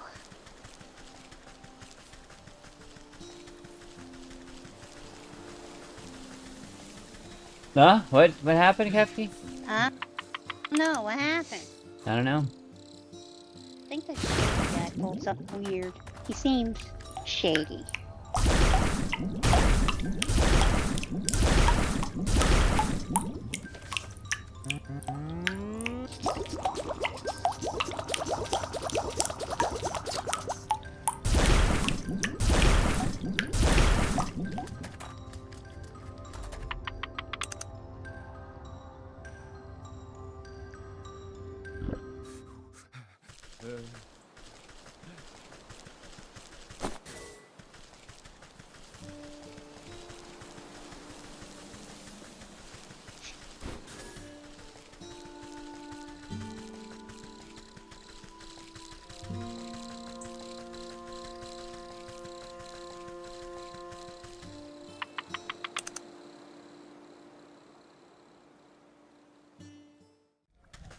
He says, how dare.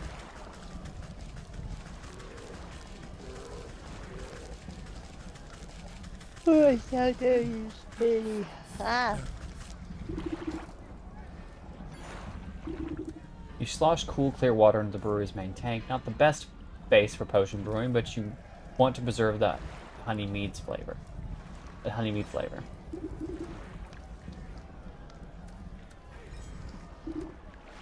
You snap kindling into pieces and scatter it into the bottom compartment of the brewery. Should be enough fuel for the job. And cinderbox. With the heat of the cinderbox, you set the stove chamber of the brewery alight. It will bring the tank to a rolling boil. Hiss of steam, the sound of boiling water, the rattling. Brewery is ready for the next step in the process. Of course, I'll need honey for the mead. That quartermaster said he was coming back from the apiary in the fields, so I'd best try there. Then I'll need a proper magical binder and a token of the bear to seal the spell. Something in this camp ought to do the trick. Frothing basin of the brewery stands ready for the right ingredients. Honey, metamorphosis elixir, and torn teddy bear. Orange teddy bear. Yep. That's a weird one. Careful you don't mix the two parts together. There's no telling what will change. So I got everything I need for the metamorphosis elixir right there. And I need to go get the honey. I've not been to the apiary, so I don't know what's there. Ooh. How much longer do you think he's trying? I was gonna finish this guy and then call it. Yeah. Look at him, just like a toddler. Just flailing his arms about. Having a hissy fit. Indeed.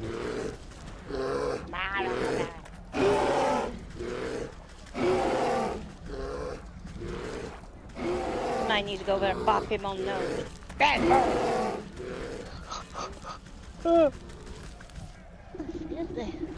Through the open tent flap, you catch a glimpse of pillared trinkets and treasures scattered about the spacious interior.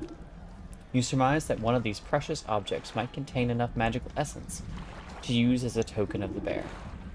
Your eyes have only a moment to linger upon the giant fur-lined bed before a hand pulls the door flap shut. The sergeant gives you a disapproving glare as he ushers you away. Hey, you can't go in there. That's the bear's personal tent. You know what kind of hell that would break loose if he finds someone's been snooping? Don't worry, I'll be careful. It seems like your men are keeping him distracted anyway. You glance over at the bear as he tosses aside a soldier like a sack of potatoes. Go in the tent, I'm trying. No way, no how. If you think this is bad, just wait until he finds out there's no more honeymead. If you're so afraid of that stomping brood, why don't you just slip away into the night? Surely it would prolong your life a little. And abandon all my friends? We soldiers gotta stick together. It's our only chance. If only there was some way to stand up to the bear. A thought seems to cross the sergeant's mind, as he notices the potions and baubles hanging around your belt. Say, you're good with magical doodads and what's-its, right? What if you made me some sort of protective charm or talisman? Then I could maybe have a chance against that monster without getting my head stoked in. If I make you a protective talisman, will you let me into this tent? I suppose I wouldn't have much to worry about if you did. I wonder if I can just make it or if I've got to go dig for ingredients for it. Oh. Projects a magical shield around the bearer, protecting them from harm.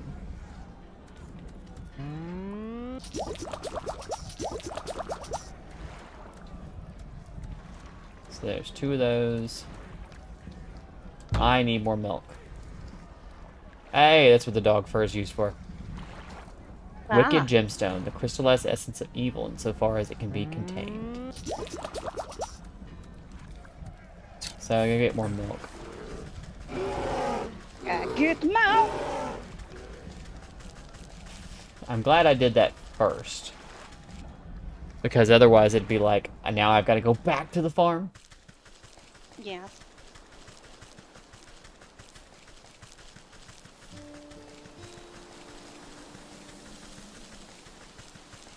Right here.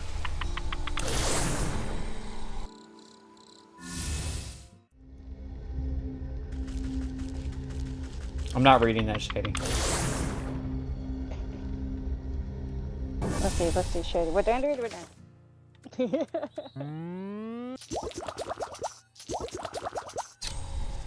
Yeah, how dare Shady? We're not reading that. How dare you, Bingo? I got no more.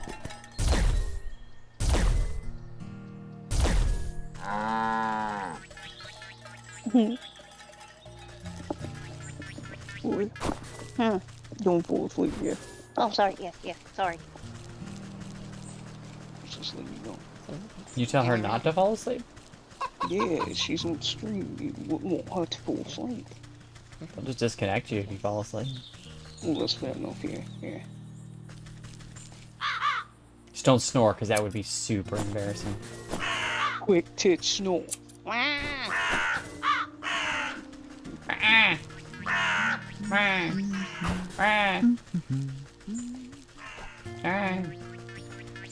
calling back. Is that the peasant? Oh, look, Turkle. Turkle's Lord's house. Angry turtles.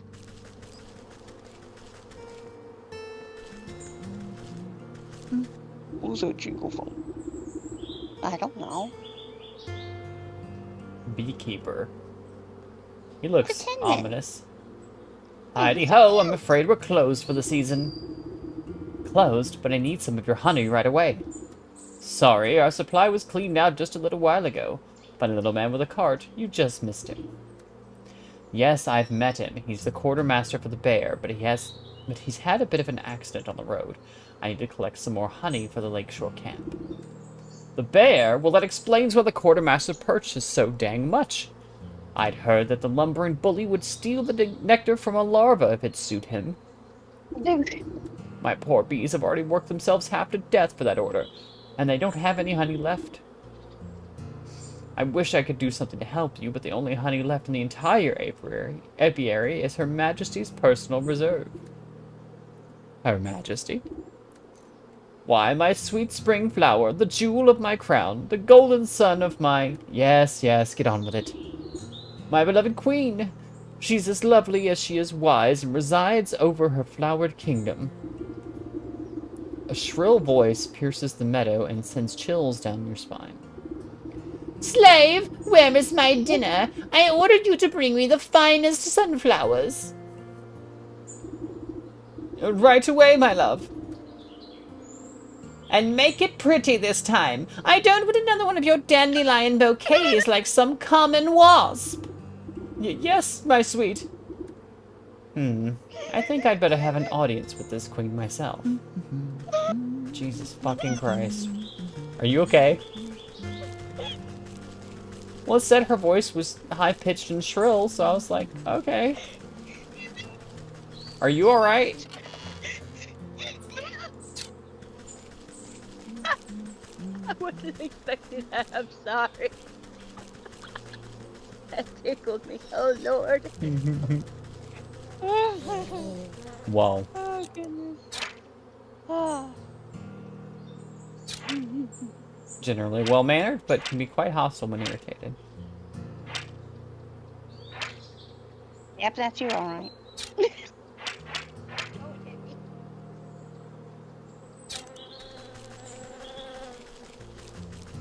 See, the buzzes in this game, it makes me think they went outside, just recorded a beehive or something. It sounds so real.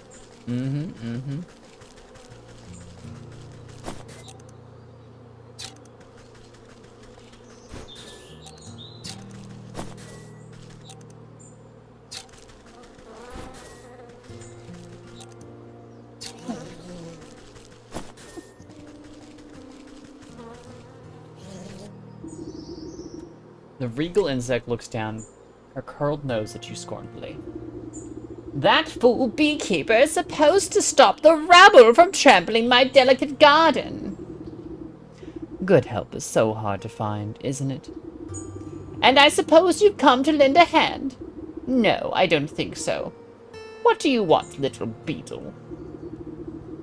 You seem like a very busy woman, so I won't waste your time. I need honey, your best honey. She tilts her long neck back and lets out a buzzing laugh. Ha! Do you think I simply give my carefully cultivated riches to just any commoner?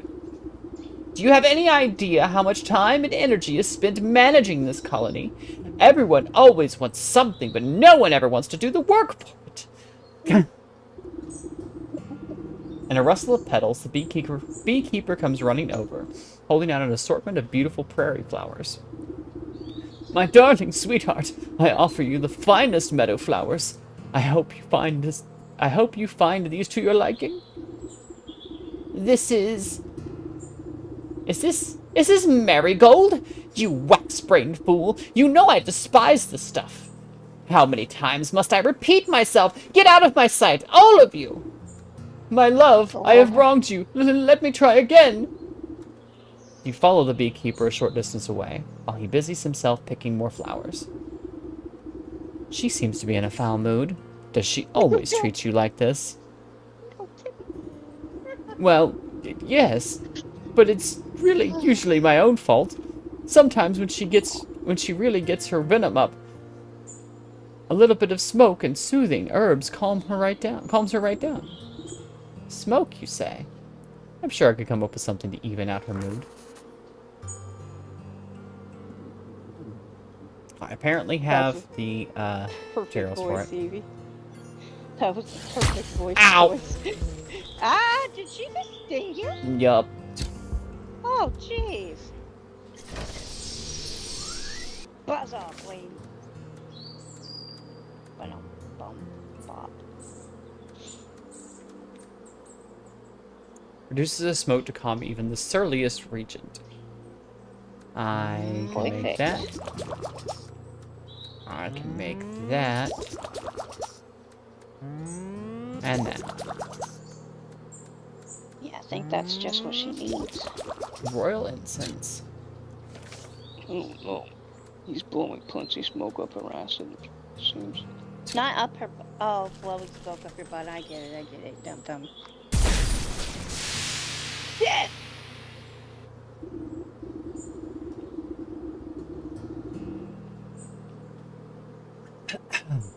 You sneak! Do you honestly believe that your little puff of achoo smoke can... The queen fans herself lightly as the world begins to push and pull all around her. Ooh, does anyone else feel a little hot? Anyways, as I was saying, you can't just... The sparkling sun bears down on the queen, like a warm summer's embrace. My, look at all of these beautiful colors.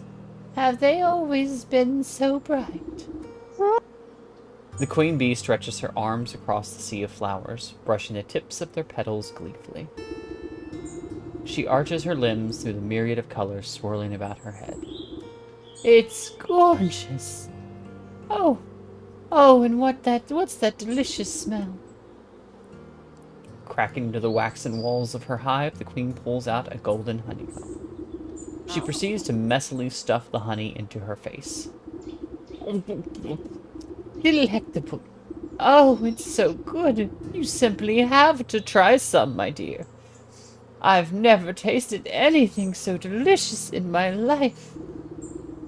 She offers up a sticky handful to you. Why, thank you, my queen.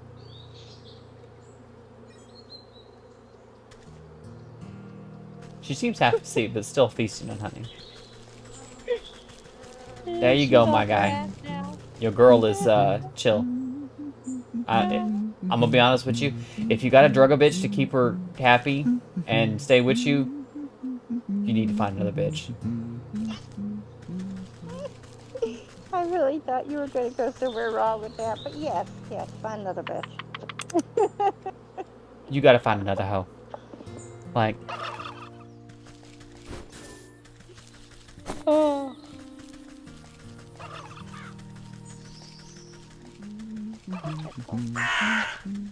Walking down the lane, a circle. Why is you so insane? A circle. Oh my God, there's a freaking gnome.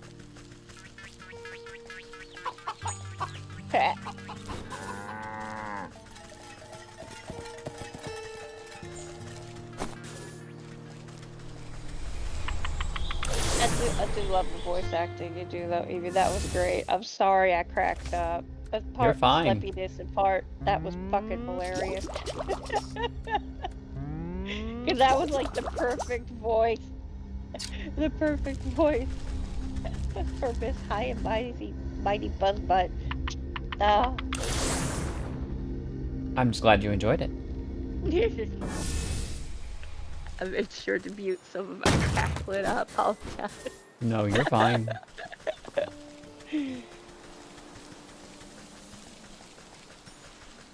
I am wearing my voice box out a little bit though with all these voices. Yeah, oh yeah. It's fun though. Oh yeah, it is. Thank you for. I knew I was going to do this when I, cause there's so many different strange characters. Yeah. I knew I was going to have to do voices for everything. Yeah. This is also one of the reasons why D&D Take the is so much talisman. fun with you. Here, this ought to shield you Awesome. from harm for a time. He grins nervously as he puts the charm around his neck, then he clobbers himself in the face with his own fist. Wow, you weren't kidding! That's nowhere near the kind of punishment the bear can dish out. I'd better find more stuff to test it with. Then I'll give that bear a piece of my mind. He stumbles off to the camp to find other objects to try hitting his newfound protection, leaving the bear's tent unattended.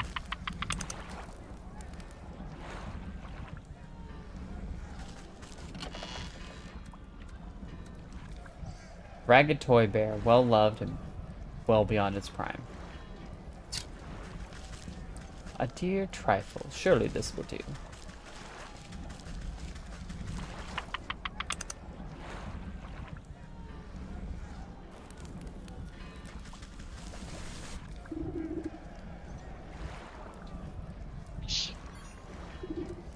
As you squeeze the honeycomb with your bare hands, thick, rich honey slowly oozes into the brewer's tank.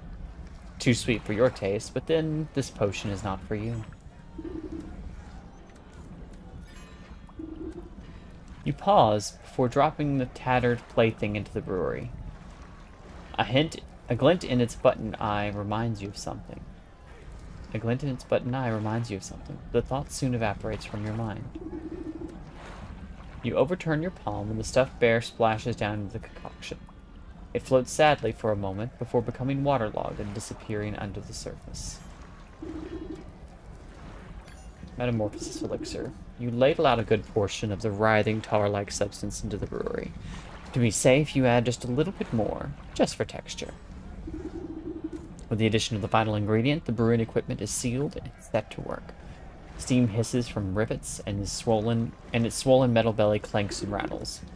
Before long, the waggling fingers of the gauges and dials settle down, indicating that the brew is complete. You give a quick sniff test and recoil at the sickeningly sweet vapors. You push an empty wooden keg under the contraption's spigot and crank the release valve. The brewery strains under the pressure and fills the keg with a chunky, oozing fluid. May not be the finest honeymead around, but hopefully that great raging galoot won't stop to notice the difference.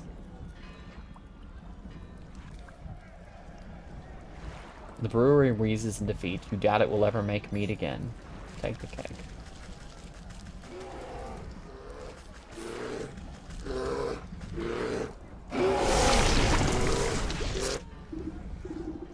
Ah, Captain, I brought you more honeymead. The bear swipes up the tankard with his massive paws and tosses the contents into his slavering maw without hesitation. He licks his chops, savoring the peculiar flavor. With a sudden jerk, he bears down on you with suspicion. Say, this tastes kind of funny. What did you do, soldier? It's a new recipe. I thought you might enjoy something with a little more sting in it. Rawr! You know I hate new things. I'll teach you to mess with my favorite brew, you hayseed. The bear is upon you with frightening speed. He raises the huge mace in his paw skyward, and you brace for the impact. With an equal measure of speed, the sergeant leaps between the crashing mace and your head. You peer through the fingers as a great clanging resounds through the camp. The bear roars furiously as his blow is magically repelled from the sergeant's talisman. The mace goes spinning out of his paw and falls into the lake with a great splash. He gapes, dumbfounded, as the sergeant stands before him, completely unharmed. Ha! That'll teach you to pick on us, you big oaf! This has been a long time coming. The sergeant wags his finger at the bear. Who do you think you are, huh? You think you're so big and tough with your fancy feather hat and your big honking club? Well, look at you now. The camp soldiers gather to witness it in stunned awe. Miraculously, the bear seems to shrink in the face of the sergeant's onslaught. If it was up to me, you'd be dishonorably discharged for disorderly conduct. You're a disgrace to the uniform. You're no captain of mine. With fear welling up in his eyes, the bear shrinks and shrinks, until he is reduced to the size of a small cat. And another thing. What's happening?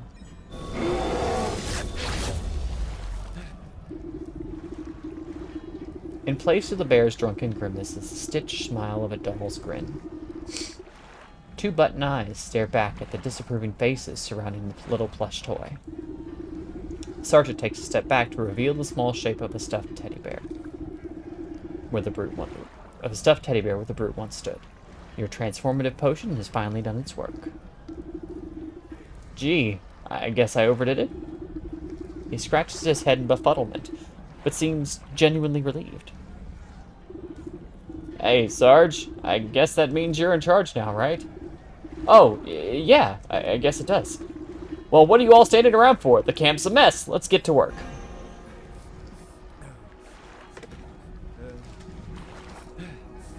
I'll take that.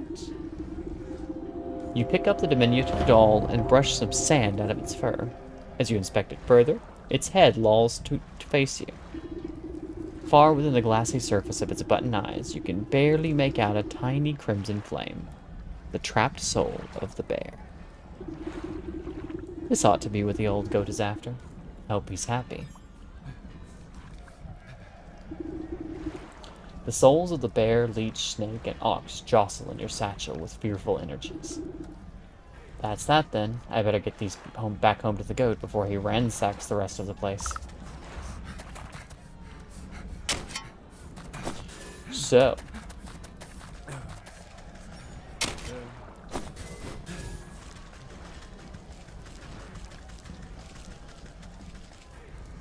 That's it, kids. Well, for now. That's the first 4. There are 8 more to go, but we won't be doing those tonight.